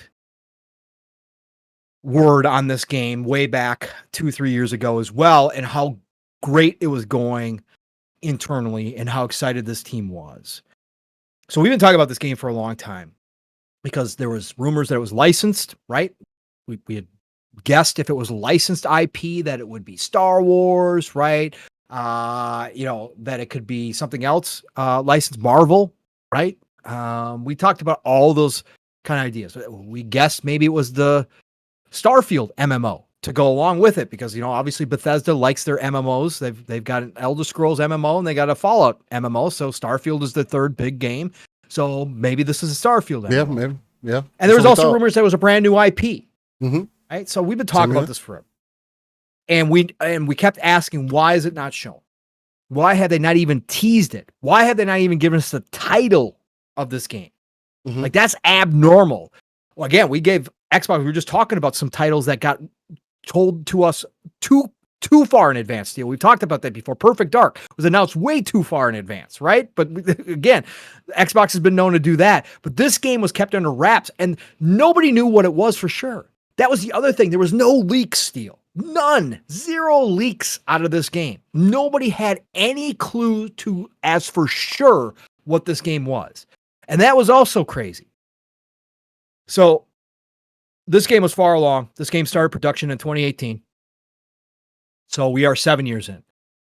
Now, compared to the other games that we just talked about, and again, we will never know until the full story is told, if it's ever told. We will never know unless we see some gameplay, which may get leaked at some point from this game because of how far along it was. Again, Phil was playing this game. Again, Phil's now the kiss of death on everything, but he was playing this game, and there was a time that Phil was missing a meeting because he could not stop playing this game, is the story. So, but now we're getting word. Huh? I said that's what the story is. That's what the story is. We get a lot of stories. Again, the kiss of death. So this is Project Blackbird. This was the brand new MMO RPG from ZeniMax Online. We got some great details now. So it's slowly trickled out, and then I'll give credit where credit's due here in a second. But first of all, IGN had some details come out. Bloomberg got some details come out. So Clobriel had posted the project at ZeniMax Online was a third-person online looter shooter, not unlike Destiny. It had a sci-fi noir aesthetic similar to films like Blade Runner and placed a heavy emphasis on vertical movement. We also got word that think of the Fifth Element size city. If you guys are Fifth Element fans, the movie. Of course, a lot of us are. Bruce Willis. My God. Okay, anyways. Think about the city. Yeah. They were talking about that's how big it was, right?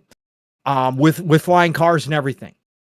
Okay, all that right there, you're already speaking my language. Again, noir, sci-fi, a genre we don't have a whole lot of. It's underrepresented. Blade Runner style games, underrepresented in my opinion. We don't get them, especially AAA stuff. There's a lot of AA and indie stuff that explore that, but we don't get anything big AAA. This is 7 years in production. from an online studio that knows what they're doing in that space. Sure, Elder Scrolls Online has had its problems, for sure. They screwed up the community a couple times. They've made some bad mistakes, but they did make that game the biggest MMO in the console space in history. Elder Scrolls, yeah. They know what they're doing. Okay, they know what they're doing.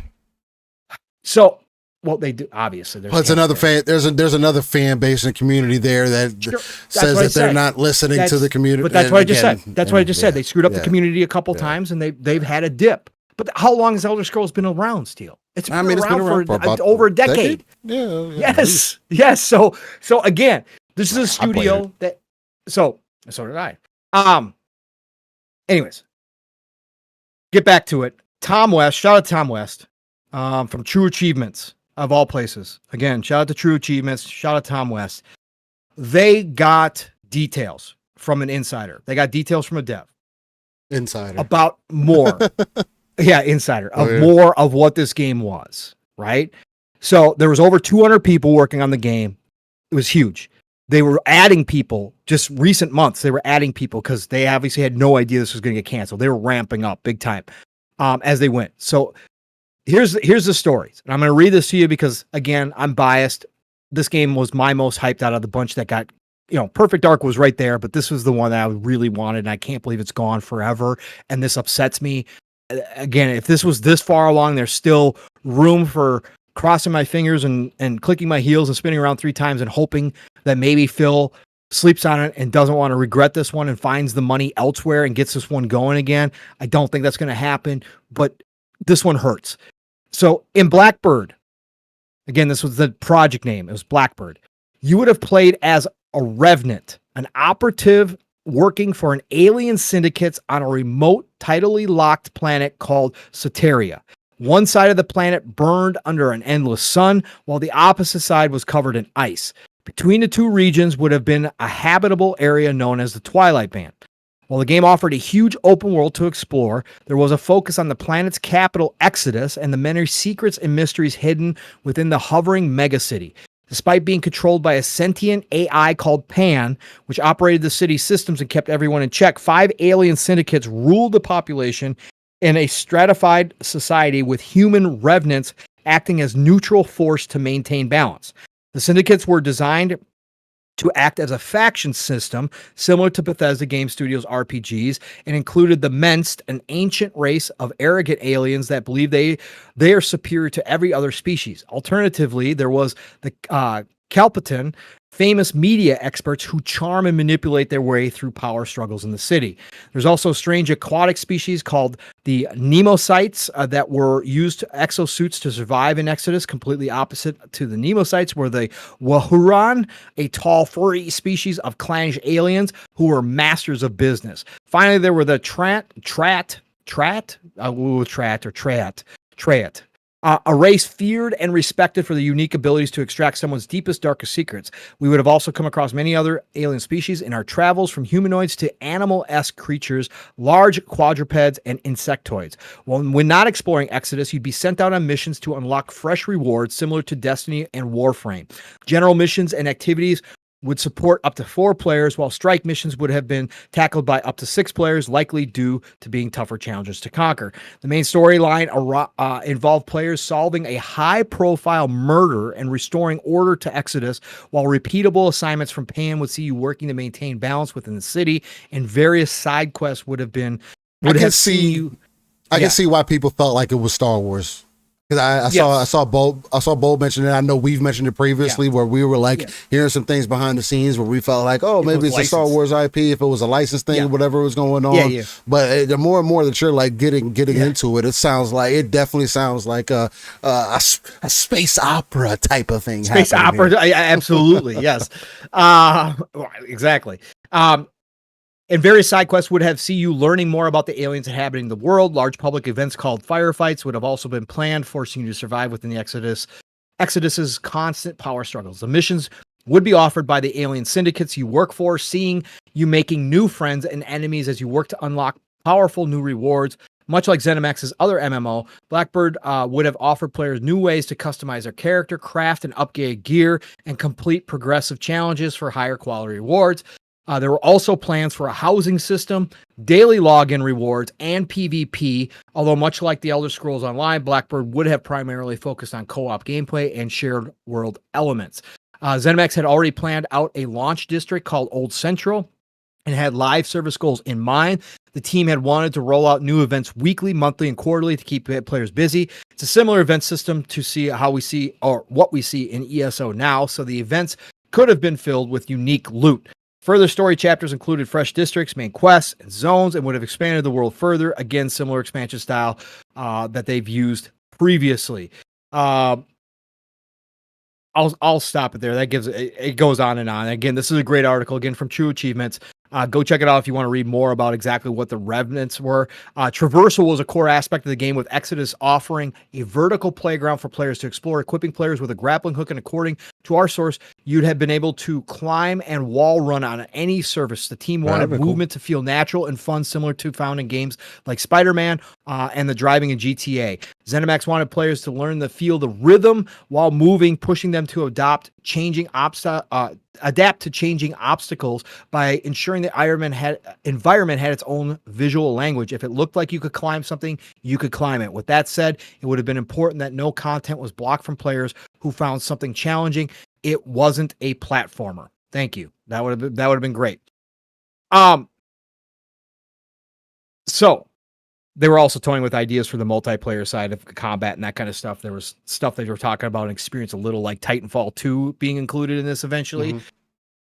This obviously, Steel, was a massive project. This was sounds like it. This is a pinnacle project, right? This is something like ZeniMax Online is already established because of Elder Scrolls Online. People know them because they've been at the game, yeah. Mm-hmm. That's their game. It's been over a decade.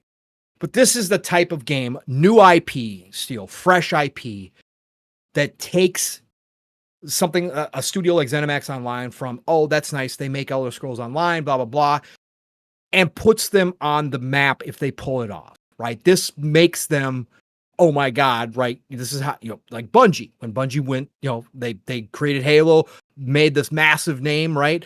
Halo was what they were known for. They left Xbox, and then they went out and formed Destiny. Well, the rest is history there, but obviously Destiny, Bungie was already on the map, but Destiny took them to another level as an independent studio. ZeniMax Online, this would have made their name big. This is massive. This is a huge undertaking. They created a whole new engine for this game because obviously with the traversal and that kind of stuff that they were looking for, they didn't have the Elder Scrolls engine wasn't going to do it. Creation, that wasn't going to happen. So they went with their own engine. Hearing all this, Steel, looter shooter, obviously going to be third person, crafting gear, all the stuff you expect out of MMOs. In this new IP, in this cool ass world, it sounds like with alien syndicates and all that shit, trying to solve a murder. How cool is that for an MMO? That's dope as hell. Trying to solve a murder, which is the main storyline. Yeah. Like this is heartbreaking to me. This is like absolutely devastating to me that this game is not going to go. But just your general thoughts, Steel, here on ZeniMax Online's game being canceled, Project Blackbird no longer. From what you hear, Steel, what do you think about this one? It sounds like it was going to be extremely exciting. It sounds like it could have possibly been a really good, really dope and good game, especially moving into this next era. I felt like, especially coming off the heels of Starfield, it would have lined up. It would have made sense, right? It wouldn't necessarily been maybe the Starfield MMO everybody was looking for, but again, leaning into that Destiny-esque of it, side of it, and making it next level. I think it would have definitely fit what they possibly have needed. Again, Elder Scrolls Online, I feel like they have to be a solid studio in my thoughts. I mean, again, that was my first true foray into a Bethesda styled game, and what I could expect of them. I enjoyed my time with Elder Scrolls Online very, very early on, and I had faith that they could possibly create this next project and it be successful for whatever it was, whether it had been more Star Wars-esque, whether it had been exactly what Pawn described here. Again, having the different factions and having the way that it would have been approached. I mean, again, they have a lot of detail here as far as how they wanted to approach the game. The only thing that I will say as far as MMOs go, it takes a lot to get those games running. and to get those games at a point where they will be set up for success. Right now, I would lean on the fact that I would think that the Cinemax Online studio would have more skill than necessary to get that ball rolling and launch it in a successful way. But again, I feel like there had to be something else that was off, because it is a huge gamble. MMOs are extremely huge gamble. And was the entire team going to be shifted over to work on this game, or to completely support this game? Were they going to stop support for Elder Scrolls Online? I think at this point you need to start looking at something, a wind down period for that game. But again, if they're going to continue, they just talked about DLC at the most recent show. Mm-hmm. During Summer Games Fest. So it's like, it doesn't seem like that game is slowing down. So maybe were all their ducks not in a row? Did they not have everything in the same basket? I mean, again, from what Pong detailed here, they have a lot of detail to discuss and talk about. And maybe this was just conceptual stuff, idea, top level. But again, we know that they have been working on it for quite some time in the background. So are you saying that up front there wasn't a starting experience for people to jump into, or there wasn't enough of it? You hear that Phil was playing the game and he was addicted to it, or whatever the case may be. I mean, again, obviously there was something there. Or again, was this another moment to where, because you know what it's going to take to run another MMO in side by side, something that you're still supporting without a path of ending, you can't blow out the studio more. You can't add more talent to the studio, because obviously you're trying to make cuts. And if adding more talent was going to be what you needed in order to support 2 MMOs, then maybe that's why they had to make the choice. Now, does that mean that this game can't come back later? It could. Will it? Probably not. Okay. Again, I mean, you're already trying to create one of the most difficult games to make. Again, the fact that Dune Awakening even is getting the traction that it is I think is significant for me, and it's doing decently. People are enjoying the game for what it was. And again, it's another attention grabber. So it's like, I don't know necessarily. Again, this is another one of those. Phil telling me that he was playing the game. I mean, if Phil has said this again at this point about a lot of games, he was playing Scalebound, and they said it was in a decent spot back when Scalebound was being talked about. Come to find out that Platinum Games was leading them on. I don't think that this necessarily was that same kind of situation, but damn. It's like things just seemingly aren't starting to add up, or maybe this is going to be another one of those missed opportunities that you go back and look at and say, damn, Microsoft, maybe this does, affect Phil's, the way Phil looks at things moving forward, to say, damn, well, if Microsoft didn't even like this one, and I thought this one was one I had a lot of faith in because I really liked what I was playing of it, then what are we doing? Or it needed more time. Maybe it was going to take another 3 to 4 years to create. And if we're not at a time where we can do that right now, because the future is so indecisive, we don't know what direction we can really take. And like Lydia says, Phil's a gamer. Can you blame him? No, I don't blame him. That's part of the reason why I like Phil. You know what I mean? Because he does represent as a gamer a lot of the time. I can only imagine being a dude in his position, having the type of choices that he's had to make. On one side, you've made an entire argument for Xbox existing to somebody who probably was telling you that it didn't need to, or to give him a reason to now having to make difficult decisions for games that could probably do something for your future. Because again, I don't think and again, maybe this is me just being from the outside looking in. I don't see Elder Scrolls Online being the thing that you can continuously count on moving into the future. And again, maybe I'm just disconnected and I haven't been playing it. But I see people in the community that be complaining about it, and they continue to get DLC. So it's just, I don't know. It's another one of those that's like, again, it's another game that I just do not have enough information on, except, I liked what I was playing of it, I was addicted to it, and then also not knowing how far along they were in development, and me knowing how much goes into making or having a better idea of what it takes to create an MMO and what you're going to be asking of the player, or at least from the development. So I don't know. It's surface level. Just add on though, because my guess on this one, Steel, is that it was pure money situation on this one, right? It had to be. Your point. To your point, it's a new IP, so there is no guarantee of success, no matter how good you think it is. We know how the struggle for new IP in the MMO space. There's no guarantee there. So you're already talking about a risk itself. But then the upkeep on an MMO, they absolutely know the cost of upkeep.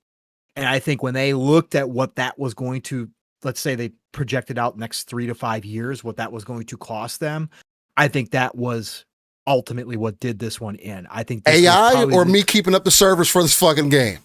Right. Exactly. And creating content, right? Because they know how much it costs to create content with ESO, right? And I said this on Thursday with Matt. I think this one was 1000% not quality control. I think money driven, legit 100%. Too much of what people are saying is all across the board, that everybody that looked at this game, touched this game in any way, shape, or form, thought they really had something. Like, this was a baby. This was a project coming together. This was something special, they thought internally.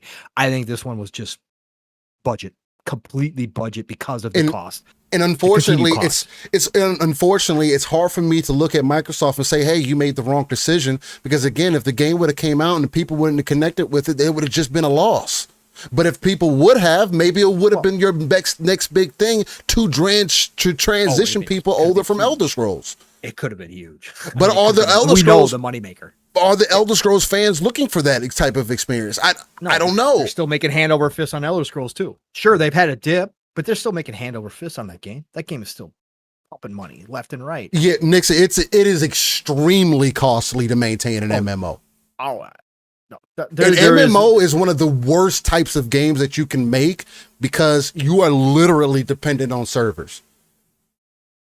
And all the other upkeep, keeping people consistently within that ecosystem, there's just a lot that goes into it. At least from my experience and things that I have researched and looked into, MMOs are like the last idea that people want to typically create.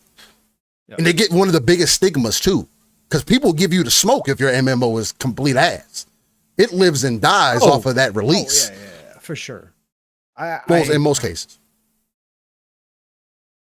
And ultimately, when it comes down to these big budget games like that, Steel, and even Perfect Dark being in production for as long as it had, and Everwild, when a company cancels a game like this before it launches, they get a full tax write off. Like, and again, I hate to talk about the business side, but that is the difference from the time when we talk about, oh my God, they were so close. I was talking about they're so close to the finish line. Let them come out. If it comes out and it fails, they can't take as big a write-off as they can canceling before it ever launches. Like, that's straight up a tax. That's a tax. Yeah. That's a tax code. So that is part of the decision-making process here too, on these games that have taken so long to get to this point. But man, just as a gamer, man, this one right here, this had all the, sounds like even though I say I don't have a time for MMOs like this, I said all along, if they were producing a Star Wars, I would make time for it as an MMO. But reading what this game was as a looter shooter, again, when you say looter shooter to me, if you nail it, Steel, like, I'm all in. Like, I don't care. And a looter shooter MMO? Oh, bro. Like, again, if you capture that, and the way it was set up with the alien factions and that kind of stuff, like, you've got me. And then this big futuristic city with verticality, and you're telling me I'm going to be able to wall climb on pretty much anything and use like, bro, the exploration just in the city alone, like, you got my imagination. Yeah. Yeah, it hurts. It hurts, man. It really hurts on this one. So I hope we do. It hurts me more the more we find out about it, and people say, well, you can't miss what you didn't have. Ron Slusher gave me that one this week, by the way. Shout out to Ron. He's in the chat. Ron, love you, brother. He tried to give me that one this week, and I go, bullshit. I could still miss something I never had. And I know it hurts the more details I get too, but I really do hope there are sometimes we get leaks of clips after a game's been canceled come out. And maybe we do. I want to see some visuals of what they were going for. I want to see what this was. I know it's going to hurt me more, but I need to see what they had because there was obviously enough where Phil was playing it. So anyways. And again, this is another one of those. I mean, you put all that work into it. I mean, it's not like ZeniMax Online is closed down. No, it's just this is not a focus for them anymore. So does this just get shelved for now and they maybe come back to it later? Maybe, but it being halted right now it's not going to be the same product later that it was today, that it could have been in more recent years. So it's already going to be debatable, you know. It sucks big time, man. It sucks. How are you surviving here, Steel? You want to? We can get into Battlefield, man. I know Nick wants to hear us talk about it. Okay. We will get into the Battlefield. We will get into Battlefield. And if you're cool, we can get into it. Okay. I also want to throw this out there real quick, just as a quick hitter, because I know I got again older fans of the series. Techland canceled 2 projects this week. Yes, but they laid off nobody. And they started up a new project, and they confirmed that they are working on a new Call of Juarez game coming back. Yo. Again, genre we don't have enough of. Westerns. Call of Juarez is awesome. They're backwards compatible, by the way. They play really well in the series. I don't know why I thought Call of Juarez was third person. Oh, bro. I don't know why I thought. I don't know why you thought that either. But Techland did confirm they're working on a new Call of Juarez game. I'm pumped about this shit. I'm pumped about that shit. That's and apparently it's actually really surprising about Techland.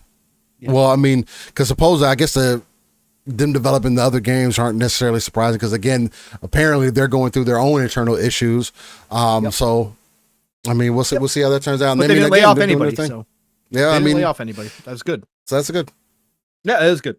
All right, let's touch on the Battlefield news. So. First of all, let's you had brought it up earlier, Steel. So I'm just gonna read a summary of it. This is from Battlefield Bulletin. They cover a lot of Battlefield news on X, Twitter. This came out of Ars Technica, and sources close to the upcoming Battlefield title have reported the project has faced cultural clashes, ballooning budgets, which is supposedly now $400 million now already. 400 million. Fucking Christ, bro. I mean, they've got 5 studios working on it.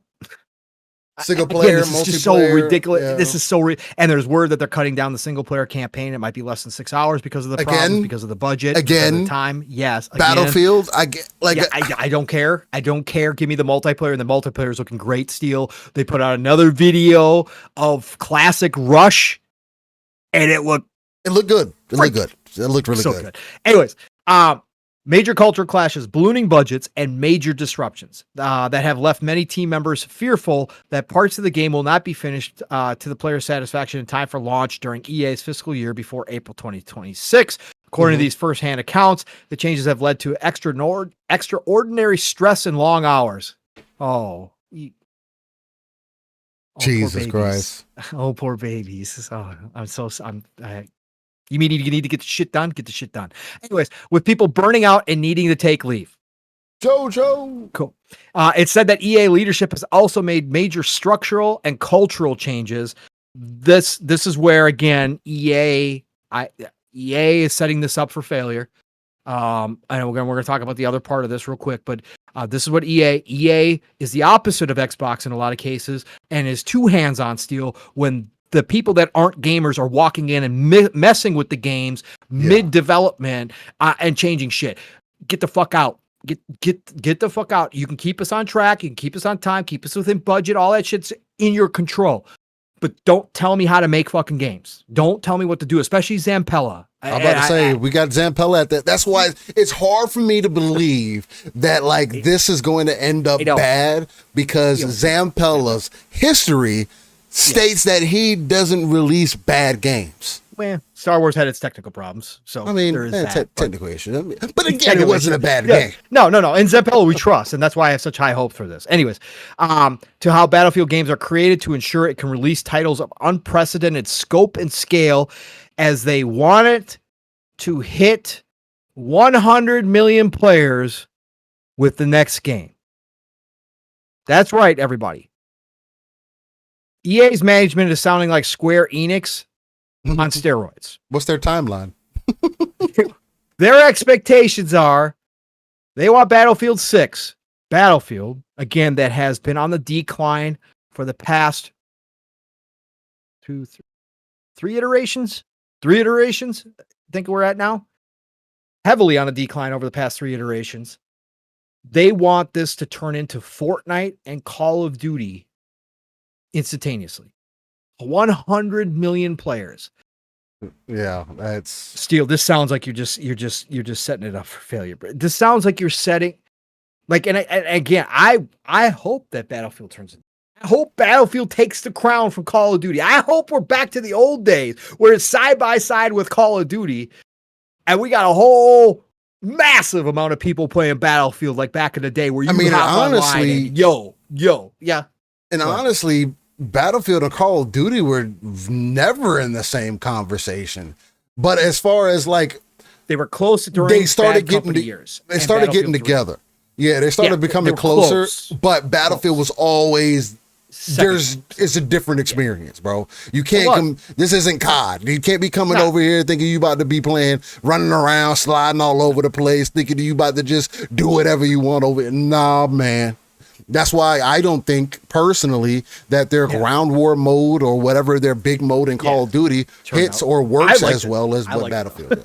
I mean, it could be enjoyable, but it's not Battlefield. It's like it's one of those things where you can tell that I see what you're trying to do, but you're not that, and you don't make me feel like I do when I play that. Right? Even 2042, I think hits it better than.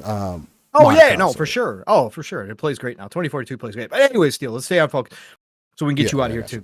But Battlefield. So again, Steel, we're talking about a $400 million budget. The word is that there's problems internally. Now, a lot of this stuff I read, like you talked about earlier, I had said to you in the DMs, I don't mind some of this stuff that they're talking about. I don't like the bigwigs coming down and trying to touch shit within the game. And I don't like that shit. But as far as like, oh, people are burning out, people are stressed out. Again, that's how diamonds are made. That's how the great games of the 360 and PS3 era were made. I don't mind that. I don't like to hear the $400 million budget. That's ridiculous to me. People stressed out when you had 400 M's already, and the game's doesn't have a timeline for release yet. Well, before April 2026, we know. So, anyways, it's coming soon. But anyways, I don't mind any of that. But then I hear EA setting them up for failure with, we're expecting, we'd like to see 100 million. When they say we would like to see 100 million, that's the expectations that the bigwigs are telling their shareholders. And this is where we wind up with these Square Enix type situations where no game was ever satisfactory to Square Enix, where the shareholders were never happy. Developers, games suffered. This is where we get EA canceling games like Anthem, not giving them a chance to succeed, pushing them out the door to failure, and then just dropping the ball. Not this time. Now with Zampella behind it, I don't think you can let this happen to Battlefield. So I hope, and I'm crossing my fingers still, that this is not ultimately what they're going to judge Battlefield 6 on. I would hope they would just simply judge it that they put out Battlefield 6 and the old school Battlefield players start to come back and go, this feels like Battlefield 3 or this feels like Battlefield 4. This is good. And they start seeing a return of the old players. They're not going to get 100 million. It's not going to be Fortnite. It's not going to be Call of Duty. But they see the return of the older players, and that starts a wave where Battlefield starts to regain what they've lost over, again, the past 3-4 iterations. That's what I hope this is judged on, so that Zampella can go, this is the win. We've got the formula back down again. We've got a handle on Battlefield now. We know what we're doing, and they can move forward and build upon that success off of 6. But to expect it to suddenly do those type of numbers is crazy. Steele, what are you thinking, man? I've talked long enough about this. What do you? I mean, to start off with, I think it's expecting for Battlefield to hit 100 million players just off the jump after it's had repetitive misses is completely off kilter. It again shows me that these people who are trying to think these things are completely out of scope, out of spectrum, and I do genuinely hope that Vincent Pella is fighting for the studio, trying to, tell these execs like, dog, like this was going to happen, but I think he's going to be successful, but I don't know if it's going to be necessarily at this level. Again, Call of Duty is once again on somewhat of a downturn. The new Black Ops is coming out and blackout mode and all that stuff. Who knows if that's going to hit the way that it needs to? But you are lining yourself up once again to potentially pull the curtain. Will pull the rug from under Call of Duty, right? Especially top of the year, you release in a decent state, which is another thing that's going to be extremely telling. You think you're going to reach 100 million players in spring? Yeah. What do we like? It'll be one thing, like maybe, hey, in a couple years or something like that. And maybe that is their timeline or whatever the case. And I know they're expecting to have a battle royale mode, kind of similar to what they had in 2042, maybe even expanding it out and all that good stuff. They're going to have more game modes. All that stuff is cool. But 2042 told us it was going to have a lot of this shit too. And as much as we enjoyed some of that, it released with a shit ton of issues. And yes, the Levolution is looking good. Well, it's not even Levolution anymore. The amount of destruction and everything, it looks like things are going exactly the way that they need to, and that the testers are providing good information, right? And I know somebody mentioned that in the chat earlier. Or what if it's the testers making them reevaluate things? You got Zampella at the helm, bro. At the end of the day, he has to make the decisions on what he feels like is the right or wrong way. And people can fight and go do whatever they need to. But ladies and gentlemen, maybe Battlefield needs to fight this time around.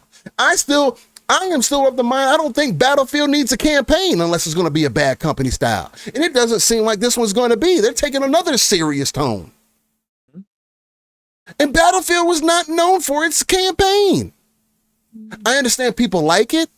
I understand some people were getting into it, but even when the previous one released, people were saying, "Oh man, this isn't good enough. It's short." Oh, so you're going to spend almost $500 million now for something again that you're not quite sure on, and maybe because there's multiple studios working on it together, maybe us hearing 400 million isn't as major, because they are all working on one project. But to me, outside looking in, looking at how all these other games are being made, bro, you telling me the destruction in this Battlefield costs this much money to get done? Yep. Like that's where the cost is gone? Or what has happened?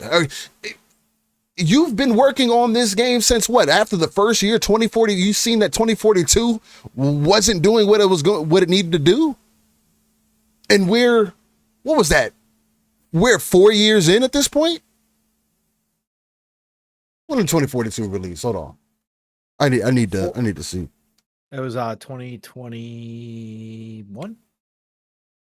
The game came out in 2021. So 4 years later, almost 5 years later, the game released came to a 6 out of 10, and 52% of people liked the game. Half the audience liked the fucking game. It plays so well now, but yeah.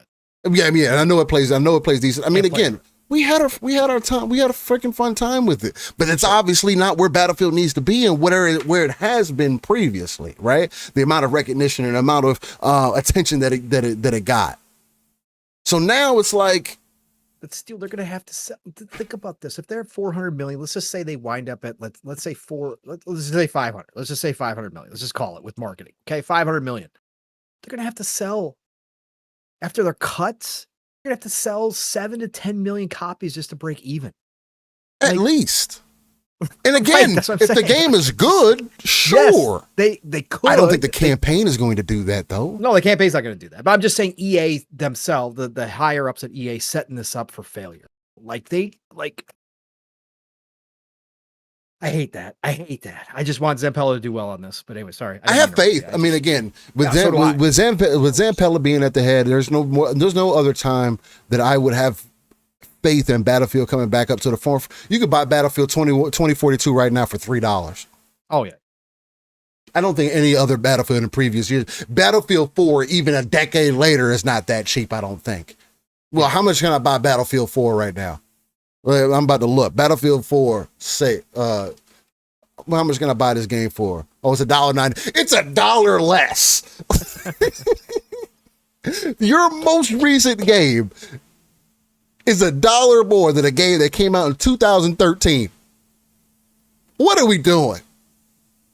It's actually, but I believe in what Zampella is going to be able to bring to the table. Yeah. I would just have to at this point. His record is completely undeniable. And if it's going to take a little bit of fighting, a little bit of infighting to get the direction exactly where he needs to be, I don't think necessarily see anything wrong with that, man. You have different people who have a different idea of what this IP or where this IP needs to be.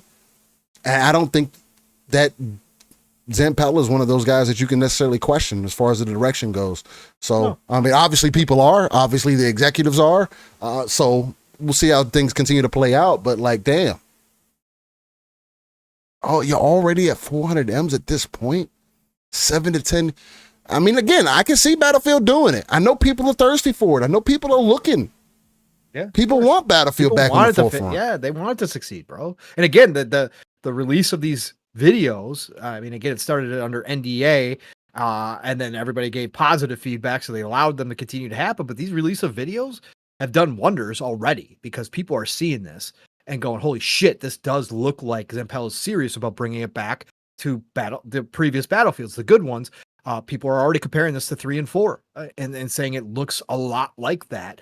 And that's all he needed to do. So if he pulls it off, people will come back. As long as the servers are working, as long as the problems out the gate are there, if they got again, 2042 didn't even have a scoreboard. I mean, but again, Paul, we're also, I mean, we also had some rumors and stuff behind that they're not doing the class thing again, potentially. Well, no, they're doing the class thing. They're just not locking the weapons to a class. So that was the big kerfuffle, is that as of right now, any class can use any weapon. See, and I need an understanding of what that means. Is that just a main weapon, like your primary weapon? Or does that mean that you can put an RPG on anybody, that you can put a sniper on anybody, that you can do? Yes. And that's a problem. So that, because the old school battle fans, us old school battle fans, that made the classes more unique. That made the classes more specialized by having certain weapons locked, because that meant that not everybody could pick up a sniper rifle. That meant that you had to play, obviously, scout. I mean, I'm cool with like picking one up off the floor. Right. Like, I don't even want to change whole kits like they used to be. Like, I would be cool with that concept, but like, sure. But no. Just leaving everything open again, bro. Like,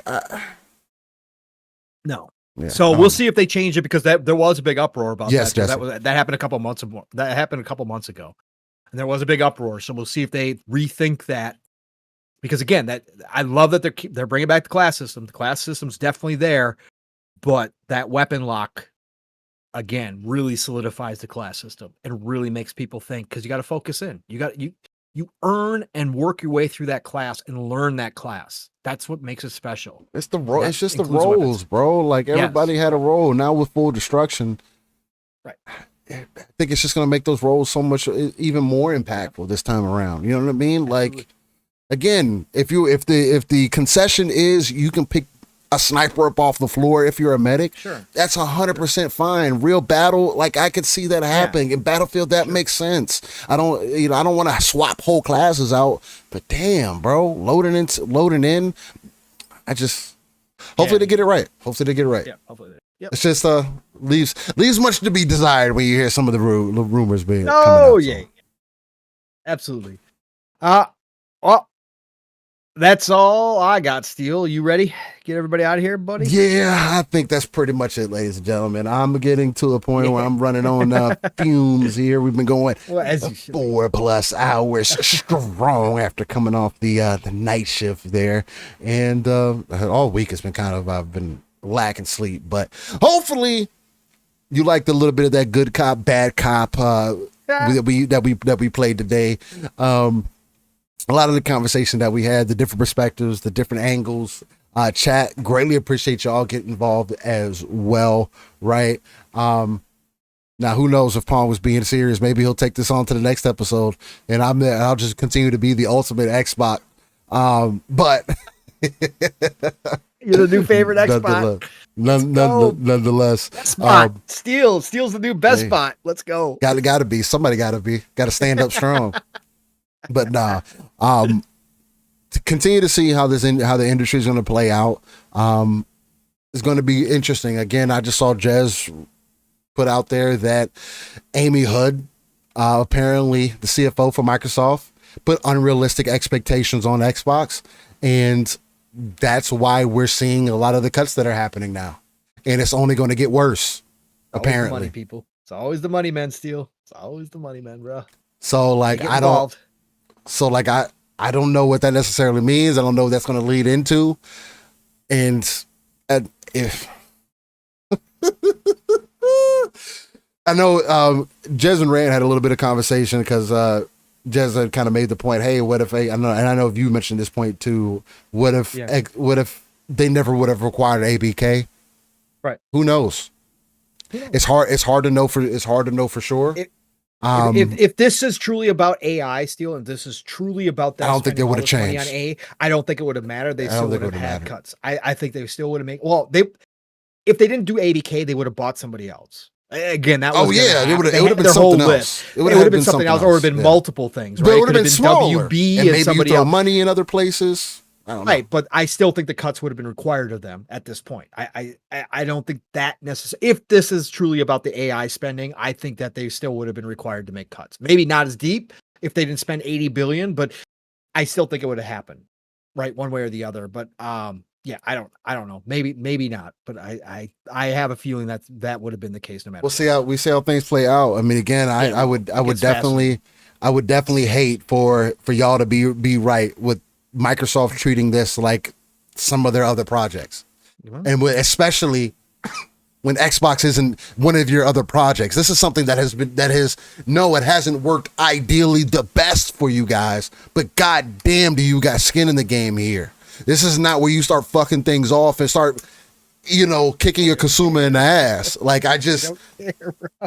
dog, like. Microsoft, this is your main consumer facing product that you have that you can get people back in with. People are questioning you about Windows to this date. They're trying to find out why people should have confidence in the things in the products that you create. Why give people more ammo? And again, I don't know, man. We'll see. Yep. We'll see. We will. It's all coming ahead, and that's what we're gonna do. But yeah, no, I greatly appreciate everybody coming out on a Saturday, especially with a tough news week. Again, I know not everybody wants to hear this stuff and talk about it, but it's fun. It's fun. It's why we're here. Yeah, it's why you're here. And again, like I said, even through my disappointment and frustration, I called it a fascinating circus, and I mean that. Like, there's very few other industries outside of like sports. If you're into fantasy sports and you're watching every move and that kind of stuff that happens in the off season, there is no other industry like this industry with the amount of changes and ups and downs and everything in between, and how things are changing, because it's the tech industry, and the tech industry is evolving at all times. Like, it's crazy, especially now, because it's again, it's the most unquestionable time that we've literally ever been part of. We don't know what's going to work next. We don't know how do we progress things forward. We don't. Everybody thinks they do. Ideas. They're still, yeah, exactly. Everybody thinks they do. And again, it's funny as hell. That's the other layer to this, along with the fanboys and along with gatekeepers and all that kind of stuff. Everybody thinks they have it, but legitimately, like I've always said, None of us,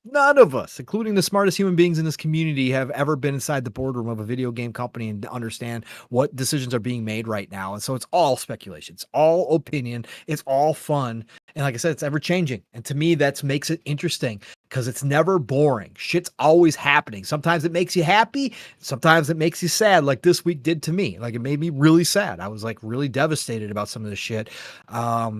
Again, as I explained here. So, but still, I would not trade it for the world. And that's why I enjoy coming on here, even on these weeks, to talk about this stuff with my brothers, and especially like Steele here. And I gave him a hard time at the beginning because I had to, because it was funny this week in the DMs, and he freely called himself an Xbot, so I had to carry that into the show because it was hilarious to me how strong he was. I know, but it did match up. I was like, yeah, you kind of are being one right now. All right, let's go. Let's do this. So, but that's the joy. And then again, that's my relief.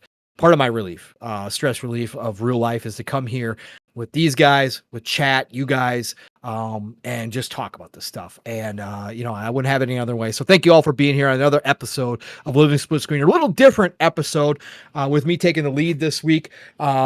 And having some fun. And I don't get to do that on Thursdays with PM and the PM, since Mav is now back to one show a week, and he's taken over, which is great. I'm just so happy to have Mav back too. But it was good to be back in the lead chair, have some fun with Steele, give him a little hard time, as brothers are wont to do, and have a great time with you, chat. So thank you all for coming out here, listening to the RTS view, that satellite view that we love to give you live, raw, and uncut every Saturday, right here on Living Split Screen. So thank you all for joining us. Nothing but love and respect here. But Steele, what you got going on, man? You want to get everybody caught up to date with you? Got anything coming out? You're going to do some more videos? You're going to do some more lives? Yeah, what are you going to do, man? I'm the videos are going to keep coming to the channel. Again, I got to schedule out some more things. Hopefully I can get it scheduled out for another couple weeks here, depending on what I was able to get today. Not as much. It didn't clip as much as I wanted to, as I was just engaged in the conversation. It is what it is, man. Fighting with it. But I am going to continue to do that. I'm also going to be making more videos since I'm playing MechaBreak mainly right now. I know I was flooding Living Split Screen, my personal channel, TikTok, all that stuff with Stellar Blade stuff for quite some time. There's still some things I want to follow up on that, but it's probably something I'm just going to have to come back to right now, because MechaBreak is the thing that I want to get into more so. Get leveled up, get right, get to a decent spot. There's not a whole ton of content being made about it right now, so we'll see how that ends up going. Then Wu Chang comes out towards the end of the month, before the birthday, which is dropping into Game Pass as well. And that's been another one that I have been excited to jump into after the initial announcement. There's one that I'm even in the Discord for and all that, and who knows? We'll see what ends up happening. Maybe there's a giveaway or two that ends up happening, depending on what goes on and what I get from that. Just being engaged with it, but we'll see. So I definitely want to get that ball rolling. But yeah, stay tuned in if you're interested in anything that's popping on Living Split Screen. If you're on the Helldivers tier, any videos that I upload, I typically get it to you that very same day. So if there's anytime there's a question, it's like, damn, I saw this video a week ago and then it's popping up again next week. Well, that's because of how I'm scheduling things out. If you want access to the content day and date, you got to be part of the Helldivers tier, man. So that's just an additional bonus that I've been kind of throwing in there just to give people some form of a bonus since we've started doing these memberships and stuff like that. So, but nonetheless, you can find me, Steel Rain, at TZ7 everywhere. I don't know if I'm going to do any streams for MechaBreak or not, because I still feel ass. Although I've been getting some good plays in. Because you can execute people as well. After you completely shut down their mech and everything, you can walk up on them and execute them. So it's just a lot of cool stuff in here, bro. Like, I get people downplaying it and not feeling good about the free-to-play, but again, it's another game that has more than just potential. It has a great skeletal structure, and I think a good body on it. So we'll see how things play out. But nonetheless, follow me everywhere. Steel Rain, T is a 7 everywhere. And yeah, Saturday mornings, 9 a.m. Central, 10 a.m. Eastern, 3 p.m. UK time, right here on Living Split Screen, and more content coming to y'all on a daily basis, hopefully. So, Paul, where can the beautiful people find you? Yeah, we're starting to get back to normal, brother. So you guys know how to find me, first of all, Pong Soul everywhere. Follow me, I'll follow you back. Hey, listen, everybody, got another show tomorrow. That's right. You heard that correctly. PTK Blam is back with the Shop Podcast, back after a massive hiatus. So we will be going live. What a week to come back as well. So you know how the shop runs. Straight 2 hours. Like we 2 hours. PTK likes to keep it at 2 hours. So it's going to be quick hitters. Even though we got big topics to talk about, it's going to be quick. It's going to be fun. We're going to have a blast because it's going to be PTK. It's going to be Fuzzy. It's going to be myself and the one and only Mav, who just came back a couple of weeks ago after a hiatus, is also going to join as the first guest back. So we're going to have a fun time with the brothers tomorrow night. And that is 6 p.m. Eastern, 5 o'clock Central Time, Sunday. The Shop Podcast tomorrow. So be ready for that. So we are back to pretty much a normal schedule. So next week, you know how it rolls, man. It starts on Thursday for me. And it's not PM in the PM anymore. It's the Fun Speculation Podcast. So I'm not the lead chair, but me and Mav are for sure there on Thursday nights, 8 p.m. Eastern, 7 o'clock Central Time. The rest of the family has an open invite. So whoever is available on Thursday nights will roll through. This last Thursday was just me and Mav. It was a little bit of PM in the PM, and again, just with Mav in the lead chair. But join us back on Thursday nights over on the Fun Speculation channel. Again, 8 p.m. Eastern, 7 o'clock Central Time for the Fun Speculation Podcast every Thursday night. And then, of course, Saturday morning, I should say, back here with this brother right here, Steel Rain. Steel, I should let you know, just up front. Well, what? Everybody can hear. Next week might be in question. Dad's in town, so I don't know when we're going to get together. I will let you know. I forgot to mention that. So keep your eyes and ears open, folks. Sure. But we should be back. Again, I'm not sure. He's got to work through his schedule. They see a ton of people when they come up here, so I got to figure out where I fit in. Either way, so ladies and gentlemen, if anything, if Living Split Screen doesn't go live, I will be. I don't necessarily have anything too much going on unless we end up going to the beach or whatever, because I do want to make that happen. At least a couple times, at least quite a few more times before the kids end up going back to school. But if we don't do nothing like that, either morning or afternoon or whatever the case, just stay tuned, lock in. Maybe I'll do a stream, maybe I'll do some MechaBreak. Who knows? We'll see what ends up coming up. Yeah. So just keep your eyes and ears open. But God willing, I'll be back here next Saturday with this brother right here on Living Split Screen for another 3+ hours where we get down to business. Who knows what's going to come up this next week, man? Who knows? We might have some aftershocks. We might have some other companies doing some shit now that Xbox has gotten this out of the way and Microsoft got their massive layoffs out of the way. Unfortunately, we're coming up on year end for a lot of companies. So in the tech industry, so that's when this stuff starts really happening. Damn, man. Who knows? I didn't know he passed. Who? Julian McMahon. Oh, yeah. That was just announced. I mean, we had Mattson earlier this week. July 2nd. Yeah. Godspeed. Fuck, Michael Mattson and Julian McMahon. That was my dude from Charmed, bro. Yeah. He did well in Fantastic Four, too. He killed this dude. Mm-hmm. Yeah. So, yeah, man, losing too many people. Oh, that's and quick hitter, breaking news as well. It has been confirmed that John Romero's entire gaming studio is now shut down because Xbox pulled funding. So, shout out to all those people. So not even a first-party studio, but a third-party studio closed down because, that was their bread. That was their bread and butter. So, anyways, everybody, it is the golden age of gaming when it comes to game playing. Like, seriously, whatever you're playing, please get out there and enjoy it. I hope you have a great rest of your weekend. Hope you have a great start to your week, and we will talk to you all real soon. Play what you love what you play. Steel, get us out of here. Ladies and gentlemen, boys and girls, thank you for tuning into Living Split Screen. Again, make sure you hit that like button on your way out. And with that, much love. Y'all be safe, and we'll catch you on the next one. Peace out. Just one question. What if you miss? I won't.